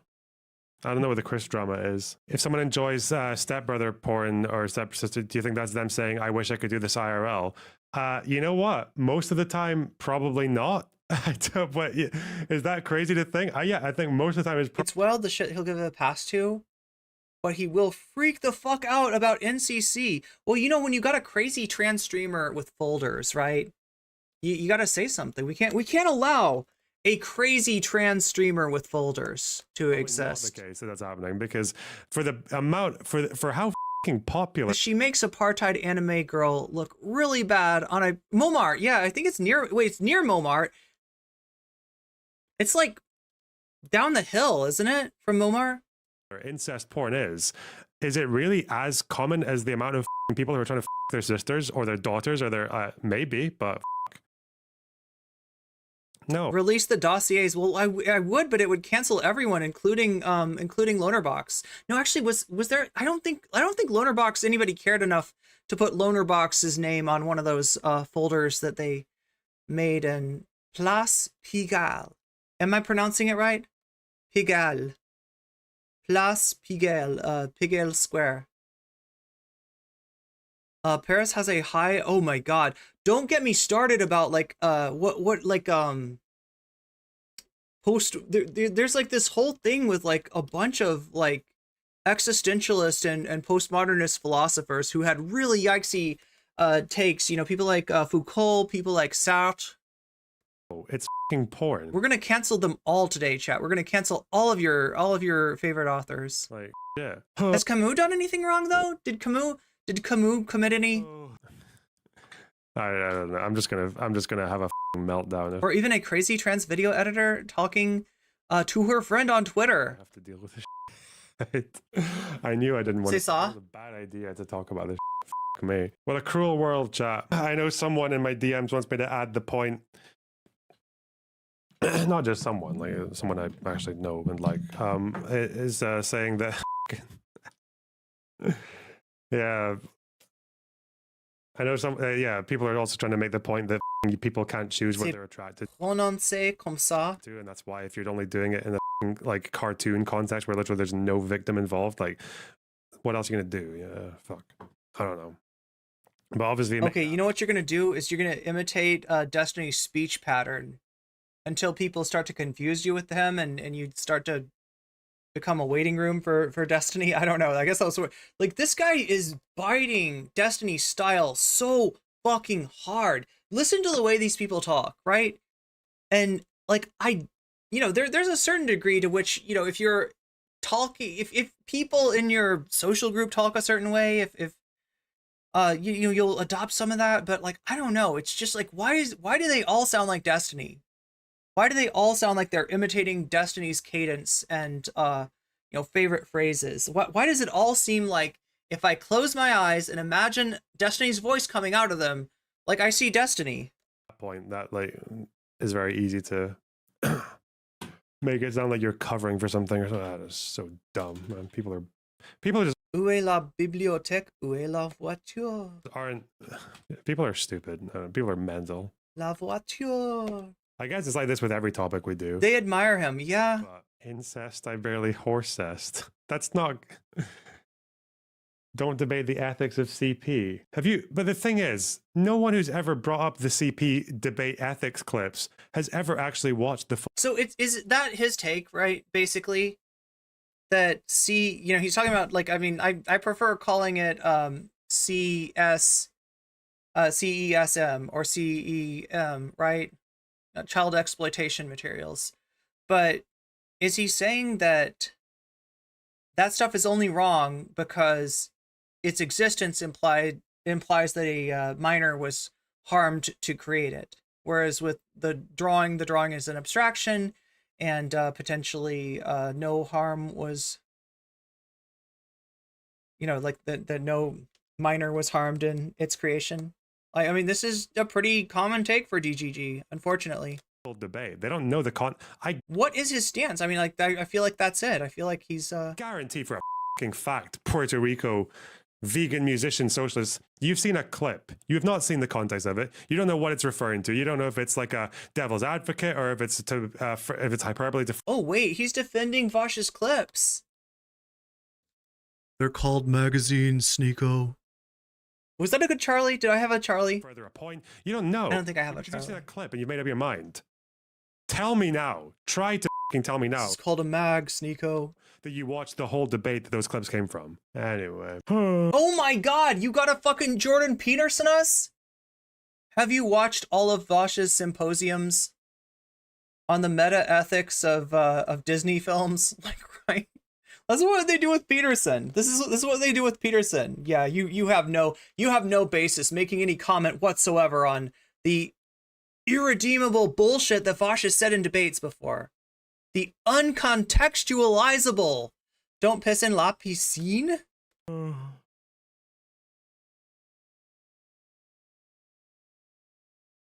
You have an average Penguin Zero impression, but it's hard to coax it out.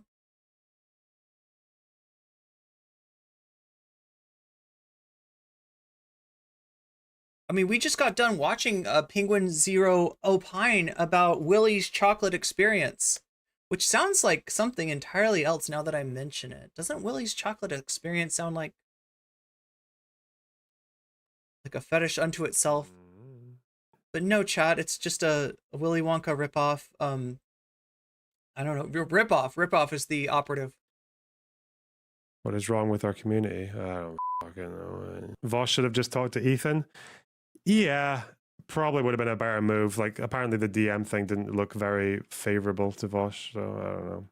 God damn it. Isn't piscine just a tiny ball pool with very tiny balls? Wait, I've heard people say that pee is stored in the balls. How was the USA? It was good. I can't verify that. It's still there, last I checked. It's doing fine. I'm not convinced Vaush is into lolly, though. Am I on copium? What do you mean into? Like it's a special interest, or like it's a... Yeah, he gets off to it. You're not convinced. Oh no, he just fucking downloaded that shit and saved it to his folder. For research purposes?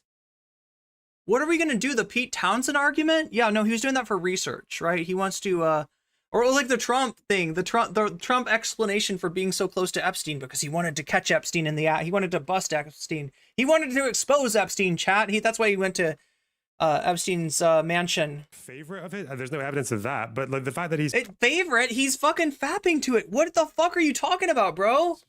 I think it's... That's his spank folder. What do you think that is? Clear that he saw a picture with lolly in it and enjoyed it. So it's like, does that mean you're into it? I don't care, though. I don't give a... You don't care? Okay. Fuck. As long as you bite the bullet like Mr. Girl, as long as you're morally consistent, you can be into it in the DGG sphere, I guess. And if you do care, you're weird, and you probably have a very degenerate porn history on your computer, and you're just projecting. I don't know, fuck. Or you probably sexually harassed 18 women before breakfast today. I don't know. What? Wait, if you have a problem with Vaush, you're the one that's doing... Look, he's about to tell us that, you know, he's aware that Vaush has been guilty of some sexual harassment, right? And he's going to bring that up as like, this is what people should really be concerned about. And yeah, you're right, Lonerbox. People should be concerned about that, especially people who are doing content with Vaush. But I wouldn't know anybody like that, would I? We'll find out. We'll find out, chat, who did content with Vaush after he found out about the Poppy incident. Does he think he's clever? Very. Don't lie, it's the greatest country I've ever been to. I did like Ohio. I liked Ohio mostly for the people, like the social stuff. I like Ohio mainly for the skibbity. It was just really cool. It was really cool. That's just because I'm the Rizzler. Having that many people lining up to have their foes taken. That's just because I'm sticking out the gap. That was really fucking wacky. It's his Sorry. hobby horse. Is that even a fucking pun? It's a thing. It's at least an American thing. I don't know if it's a Scottish thing, but stop. He does think he's exceptionally clever.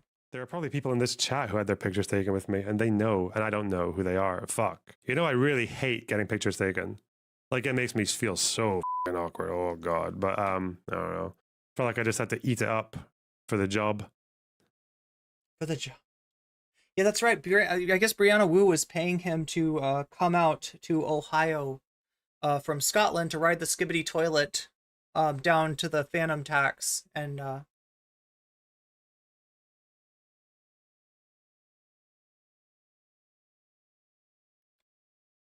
He should have just owned it. Yeah, I think he should have. Yeah. He should have just said, yeah, I saw this picture, thought it was whatever. And then that would have been submitted to the FBI as evidence.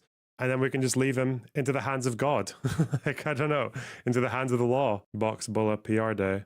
I haven't actually been sent any of the photos that the fans took of us, but yeah, they're out there. It is definitely a hard job being the smartest streamer, like Lonerbox says. You got to have these big brain nuanced takes, right? That lolicon is okay because there is stepdad porn. I can't wait till the himbo shoot comes out. Me and Irrelevant had a f***ing ball doing himbo shots because we had similar outfits, so we just went ham with it. What the f*** is himbo? It's like a bimbo, but a guy. But it's cringe when you call yourself that. Where are those foes? They're coming. They're on their way. What the f*** is this? Fantano. I would never trust Fantano talking about any topic outside of the very, very, very narrow purview of the very, very, very... God damn, could he get his nose any further up Destiny's ass? That's what I ask. Reviews. And this guy... Reviews, I would never trust anything he says if it has anything to do with like a political... Watching him do that review of that J. Cole song, Towards No Name, was one of the most insane things I've ever seen in my entire life. I think Fantano is one of the rare cases of a person whose mind is actually... He hates Fantano. He hates Fantano. Bring himself back from like the days where he was friendly with Sam Hyde, and he's like on this like perpetual like self-cucking to like atone for his sins or some shit. Didn't this guy bring on Sam Hyde to have him talk about stalking Hassan? But yeah, I would. I'm not saying that he's wrong here. I don't know. I'm just saying that I would never trust a single thing Fantano says outside of him like crying, you know, during a sad music video or something. I would never. Okay, whatever. Okay, look. I feel like I owe you. Liberal. Could you actually own a position instead of being a f***ing coward? The fact that you still refuse to call Vaush a pedo is ridiculous. Never thought I'd see you this absolutely afraid to openly state an opinion. Disappointing. Okay. Whatever, dude. People are so toxic on the internet, guys. Good evening. I don't It's too normally much. sing in front of people, but I've been preparing something that I really wanted to share with I everyone. feel like I owe you Thanks for watching. a little bit of a palate cleanser. Are you ready, chat? Are you ready to get in your feels? Last night we let the Rizzler talk. Even Livy Dunn was getting rizzed up by baby Gronk. He said that her yacht was so Ohio and Skibidi. Even Kyson and I show speed hitting the gritty. A grimace shaking Fortnite. A grimace shaking Fortnite. Anyway. I think she's maybe protecting me by deciding not Well, to. she should have protected you better because Zara was able to find your cringe and expose it to the world. So there we go. I mean, I don't think that it's necessarily any more cringe. I don't actually know what he's talking about because I feel like he says, you know, he repeats some of that stuff in this VOD. He's maybe even saying a little worse in this VOD. There's plenty of cringe to go around, Lonerbox. Upload that segment. It's just the thing is like when you think. Coming back to it one more time, when you think about how popular all these massively degenerate categories are on porn sites, like the teen, like the old young, like the father-daughter, whether or not that becomes a VOD or not, I think she's maybe protecting me by deciding not to upload that segment. It's just the thing is like when you think, coming back to it one more time, when you think about how popular all these massively degenerate categories are on porn sites, like the teen, like the old young, like the father-daughter. Jesus Christ, Olivia, I don't know who you are, but this is not the time to own yourself with a duplication error in your editing.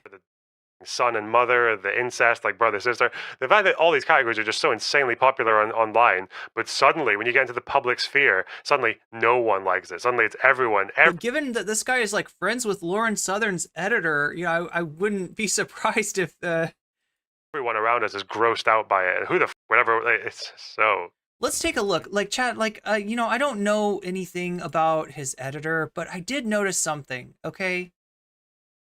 I did notice something about the description. And generally, if you don't know, when a streamer has an editor, and, you know, this is an edited stream, this is taken from a VOD that he did and edited down to make it more concise and digestible, etc., you know, cut out the ums and ahs, whatever editors do. It's different for every editor, it's different for every streamer, right?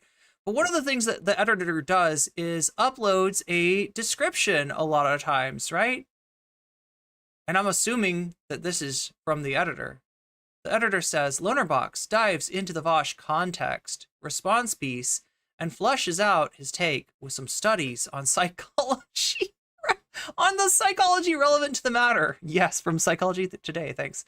With you know, just some tangentially related shit that he found on PubMed. Yeah, that's right.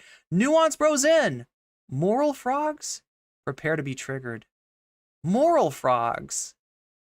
Where have I heard that before? Now, a frog, if you don't know, is, I don't know, a stream viewer. I guess that's the best way I could describe it. If somebody's a drama frog, they are a stream viewer who wants to see drama. They might go from you know, one streamer's chat to another streamer's chat, you know, trying to provoke some sort of a conflict. That's what a drama frog is, right? I have never heard of a moral frog though before. But I mean, it's a, you know, adaptable term. There's other kinds of, there's VOD frogs, people that watch the, they don't watch the stream live, they watch it on a VOD. Some of you may be VOD frogs, my VOD frogs watching right now. So that's another use for frogs, but I have never heard moral frogs. You know what I have heard though?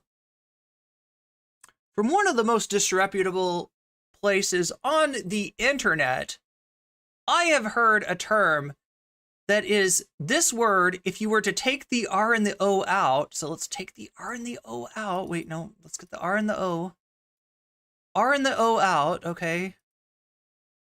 So there we go. We take that out and we add an A. And I'm not going to pronounce that word because it's a slur. But that is a phrase that exists on the internet to describe people on that horrible little corner of the internet that is known as 4chan, who care about you know, things like the, I don't know, when they've done, you know, collective action hacktivism or whatever, right? That's what that is.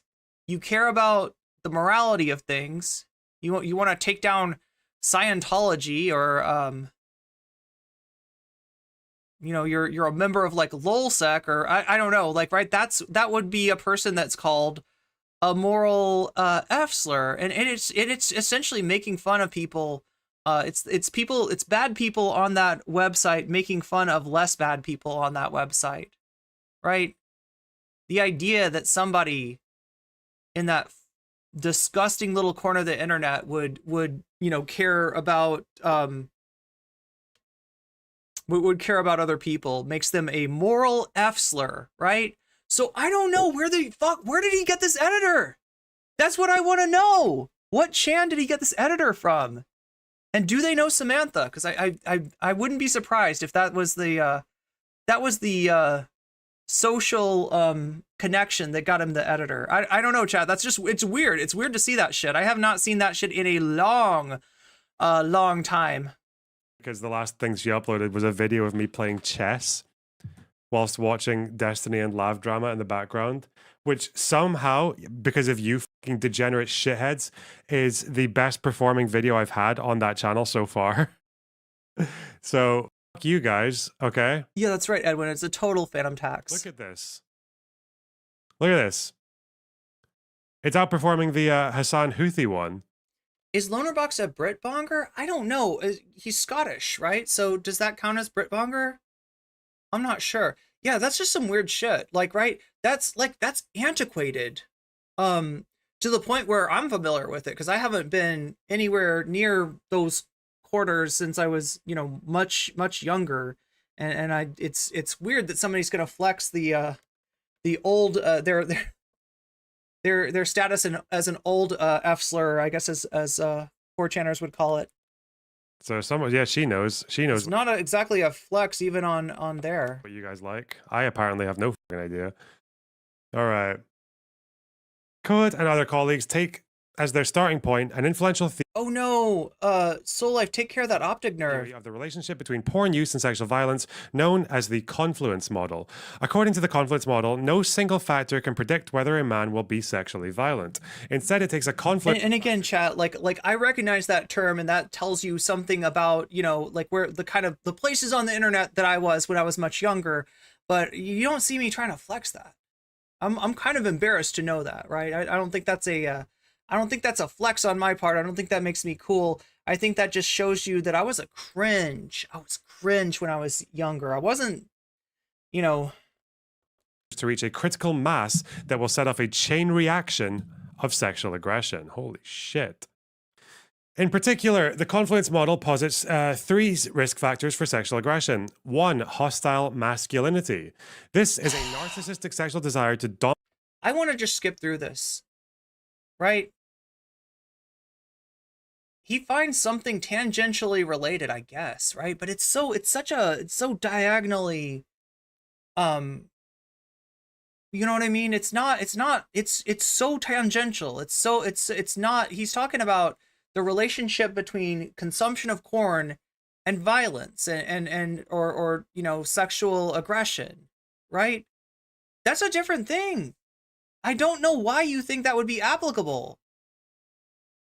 Like, I gotta say that this is worse than a student who goes to look up goes to look something up on PubMed, finds a study, doesn't notice that the word murine is in the study, and that it's a study of mice, okay, not human beings. Shows the study to their teacher. Look, we found evidence of this, right? According to the apparently the murine lung, and the teacher's like, the murine means the lung of a mouse. This is not a human study, right? Oh, I'm sorry, I'm a freshman in undergrad, so that's understandable that you would do that, right? But if you're somebody that's trying to present themselves as some kind of an intellectual, and and all you can find is like something just tangentially, I mean, this is not even that, this is a different subject matter.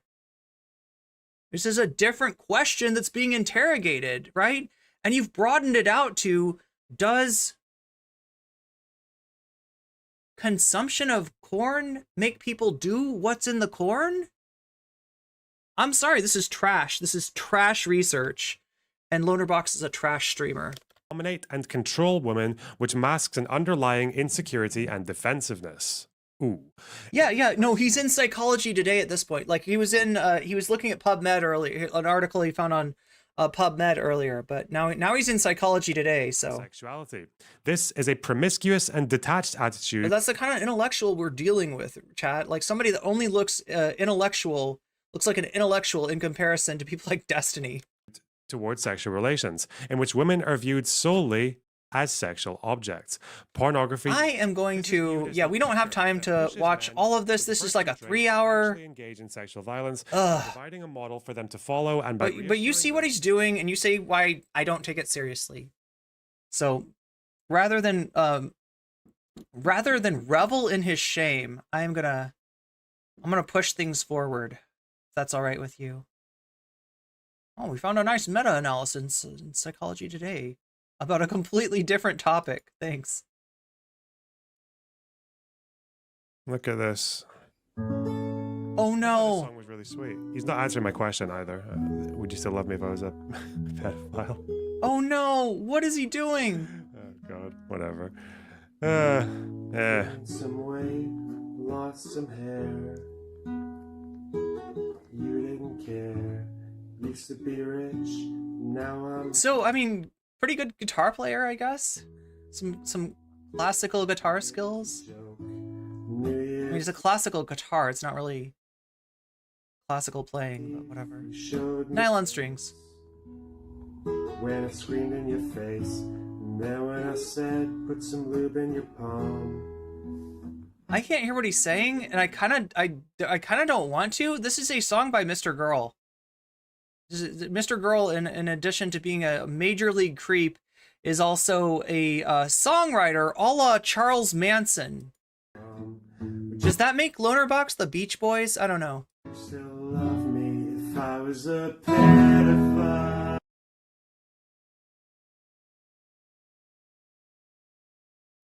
That's some edgy shit, my dude. That's some edgy fucking shit. I don't know why you did that, but sure, whatever. Oh my god.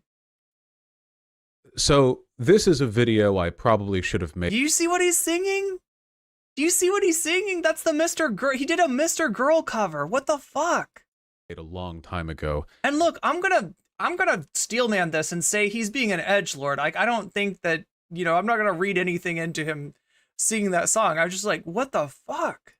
There are two main reasons why I haven't. For one, everything we're about chat's saying that he was singing about putting lube in his palm. Okay, that's... Your grandkids will be able to see. I mean, the internet is forever, oftentimes, yeah. As long as, over and over and over again on this channel in live I would have rather seen a cover of the Toxic Gossip Train streams and in videos. Some of it has been discussed to death. Over engagement with the topic has caused it to have a disproportionate influence both on my community and on the way people outside of my community perceive me and my channel. And yet you still feel so defensive that you need to overengage once again. The second main reason I've been hesitant to make this video is because experience has taught me that, generally speaking, if folks want So yeah, he's up to 18k subs lost. to hate you or distrust you or whatever else, it's pretty difficult to convince them otherwise. Sometimes, if you're unpopular enough, even if you've got a good point to make, just the attempt. So if you like, I have covered Vaush's let's see, Vaush's reaction to the leaks having. I've covered the leaks. I covered Vaush's reaction to the leaks. I covered Vaush's reaction to H3. I covered H3's reaction to the Vaush leaks. I've covered the response by H3, the response by Vaush, the response by Tipster, the response by Keffels, all of that stuff, chat. If you look in my live streams playlist, you will find more of that than you probably want. But it's out there, it's available. I'm going to strive not to repeat any of my analysis of, this is content I've been over before. I'm going to try to keep my commentary to my opinion on Lonerbox's analysis rather than, reinventing the wheel on my analysis of the Vaush. This is the Vaush response video, right? This is the video that made the rest of his community that hasn't unsubscribed from him feel like maybe it's okay to be a Vaush fan after all. You don't have to leave, you can stay. He's responded to it. To change people's minds can come across as kind of self-incriminating. You actually ground them further in the positions they already. Johan von Sminkelsmurf, thanks for the $5. No, the opposite. Have you seen JoJo? Season 3, main character is 17. You're really telling me he looks his age? It's really not uncommon. Are you using Jotaro Kujo as an excuse for Vaush's folders? Is that what his chatter's doing? I don't feel like you can make that same excuse when someone looks prepubescent. I'm sorry. Sorry. Have. It's one of those deals where the people who need to hear it won't listen, and the people who will listen don't need to hear. Again, I'm pretty sure there's an old clip of Vaush literally saying, like, what was it? No, they do. I mean, like, this is in-house, right, chat? This is meant for, I'm convinced, this is meant for his audience. This is meant for Vaushites who are embarrassed, who have, anytime they try to talk about this, anytime they try to convince people, they get cooked. They get cooked fucking hard. And he's giving them the excuse to turn inwards and only pay attention to the opinions that are coming from inside the cult. And, so he's just basically trying to preserve the stands, the hardcore Vaushites, the people that, to whom Vaush has become a way of life, right? He wants to keep them. He wants to keep their donos. He wants to keep their subs. He wants to keep their engagement. He has given up, essentially, at least to my, perspective. He's given up on trying to convince anybody outside of his community that he did nothing wrong here. But yeah, it's still, we do have Lonerbox, who, like, I now don't know. Somebody said earlier Lonerbox was part of Whiteleaf. He was talking about getting a site from Cake, right? That's the Destiny sysadmin, I think, or at least the person that came up with the code that's on Destiny's website. So why would he need Cake to code him a site if he was already on, unless he's thinking about leaving Whiteleaf, which I don't know. I guess what I'm saying is the jury's still out on that. We've all jerked it to Lolly. I'm pretty sure that was one of his. Oh, great. One of his clips. We've all been there. Oh, great. I completely fucked you. No, Lonerbox was not saying what Lonerbox was quoting Vaush there. Just to be really clear, that's not something that Lonerbox is saying. That's something that Vaush said, and Lonerbox is quoting it. Like, I feel like you probably just need to start fighting on that. One of the commenters on screen is like saying Ethan has a ratty character, and I'm like, is that some is that like an anti-Semitic thing? I don't know. It could be. Like I said, this is somebody that's friends apparently with Lauren Southern's editor, somebody who's cut content with Lauren Southern before, so it's entirely possible. Like there are far right people in the Destiny audience that don't seem to have much problem at all fitting in. Although I wouldn't typify Destiny's audience as far right on the whole. Ground eventually. Anyway. hear it again. Let's get right to it then. Let's not waste time. What am I actually talking about? Well, I hate to drop this on the people who just innocently watch me for my political... Oh, okay. Thank you, Natalie. ...any broader community drama. Some folks online have called me a pedophile. Now, this in and of itself isn't actually that noteworthy. With the political climate being what it is, folks are getting accused of being pedophiles on Twitter left. Yeah, it's happening all the time. But some people have called me this way more insistently and a lot louder. So why? Remember how I said self-defense can come across as kind of incriminating even if it's accurate or well-intentioned? Yeah, even though I've gone over all this before on stream or in videos, I wasn't exactly jumping at the bit to make a why I'm not a pedophile video. That's not... It's a rough subject, is what I'm saying. You know, that's one of the reasons why it's so effective as a smear, of course. Okay, chat. Incredibly. So just for, you know, since we've talked about the White Leaf Network and who's a part of it and who's not a part of it, this is what Natalie just sent me as far as a list of creators using White Leaf.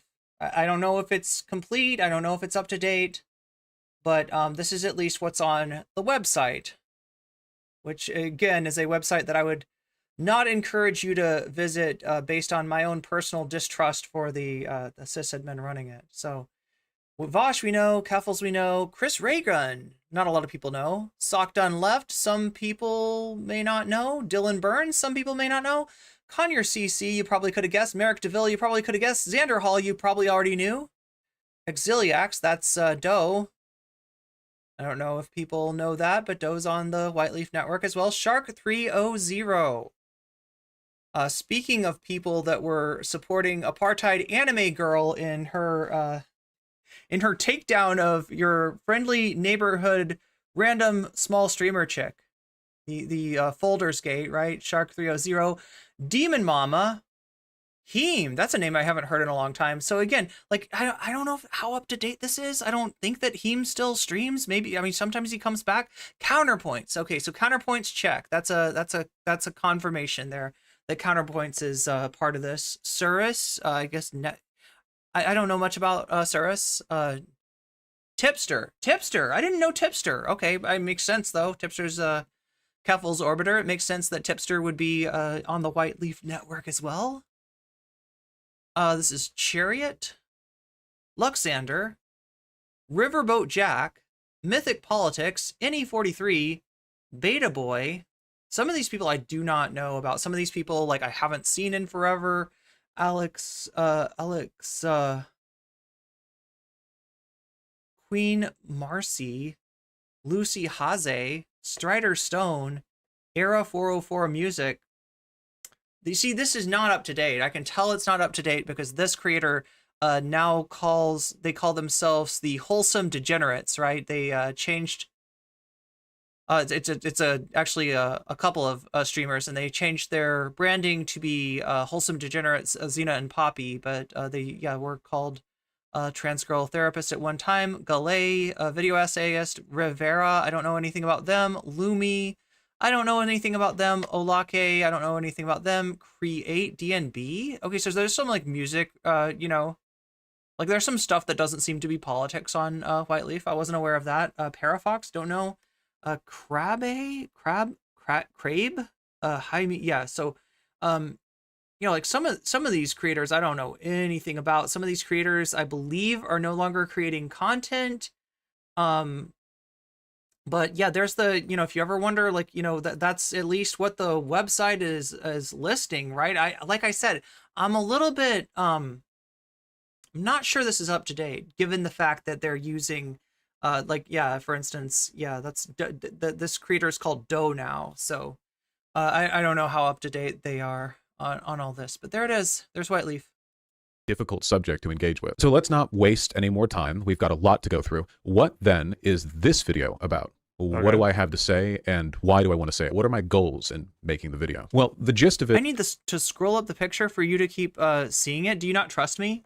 It is this. When Shoe on Head still has merch on the White Forest store. So yeah, maybe Shoe on... Yeah, that's why I'm saying there might be more people that aren't listed here, and there might be people that are listed there that, like, for instance, well, Lance was removed. Like, they didn't list the serfs. So yeah, as we all know, how many people are in that network? I mean, they're listing what, 25 or so? people accuse me of being a pedophile, they usually do so while presenting pieces of evidence, often Yeah, good for Gabby. I'm not telling you whose table you're allowed to sit at, but they might. clips from my live streams that make me look bad. While I do think that a lot of the claims and pieces of so-called There's a Trekkie. Thanks for the $2.99 Australian. I appreciate that. Will you be my Scottish internet daddy? That's a very strange thing to say. So no, I will not. I can be your. I can be an entertainer who you enjoy from a safe distance.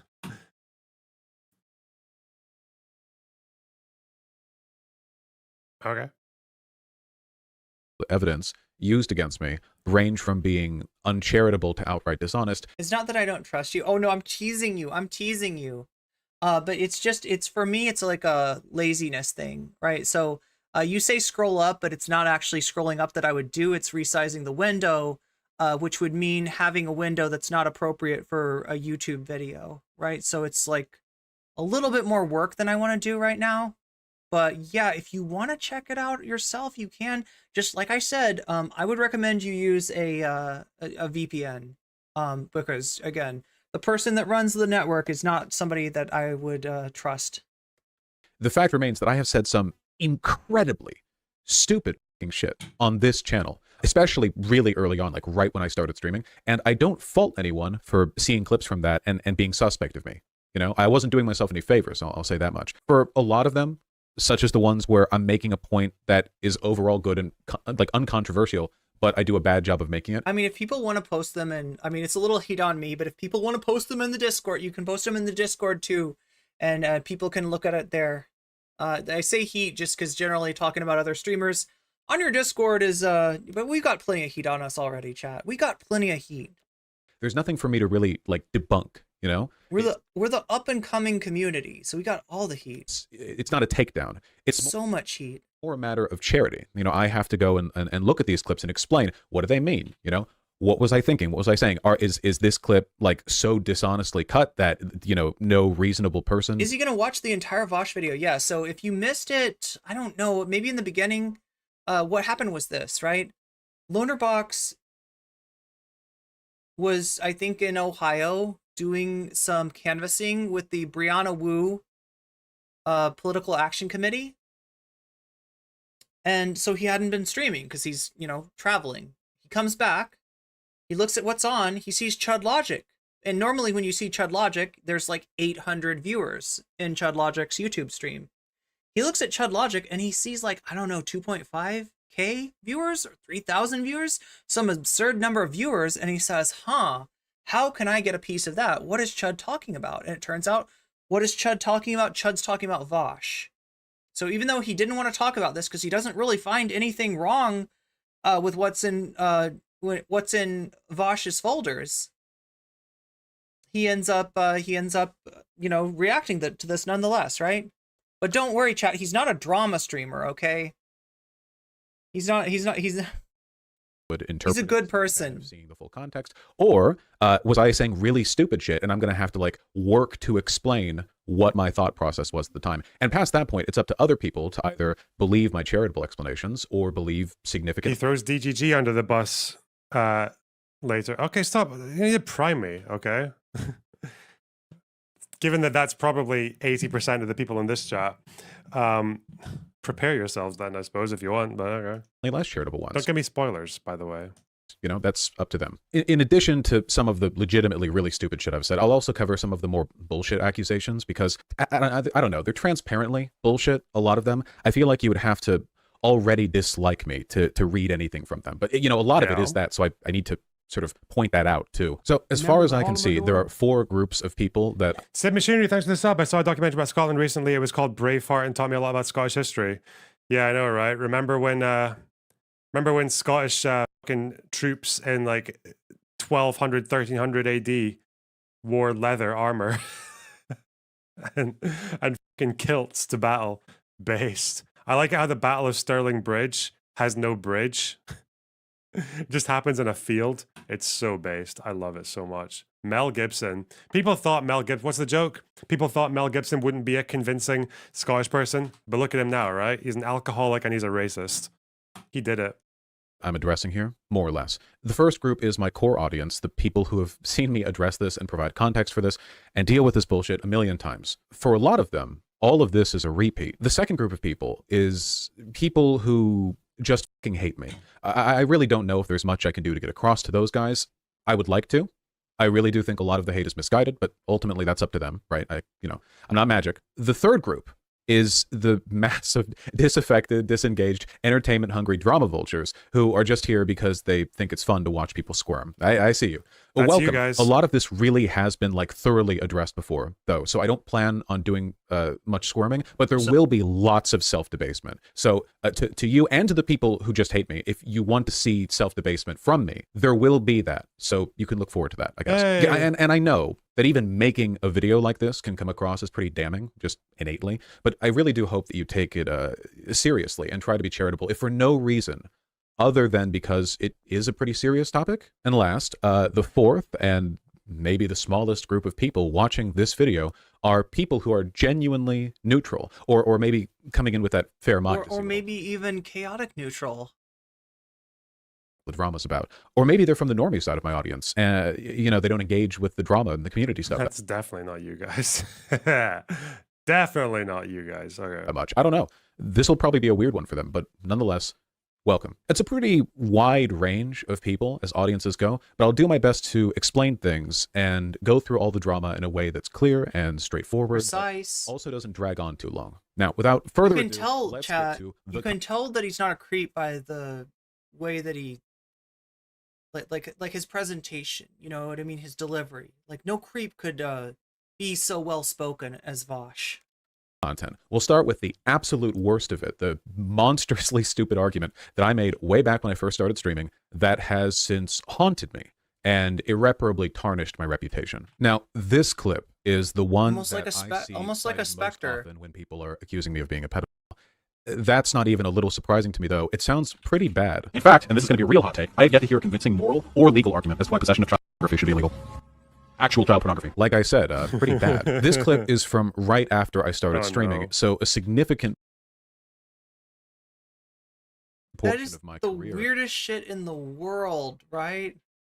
as a live streamer has been spent providing context for the clip over and over to many He's people. like, no, seriously. There's some context for this clip. In many audiences. I've addressed it so many times that it's turned into like a kind of running joke in my community, like a rake that I'm cursed to keep walking into over and over, and it hits me in the head. I often see people outside of my community, people who have seen this clip but not seen me address it. Okay, chat. I mean, yeah, the thing is Let's that get down to all these, business. All these clips are really old. It feels like the lolly folder, the lolly picture in the folder is the thing that's really made it spiral, because I don't think people have brought up like this stuff has come up before in YouTube videos, and I think Bad Empanadas made like 3 or 4 video essays about how Vaush is a pedophile and he does it and he just wastes all his time and nothing fucking happens. It seemed to me that the Wait, folder. then what do you call Eris's video? I'm still here, bitch. And that was Bish with a SH, chat, just so you're clear. Right, no, but seriously, what, like, you think, like, were Eris and Shark, wasting their time going after me? No, they weren't. They were trying to, anyway. And the Ethan coverage. Like, he's acting like if you don't take down someone's streaming career, there's no point in doing any content that paints them in a bad light. Which really sheds a light on, like, what he's trying to do, when he goes after people, right? He's going for blood. And that's what this whole freaking network, that's what both of these networks do. That's what they've normalized. When you talk about blood sport debate, you're talking about, like, the blood of other streamers. You're talking about, taking Professor Flowers and calling her a Nazi, right? You're talking about... something that if you were dealing with somebody who had adequate legal representation might be considered defamation.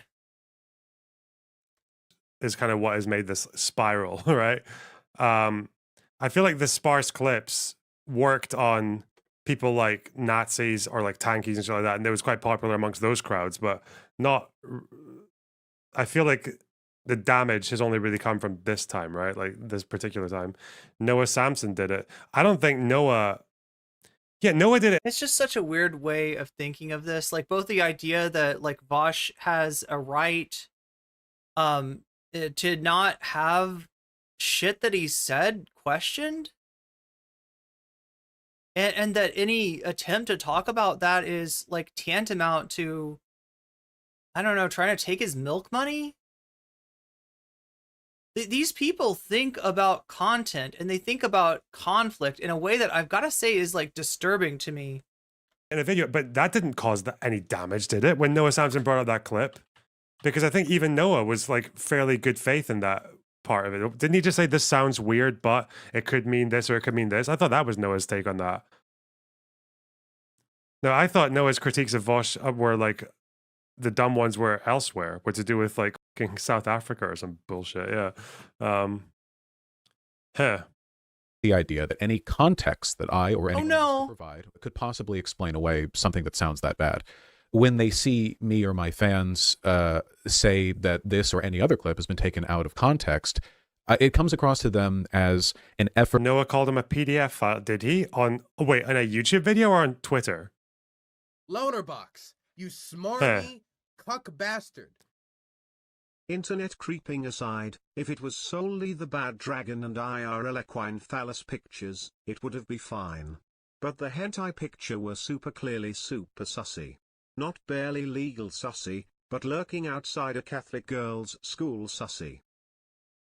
I really appreciate the $79.99 Australian Tasty Striker. That's really nice of you. What the I don't think it's lurking outside a Catholic girls' school sussy, because that's like a very physical act where your fucking human body is there, like leering at real life children. I don't know if that really compares to looking at cartoons on your computer, but I get what you're saying. I take your point.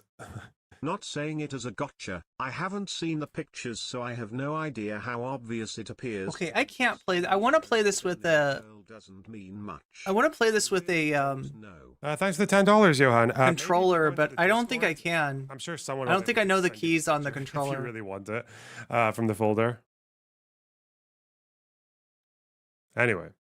To shoo away legitimate suspicion, chastising people for having an opinion on something that looks bad. Like, you see a clip that looks bad of me, and then I or a fan of mine comes in and we're like, no, you need to familiarize yourself with like. No.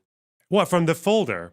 A screenshot from a folder? Yeah, people can share that if they want to, right? Like, not just get them to DM it to you. Don't post it in the Discord, but if someone wants to DM it, I can't police that, can I? That's up to you guys. But I'm sure we have a drama connoisseur in the Discord who has those screenshots ready to go to any curious parties. 50 hours of stream lore before you can have an opinion on that. I have seen people weaponize calls for context in that way. So I did delete it from the subreddit. Yeah, don't put it on Reddit. Yeah. Don't fault others. Ask Chud.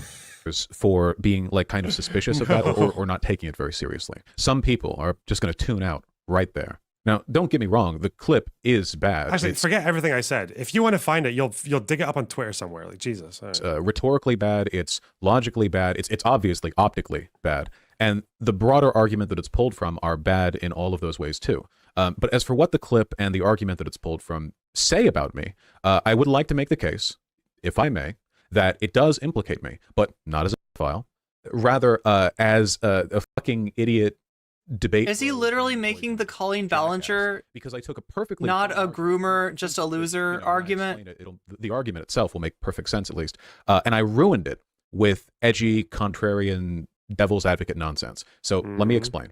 I had just started live streaming, and I was far more argumentative and belligerent and arrogant then than I am now, if you can believe that. Over the background of my mediocre Dead Cells gameplay, an argument with chat on the subject of foreign labor and unethical production was getting increasingly heated. Just in case anyone watching doesn't know, many of the products that we buy from American companies on American store shelves are produced through supply chains that take advantage of what we could consider unethical. I hope he's realized this argument is absolutely horrible, right? Because the problem... I'm glad you recognize the argument is inherently abusive.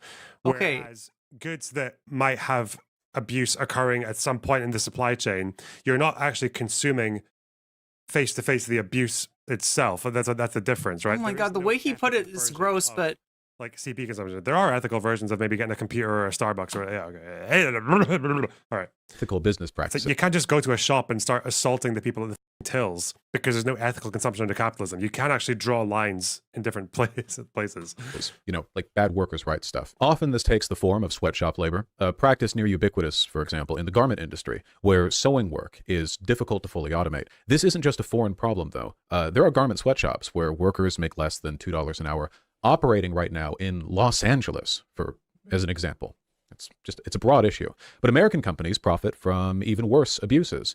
The mining of cobalt and the harvesting of chocolate and palm oil, those are three practices that are especially notorious for their use of child labor, frequently child slavery, frankly. You know, in practice, often just child slavery. American companies profit enormously from this because these abusive work conditions, it keeps the cost of harvesting materials, of acquiring raw product relatively low. And as a consequence of this, the suffering of children is built into the fabric of our economy, of exploited workers broadly, to be sure. But like I said, it's a widespread problem. I believed that in a just world, the American government would set a global standard for labor rights by barring companies from selling their products in the United States if they or other companies they bought their product from fell below a certain minimum standard for. But again, like, okay, I'm so tempted to react to Vaush. Anyway, you can check out my Vaush reactions. I've reacted to Vaush enough on this particular clip.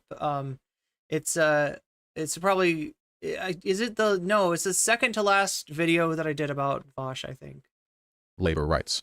I still think that would be great, by the way, as complicated as it would be to implement and as unlikely as it is to happen. It's a doable thing, you know? That's not like there's precedent for that kind of action. It would make the world a better place. So anyway, there I was, belligerent, angry, arguing with chat. However much of a debate bro I'm known for being today, I swear to God, I was so much worse back then.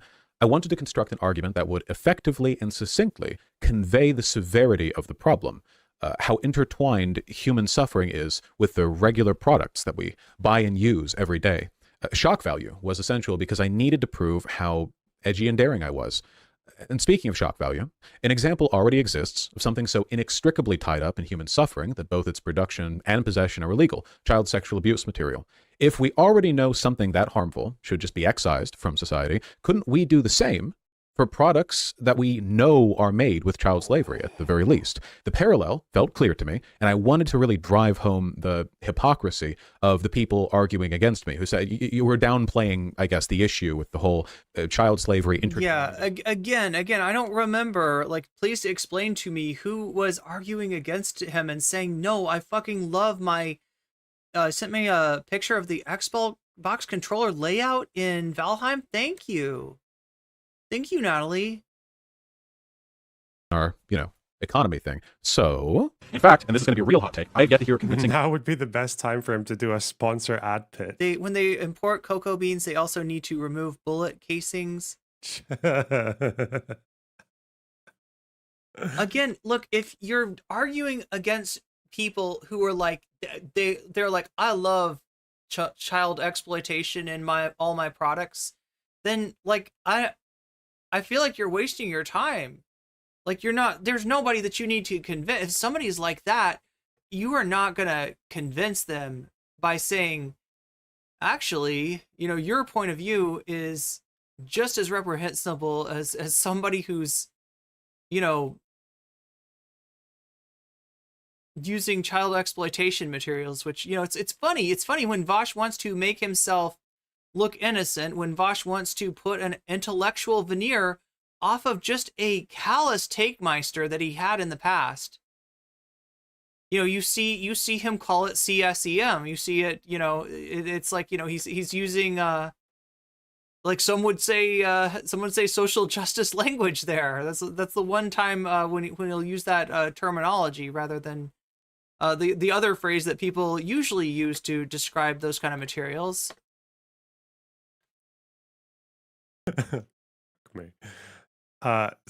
It sounds like he's just restating the argument, but okay. moral or legal. Is he saying it's bad in the sense that it's a bad argument, or is he just saying it's bad because it was like bad optically? I don't know. Argument. That's why possession of child. By the way, it doesn't like. I mean, I don't know, Lonerbox. Argument and it being a bad argument doesn't make you a nonce, right? Like that in and of itself isn't actually a good case. You'd have to have a stronger case than just that. Yeah. Pornography should be illegal. Actual that doesn't actually build a a case case for a at hot all. fucking take. Now to clarify on this take, It's not even a brick in a case. It's not even like a grain of sand in building a sandcastle of a case. Yeah. Necessary to do so. We do not, in this country, typically criminalize people who have procured media or resources which were the product of abuse. It is not illegal to own necklaces that have slave diamonds or whatever. What are they called? Yeah, blood diamonds. Yeah, all of our clothes produced by sweatshops are computers with silicon and lithium mined from literal slaves. In our society, we have already deemed that people are not responsible for the. I seem to remember Demon Mama making this argument. Does lithium come from slaves? In Australia and Chile are the biggest lithium producers. Do they have slave labor in Australia and Chile? Where's the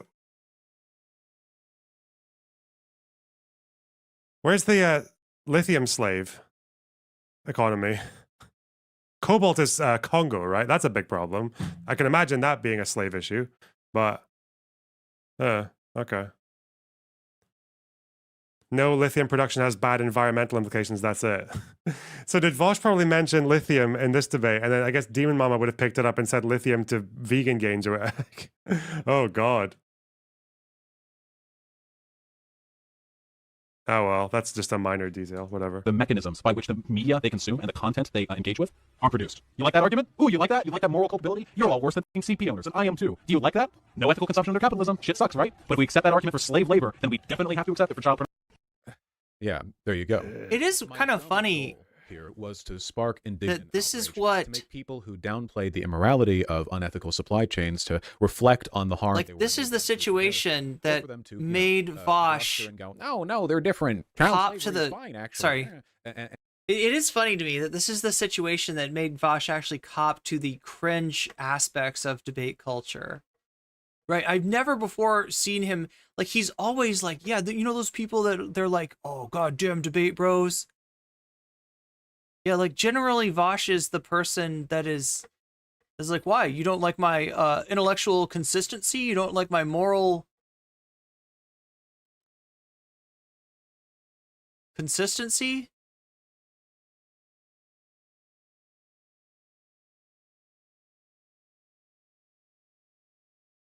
Oh my God, I gotta throw one of these items away. Which one though?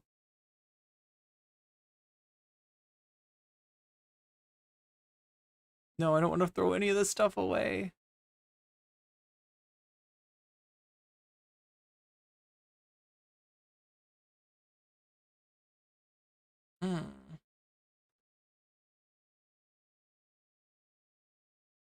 And look bad, you know, it was meant to be like an invective, like okay, something like, let's. It gets, you know, it's punchy, it gets right through to people. Obviously, it didn't work. The only person. So he's describing a fucking take meister. That wasn't one of the goals. So yeah, no, pretty bad. Right. When I talked about like basic debate tactics, when I talked about the fact that Destiny took a book of logical fallacies and like rebranded it basic debate tactics, and that all of his orbiters. You know, which Vaush was at one point, long ago, in a galaxy far, far away. Vaush was also one of the Destiny orbiters. Vaush was, you know, a person whose audience was entirely consistent of a subsection of Destiny's audience, right? But the Mott and Bailey is like it's like one of the first pages in that book.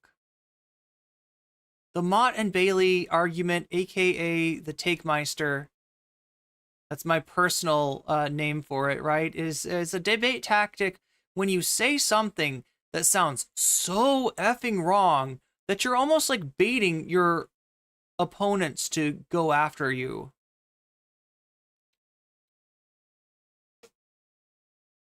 My God, this is bad. As President Sunday would say, this is going bad.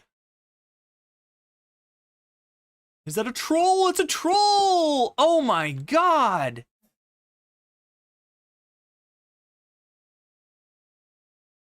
That is what's so dangerous about the Black Forest, by the way. In case you were wondering, that's exactly it.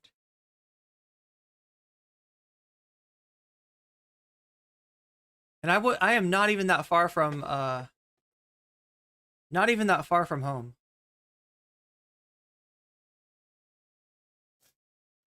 I really want to make sure that I'm being clear with my thoughts here, because I don't like being misunderstood, and being misunderstood kind of feels like my job sometimes. Just in case the bad logic of my brilliant little devil's The advocate, chud logic, as some might call it. let me give you an example. Imagine that I was a vegan back when I started my channel, and I was angrily arguing. Okay, this is why you guys don't do spoilers, because you guys lied to me. It doesn't, unless something changes at the last minute here. He's not saying it's a bad argument. He's standing by this argument. He doesn't think it's valid to say that that CP and fucking products of slave labor in a supply chain are the same, even though are not the same, even though they actually are quite different. Because the end product, one of them cannot be disentangled from abuse, whereas the other one can. But anyway, yeah. With my audience about the. That's why if someone consumes an iPhone that has a connection to slavery somewhere, someone consuming that doesn't really imply that they're taking pleasure from slavery or for abuse. It's not like, I don't think there's any connection at all. There's not even a correlation there. Whereas if someone consumes CP, like an actual video of a child getting abused, they are deriving pleasure from the abuse. That's why you would be a little bit more worried about person B than you would of person A. Yeah. Hypocrisy of America making animal abuse a felony, but also allowing millions and millions and billions of animals to spend their whole lives in torturous captivity before being slaughtered for meat. I'm flustered, and I want to make a point. So I start saying that... Never us, EVSC. I know you say that name. Thanks for the gifted sub on Twitch. Oh, I really appreciate that. Wow. You know, if we're all being morally consistent here... What about AI? AI wouldn't really fall under this argument, because AI, the production of AI, whatever, is not abusive to anyone, right? Like, unless it's actually mimicking... Seriously? But if AI just generates like an imaginary, like a fake person, like a drawing or something, yeah, that's not like, yeah, that wouldn't really fall under that argument, because, yeah. Oh my God, I hate to like, look, Darn Small, you're not the only one who's made this mistake. Yeah, he's not even just defending Vaush, okay? Right? He's not defending Vaush. He's defending what's in the folders. He's using whataboutism to say that there's other bad stuff out there. There's other bad kinds of corn. Some of the people criticizing Vaush potentially might be into some of those other bad kinds of porn. So what is it other than a virtue signal, other than moral grandstanding, for someone to criticize Vaush for having that shit in his spank folder? Yeah, we're not you're not dealing with a leftist here. You're dealing with something else. And this is going to be maybe the first of many disappointments when it comes to Twitch poll. When it comes to Twitch adjacent streamers, which, you know, Lonerbox is one of them. I don't know if he streams on Twitch anymore, who brand themselves as leftists, but whose primary motivation seems to be punching left. And in Lonerbox's case, you know, he's actually more of a Destiny orbiter than he is a Vaush orbiter. So in some ways worse. But yeah, it's really strange. He's not defending Vaush. He's aware of, you know, some of the stuff like the Poppy stuff. He says that's bad. He's aware of, you know, Vaush's tactical misogyny. He's saying that that's also bad, but also saying that the TERFs that Vaush was arguing with aren't actually that right wing, and maybe they're not TERFs at all. So yeah, it's a strange blend of, I guess, intellectual dark web ideology with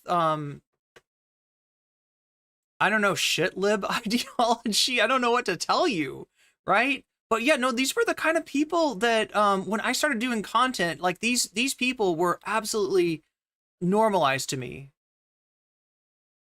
And you know, like, I noticed the bad takes and I tried to kind of deal with them on a per take basis, you know, debate them where I disagreed with them and see if I could challenge them on the field of logic and reason. But yeah, no, this is not a good guy here. Loner Box. Not by a long stretch.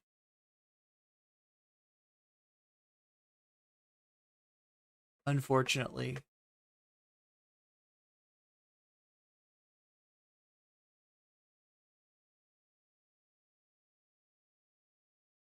Wait, should I just put on my clothes? I think I should, right? Like, clothes?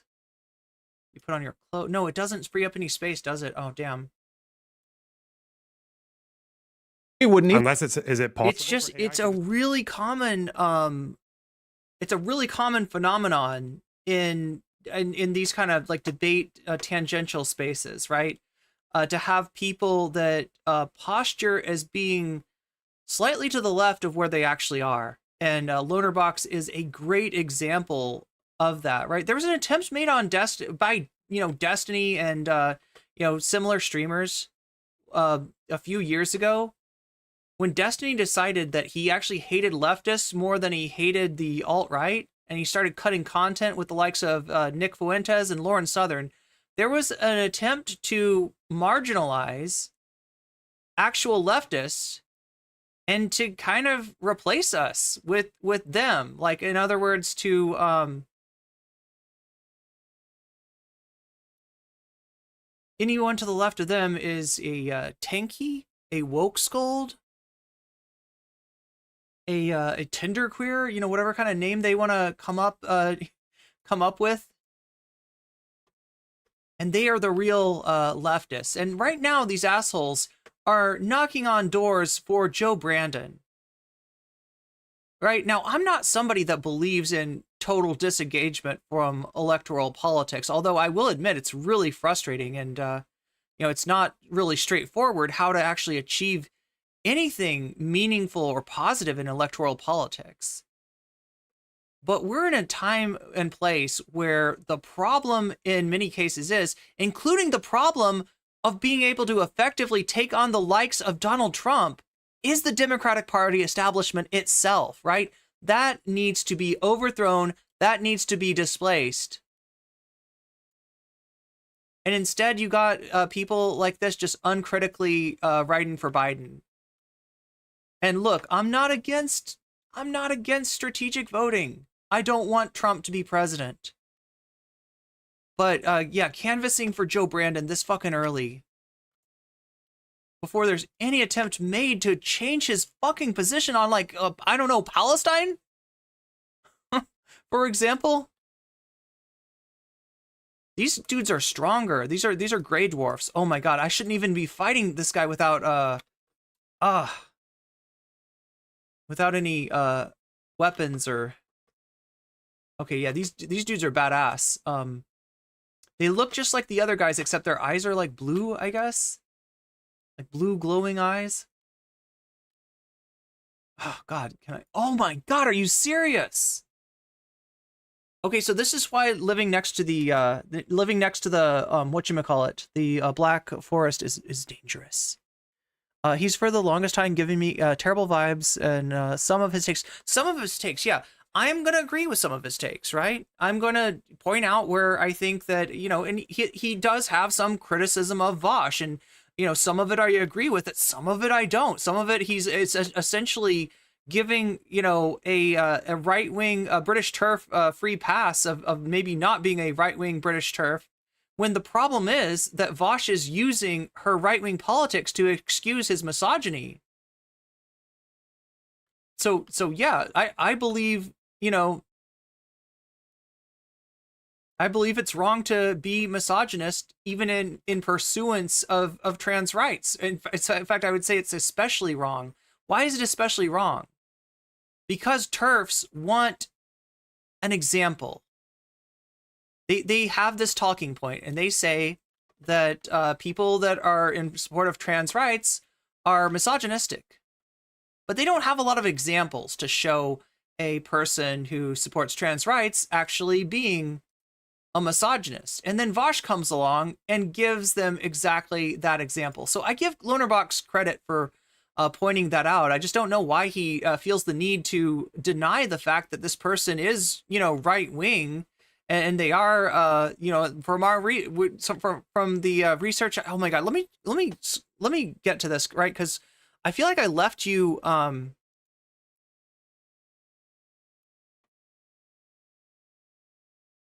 I feel like I left you in the middle of this video. This is the streamer, this is the YouTuber that we're talking about. This is the Authentic Observer, right?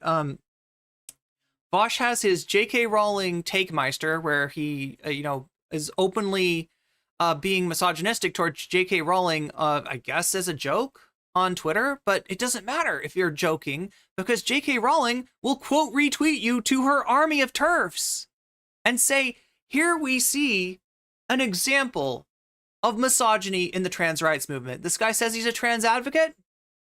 He's being misogynist. There you go. There's your proof, right? So this person jumped in to, you know, kind of on the dog pile against Vaush in favor of J.K. Rowling. Vaush is then weird to her, says that like the way she dresses implies that she wants to be sexually harassed. More misogyny, more tactical misogyny from Vaush. There's no heroes in this situation, by the way, right? There's no one, including Lonerbox, like has the correct take on this. Like, you know, she's calling Vaush out for misogyny. Yeah, he's being misogynistic, but she's doing that in defense of J.K. Rowling.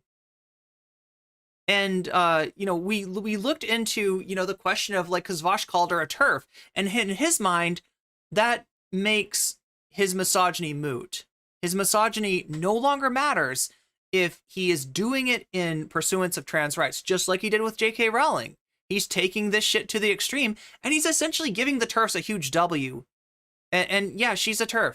And this is the video that kind of proved it, right? So I don't know if Lonerbox didn't have the time to look into it. I don't know if Lonerbox didn't have the interest, or I don't know if Lonerbox himself is a little bit kind of centristy, fishhooky, and right-wing-y, and sort of sympathizes with some of her points of view. I don't have the time to do that research, but I can do the research on her, and I can point out what she's talking about in this video. So let's go to this, because I cut off right as we got to the climax of this content, like right the smoking gun of turfitude of this content creator, right? Who I am, you know, showing you is in fact a TERF. So Vaush was right about that, but god damn it, a TERF is like the last person that you want to be. Well, I mean, shouldn't be being misogynistic towards anybody, but yeah, least of all a TERF who's looking for evidence that trans rights advocates are in fact misogynist, and they're doing that not because they're pro-trans, but because they're anti-woman. Vaush gave them what they were looking for. Stretching it in kind of a loose interpretation, which I think is kind of a dangerous way to charge someone and interpret the law. Yeah, anyway, but I know there's more tweets. And the point being that, posted that on Twitter with the hashtag women won't be silent, for a lot of different tweets, which I think is mainly to the alt-right. Why are you like giving them that and saying, oh, free speech is your thing? I don't understand. Surely that should be a fun. Okay, so there's a video about free speech, you know, I mean, like, I don't know. I mean, I on some levels, I you know, like free speech has come to mean something different. And, you know, if you've been around the block a little bit, you know that a lot of times when people are talking about free speech, they're talking specifically about hate speech and the freedom that they want a lot of times isn't just like the freedom to be able to say what you feel, but it's the freedom from any sort of social consequence, any sort of platform consequence. In other words, you know, people that think that Jordan Peterson should be able to dead name and misgender people, people that, you know, that think that, you know, you should be able to call somebody a slur on Twitter, a slur on YouTube or wherever, right? That's what free speech has kind of come to mean. And that's the free speech that she's talking about here. She's talking about somebody who she says was put in jail for her tweets. So in other words, that sounds pretty bad, right? I mean, what can you tweet that would get you in jail? Unless it's like a call to violence or something, right? Unless it's something dangerous. Well, the way that she presents this, she just tweeted out her opinion and Scotland came down on her with criminal charges. How dare you, Scotland? You've gotten too woke. Unless you realize that this is TERF Island that we're talking about, and Scotland indeed is not too woke, and Scotland is not suppressing TERF's freedom of speech, but rather this is a completely different incident than what she's representing. So, fundamental liberal right. But anyway, so back to this case. So from what I understand, I think there's a lot of tweets that. So it's a case of Marion Miller. She is telling us that Marion Miller has had criminal charges against her because of what she tweeted. Right? She's been charged. From what I understand, it says she's been charged. So for a lot of different tweets, which I think is mainly most of the tweets relate to the trans movement. Okay. So, and one of the tweets, which I think a lot of the tweets haven't been revealed that she's been charged for, but one of them, from what I understand, I think, did she reveal it? That she's potentially facing up to 2 years in prison for a hate crime, was that she posted a photo. She didn't even put this up. She posted a photo of a suffragette ribbon. With basically the hashtag, it was hashtag women won't weesht, or which apparently is in Scotland, that means women won't be silent. So she posted and I'll find as many as I can from different articles. If I can, I'll link them down below the video. So she tweeted a photograph that someone had tied a suffragette ribbon to a fence, and she'd taken a photo of that, posted that on Twitter with the hashtag women won't be silent. All right. Yeah, I think. So what do we got? A suffragette medal tied to a fence, and she took a picture of it and she posted it on Twitter. And Scotland wants to charge this woman, wants to criminally charge this woman. Okay, so it sounds like if you take her at her word, which would be a mistake, it sounds like that Scotland, you know, this is a woman who posts about the trans movement. This is a, British woman posting about the trans movement. This is what she's gotten in trouble for. We can kind of read between the lines and say that, this is a debate about gender ideology, and say that this person is probably, there's like some transphobia here, but you don't see transphobia in the simple posting of a suffragette ribbon on, we could talk about the suffragettes and right, but just somebody posting a suffragette ribbon tied to a fence on social media, right? That doesn't sound like anything that anybody would ever get legal charges against them for. And if you're thinking that sounds fishy, you would be correct. Like, it's very fishy that would be the case. So there's something that she's not telling us. There's something that this authentic observer is authentically omitting from the facts of the matter. The implication being that she was talking about the trans movement and trans women. And for that, she's now facing up to 2 years in prison. Now, as I said before, it's kind of,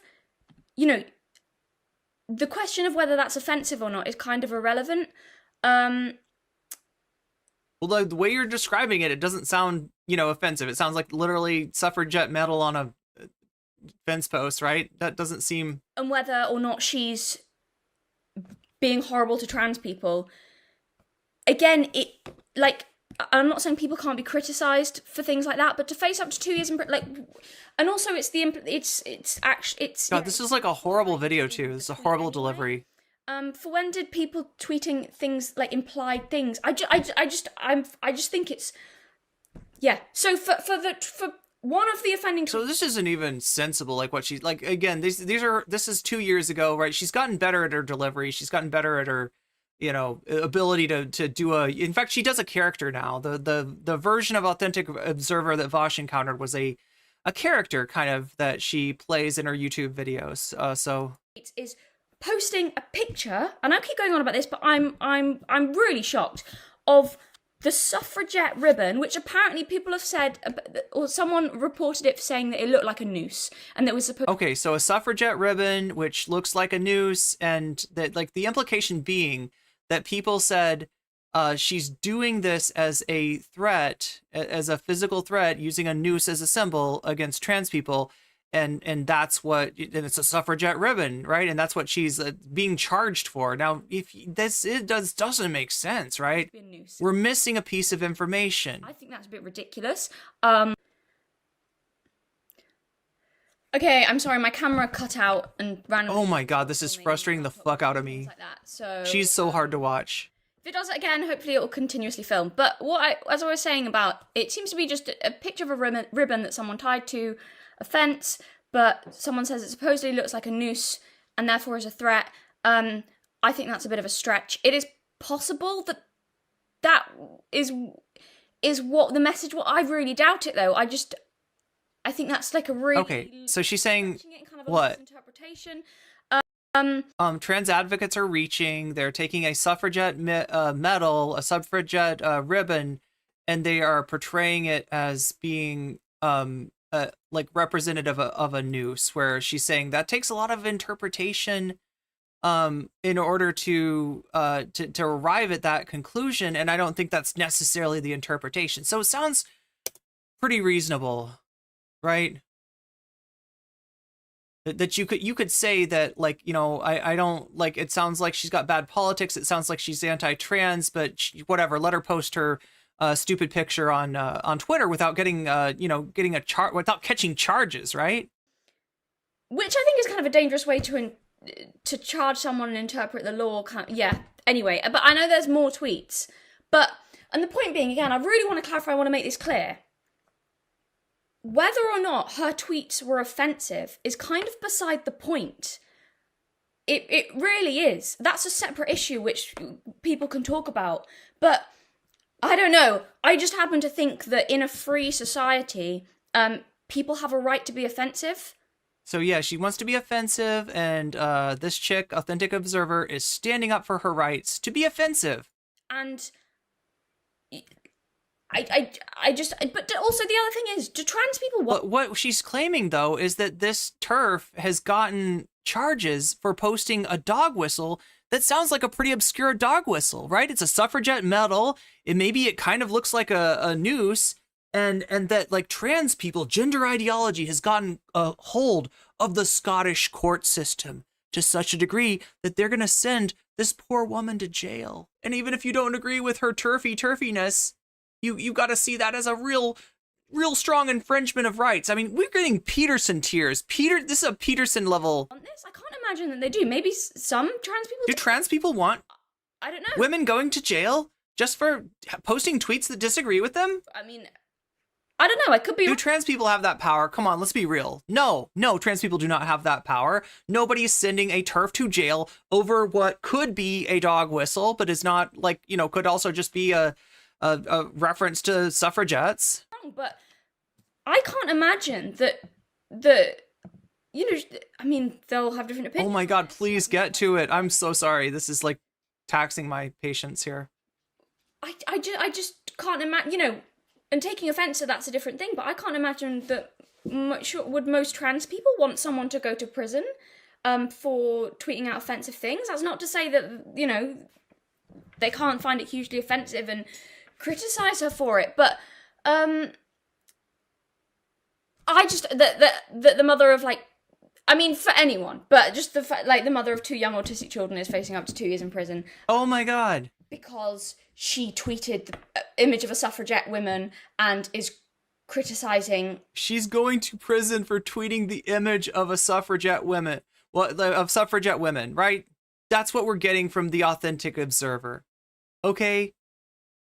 So yeah, like, that sounds fucking not like reality, because we know that the legal system is not biased on in favor of trans people, right? So there's something that we're missing. There's something that she's not transmitting. She's describing this situation really badly in way too many words. In a bunch of, like, video that, like, generally you edit, right? Generally you might record this stuff, but when you're just, like, kind of going in circles, you know, you find that part and you cut it out and you point, this is my point, this is what I'm saying, right? But she's not doing that.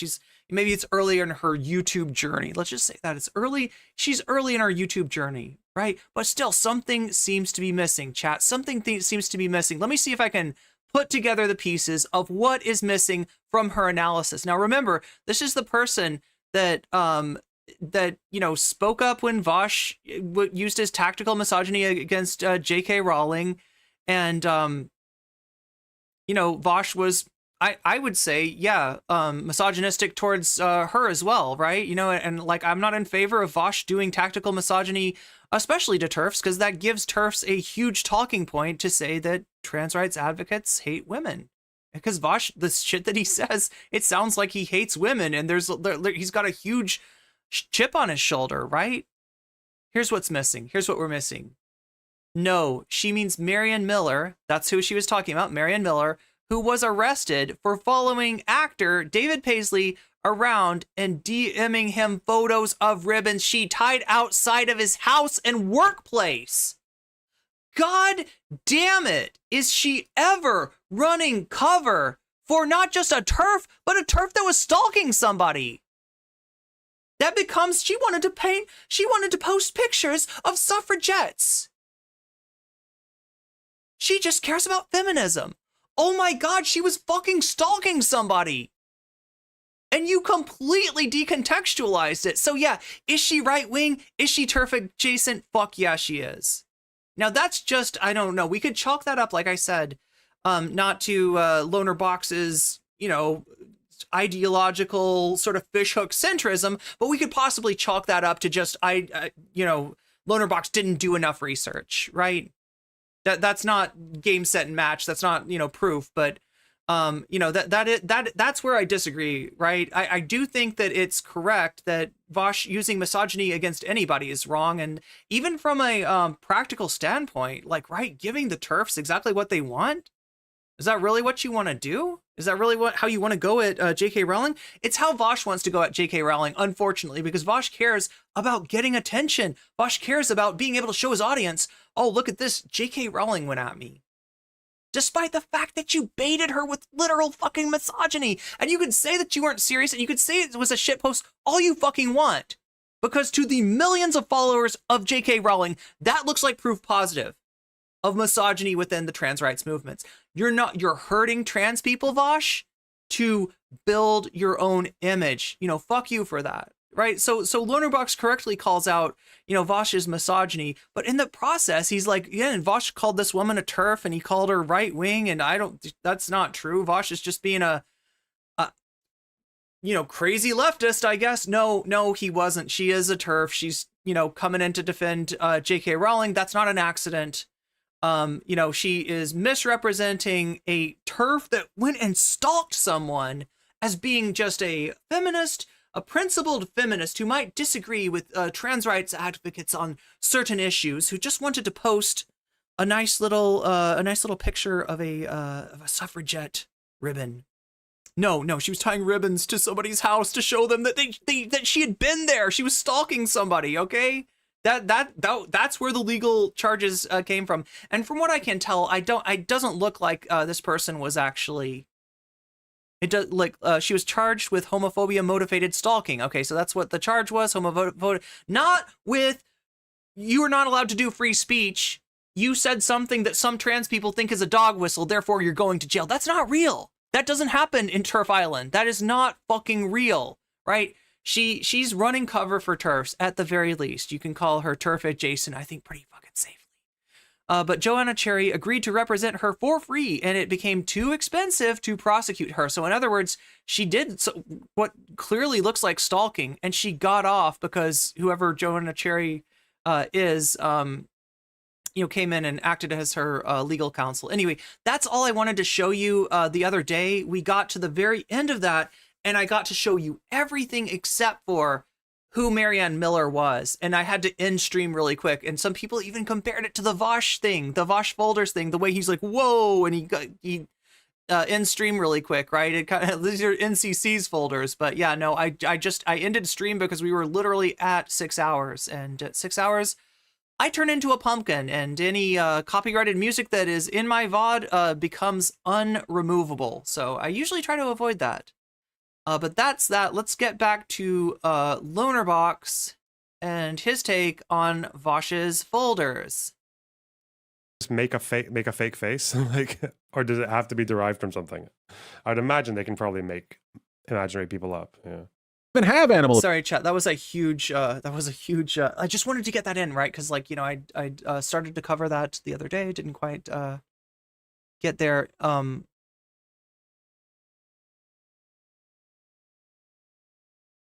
Is Vaush bad? Oh my god. I mean, I don't know. What do you think about Lolicon? What do you think about people that have Lolicon in their spank folder that's on their computer? Is that what do you think about people that sexually harass people in Discord?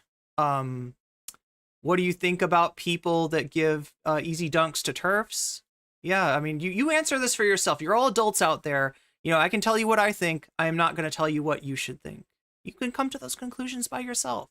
But I'm giving you the reasons that I'm not a fan of. In fact, I gotta say, I'm creeped the fuck out. Make Irene bounce, but I'm not on a trampoline. Oh my god, Firebird. The Amon video is trippy. What's in the Amon? You're talking about Amon animations, right? Didn't realize that feminists were pro-stalking. Am I not a feminist? I guess not. Yeah, if you're not, yeah, the freedom of speech, the freedom to stalk someone and tie ribbons to their freaking fence outside of their house and then take a picture of that and DM it to them to show them that you've been to their fucking house. That's what she's defending. And look, I don't think that Lonerbox knew that, okay? I'm gonna steel man the fuck out of Lonerbox on this one, just mainly because I hope that he, like, I hope he's, I don't think he's defending that. I think he just didn't do research. And, you know, we caught him, you know, earlier on trying to pass off some research about the relationship between sexual aggression and violent porn, right? As research about the potential relationship between lolicon and child predation. That is such a fucking reach, Lonerbox. That is such a fucking reach, right? You grab a PubMed article about that because apparently that was all the closest thing you could find to the subject. And then you go to Psychology Today to read a nice article from Psychology. I'm sorry, dude, but you are not selling yourself here as an intellectual, right? The only people that think that you are an intellectual are intellectually impoverished destinoids, okay? That's the only, just the same way that Vaush uses big words and has half of his audience thinking this is a big brain sociology major. We're so lucky to have this guy as our streamer, right? We got people thinking that Lonerbox is this fucking massive intellectual, a great researcher, and he went and found that stuff on PubMed. You can find shit on PubMed. You could probably find shit that's more closely related to the actual subject matter than what he's trying to pass off as having anything to do. Anyway, chat, I'm getting flustered. Not really flustered. I don't know what to call it. New animation video called 2024 Our Final Battle. Oh my god, is it about progressive voice? You gotta burn your like, I want to do something for you though. We already have Waluigi out. I don't have a butterfly in my hair though. I'm so sorry. Like, I need to get my trampoline set up out here. 5 minutes until what? Oh my god! Oh my god, chat! I said I was gonna take out the deer boss. What's it called? Eichthor. Yeah, I said I was gonna take out Eichthor. I said I was gonna finish Lonerbox and Vaush. I even teased you with this. Wait, can I find it? Yeah. I even teased you with, like, I am such a, there's a word for this, right? When I think it's like, I don't know, I can't remember what it is, but like an optimist regarding time. I am such an optimist when it comes to time, thinking that I can get more done than I actually can. Look at that. That's Brianna Wu. That's Counterpoints, the White Leaf member who's actually fully, you know, right-wing. I'd say there's very little argument that Counterpoints is not right-wing. I'm sure there's some people that would be like, he's a centrist. Why won't you let somebody be a centrist? Bull fucking shit. I've debated this guy. I've debated this motherfucker. He's right-wing, okay? In fact, he's a lot more right-wing than I wouldn't even put him in center-right. Right, he is, you know, but yeah, it's Counterpoints talking to Brianna Wu, talking about the Vaush drama. Talking about the Vaush drama with Brianna Wu, and it sounds like Brianna Wu's like kind of, I don't know, like it's from what I've heard, maybe defending Vaush. I wanted to get through that too. We didn't even, all I got to do is prove to you that, that Lonerbox is defending Vaush's folders. He doesn't see any problem with the consumption of lolicon. And really, you know, if you have a problem with it, what's in your spank folder, right? And is it stepdad corn? Is it stepsister corn, right? Is it like that's what he's saying. There's other kinds of corn that are objectionable, that are tangential to this question of abuse and power dynamics, and you know, some of the things that are problematic about Vaush's takes, you know, between minors and adults, right? He does have criticisms of Vaush. I do think some of those criticisms are valid, but he's doing them in the context of a whataboutism, and that whataboutism is saying that I don't think that Vaush's consumption of lolicon is any kind of big deal.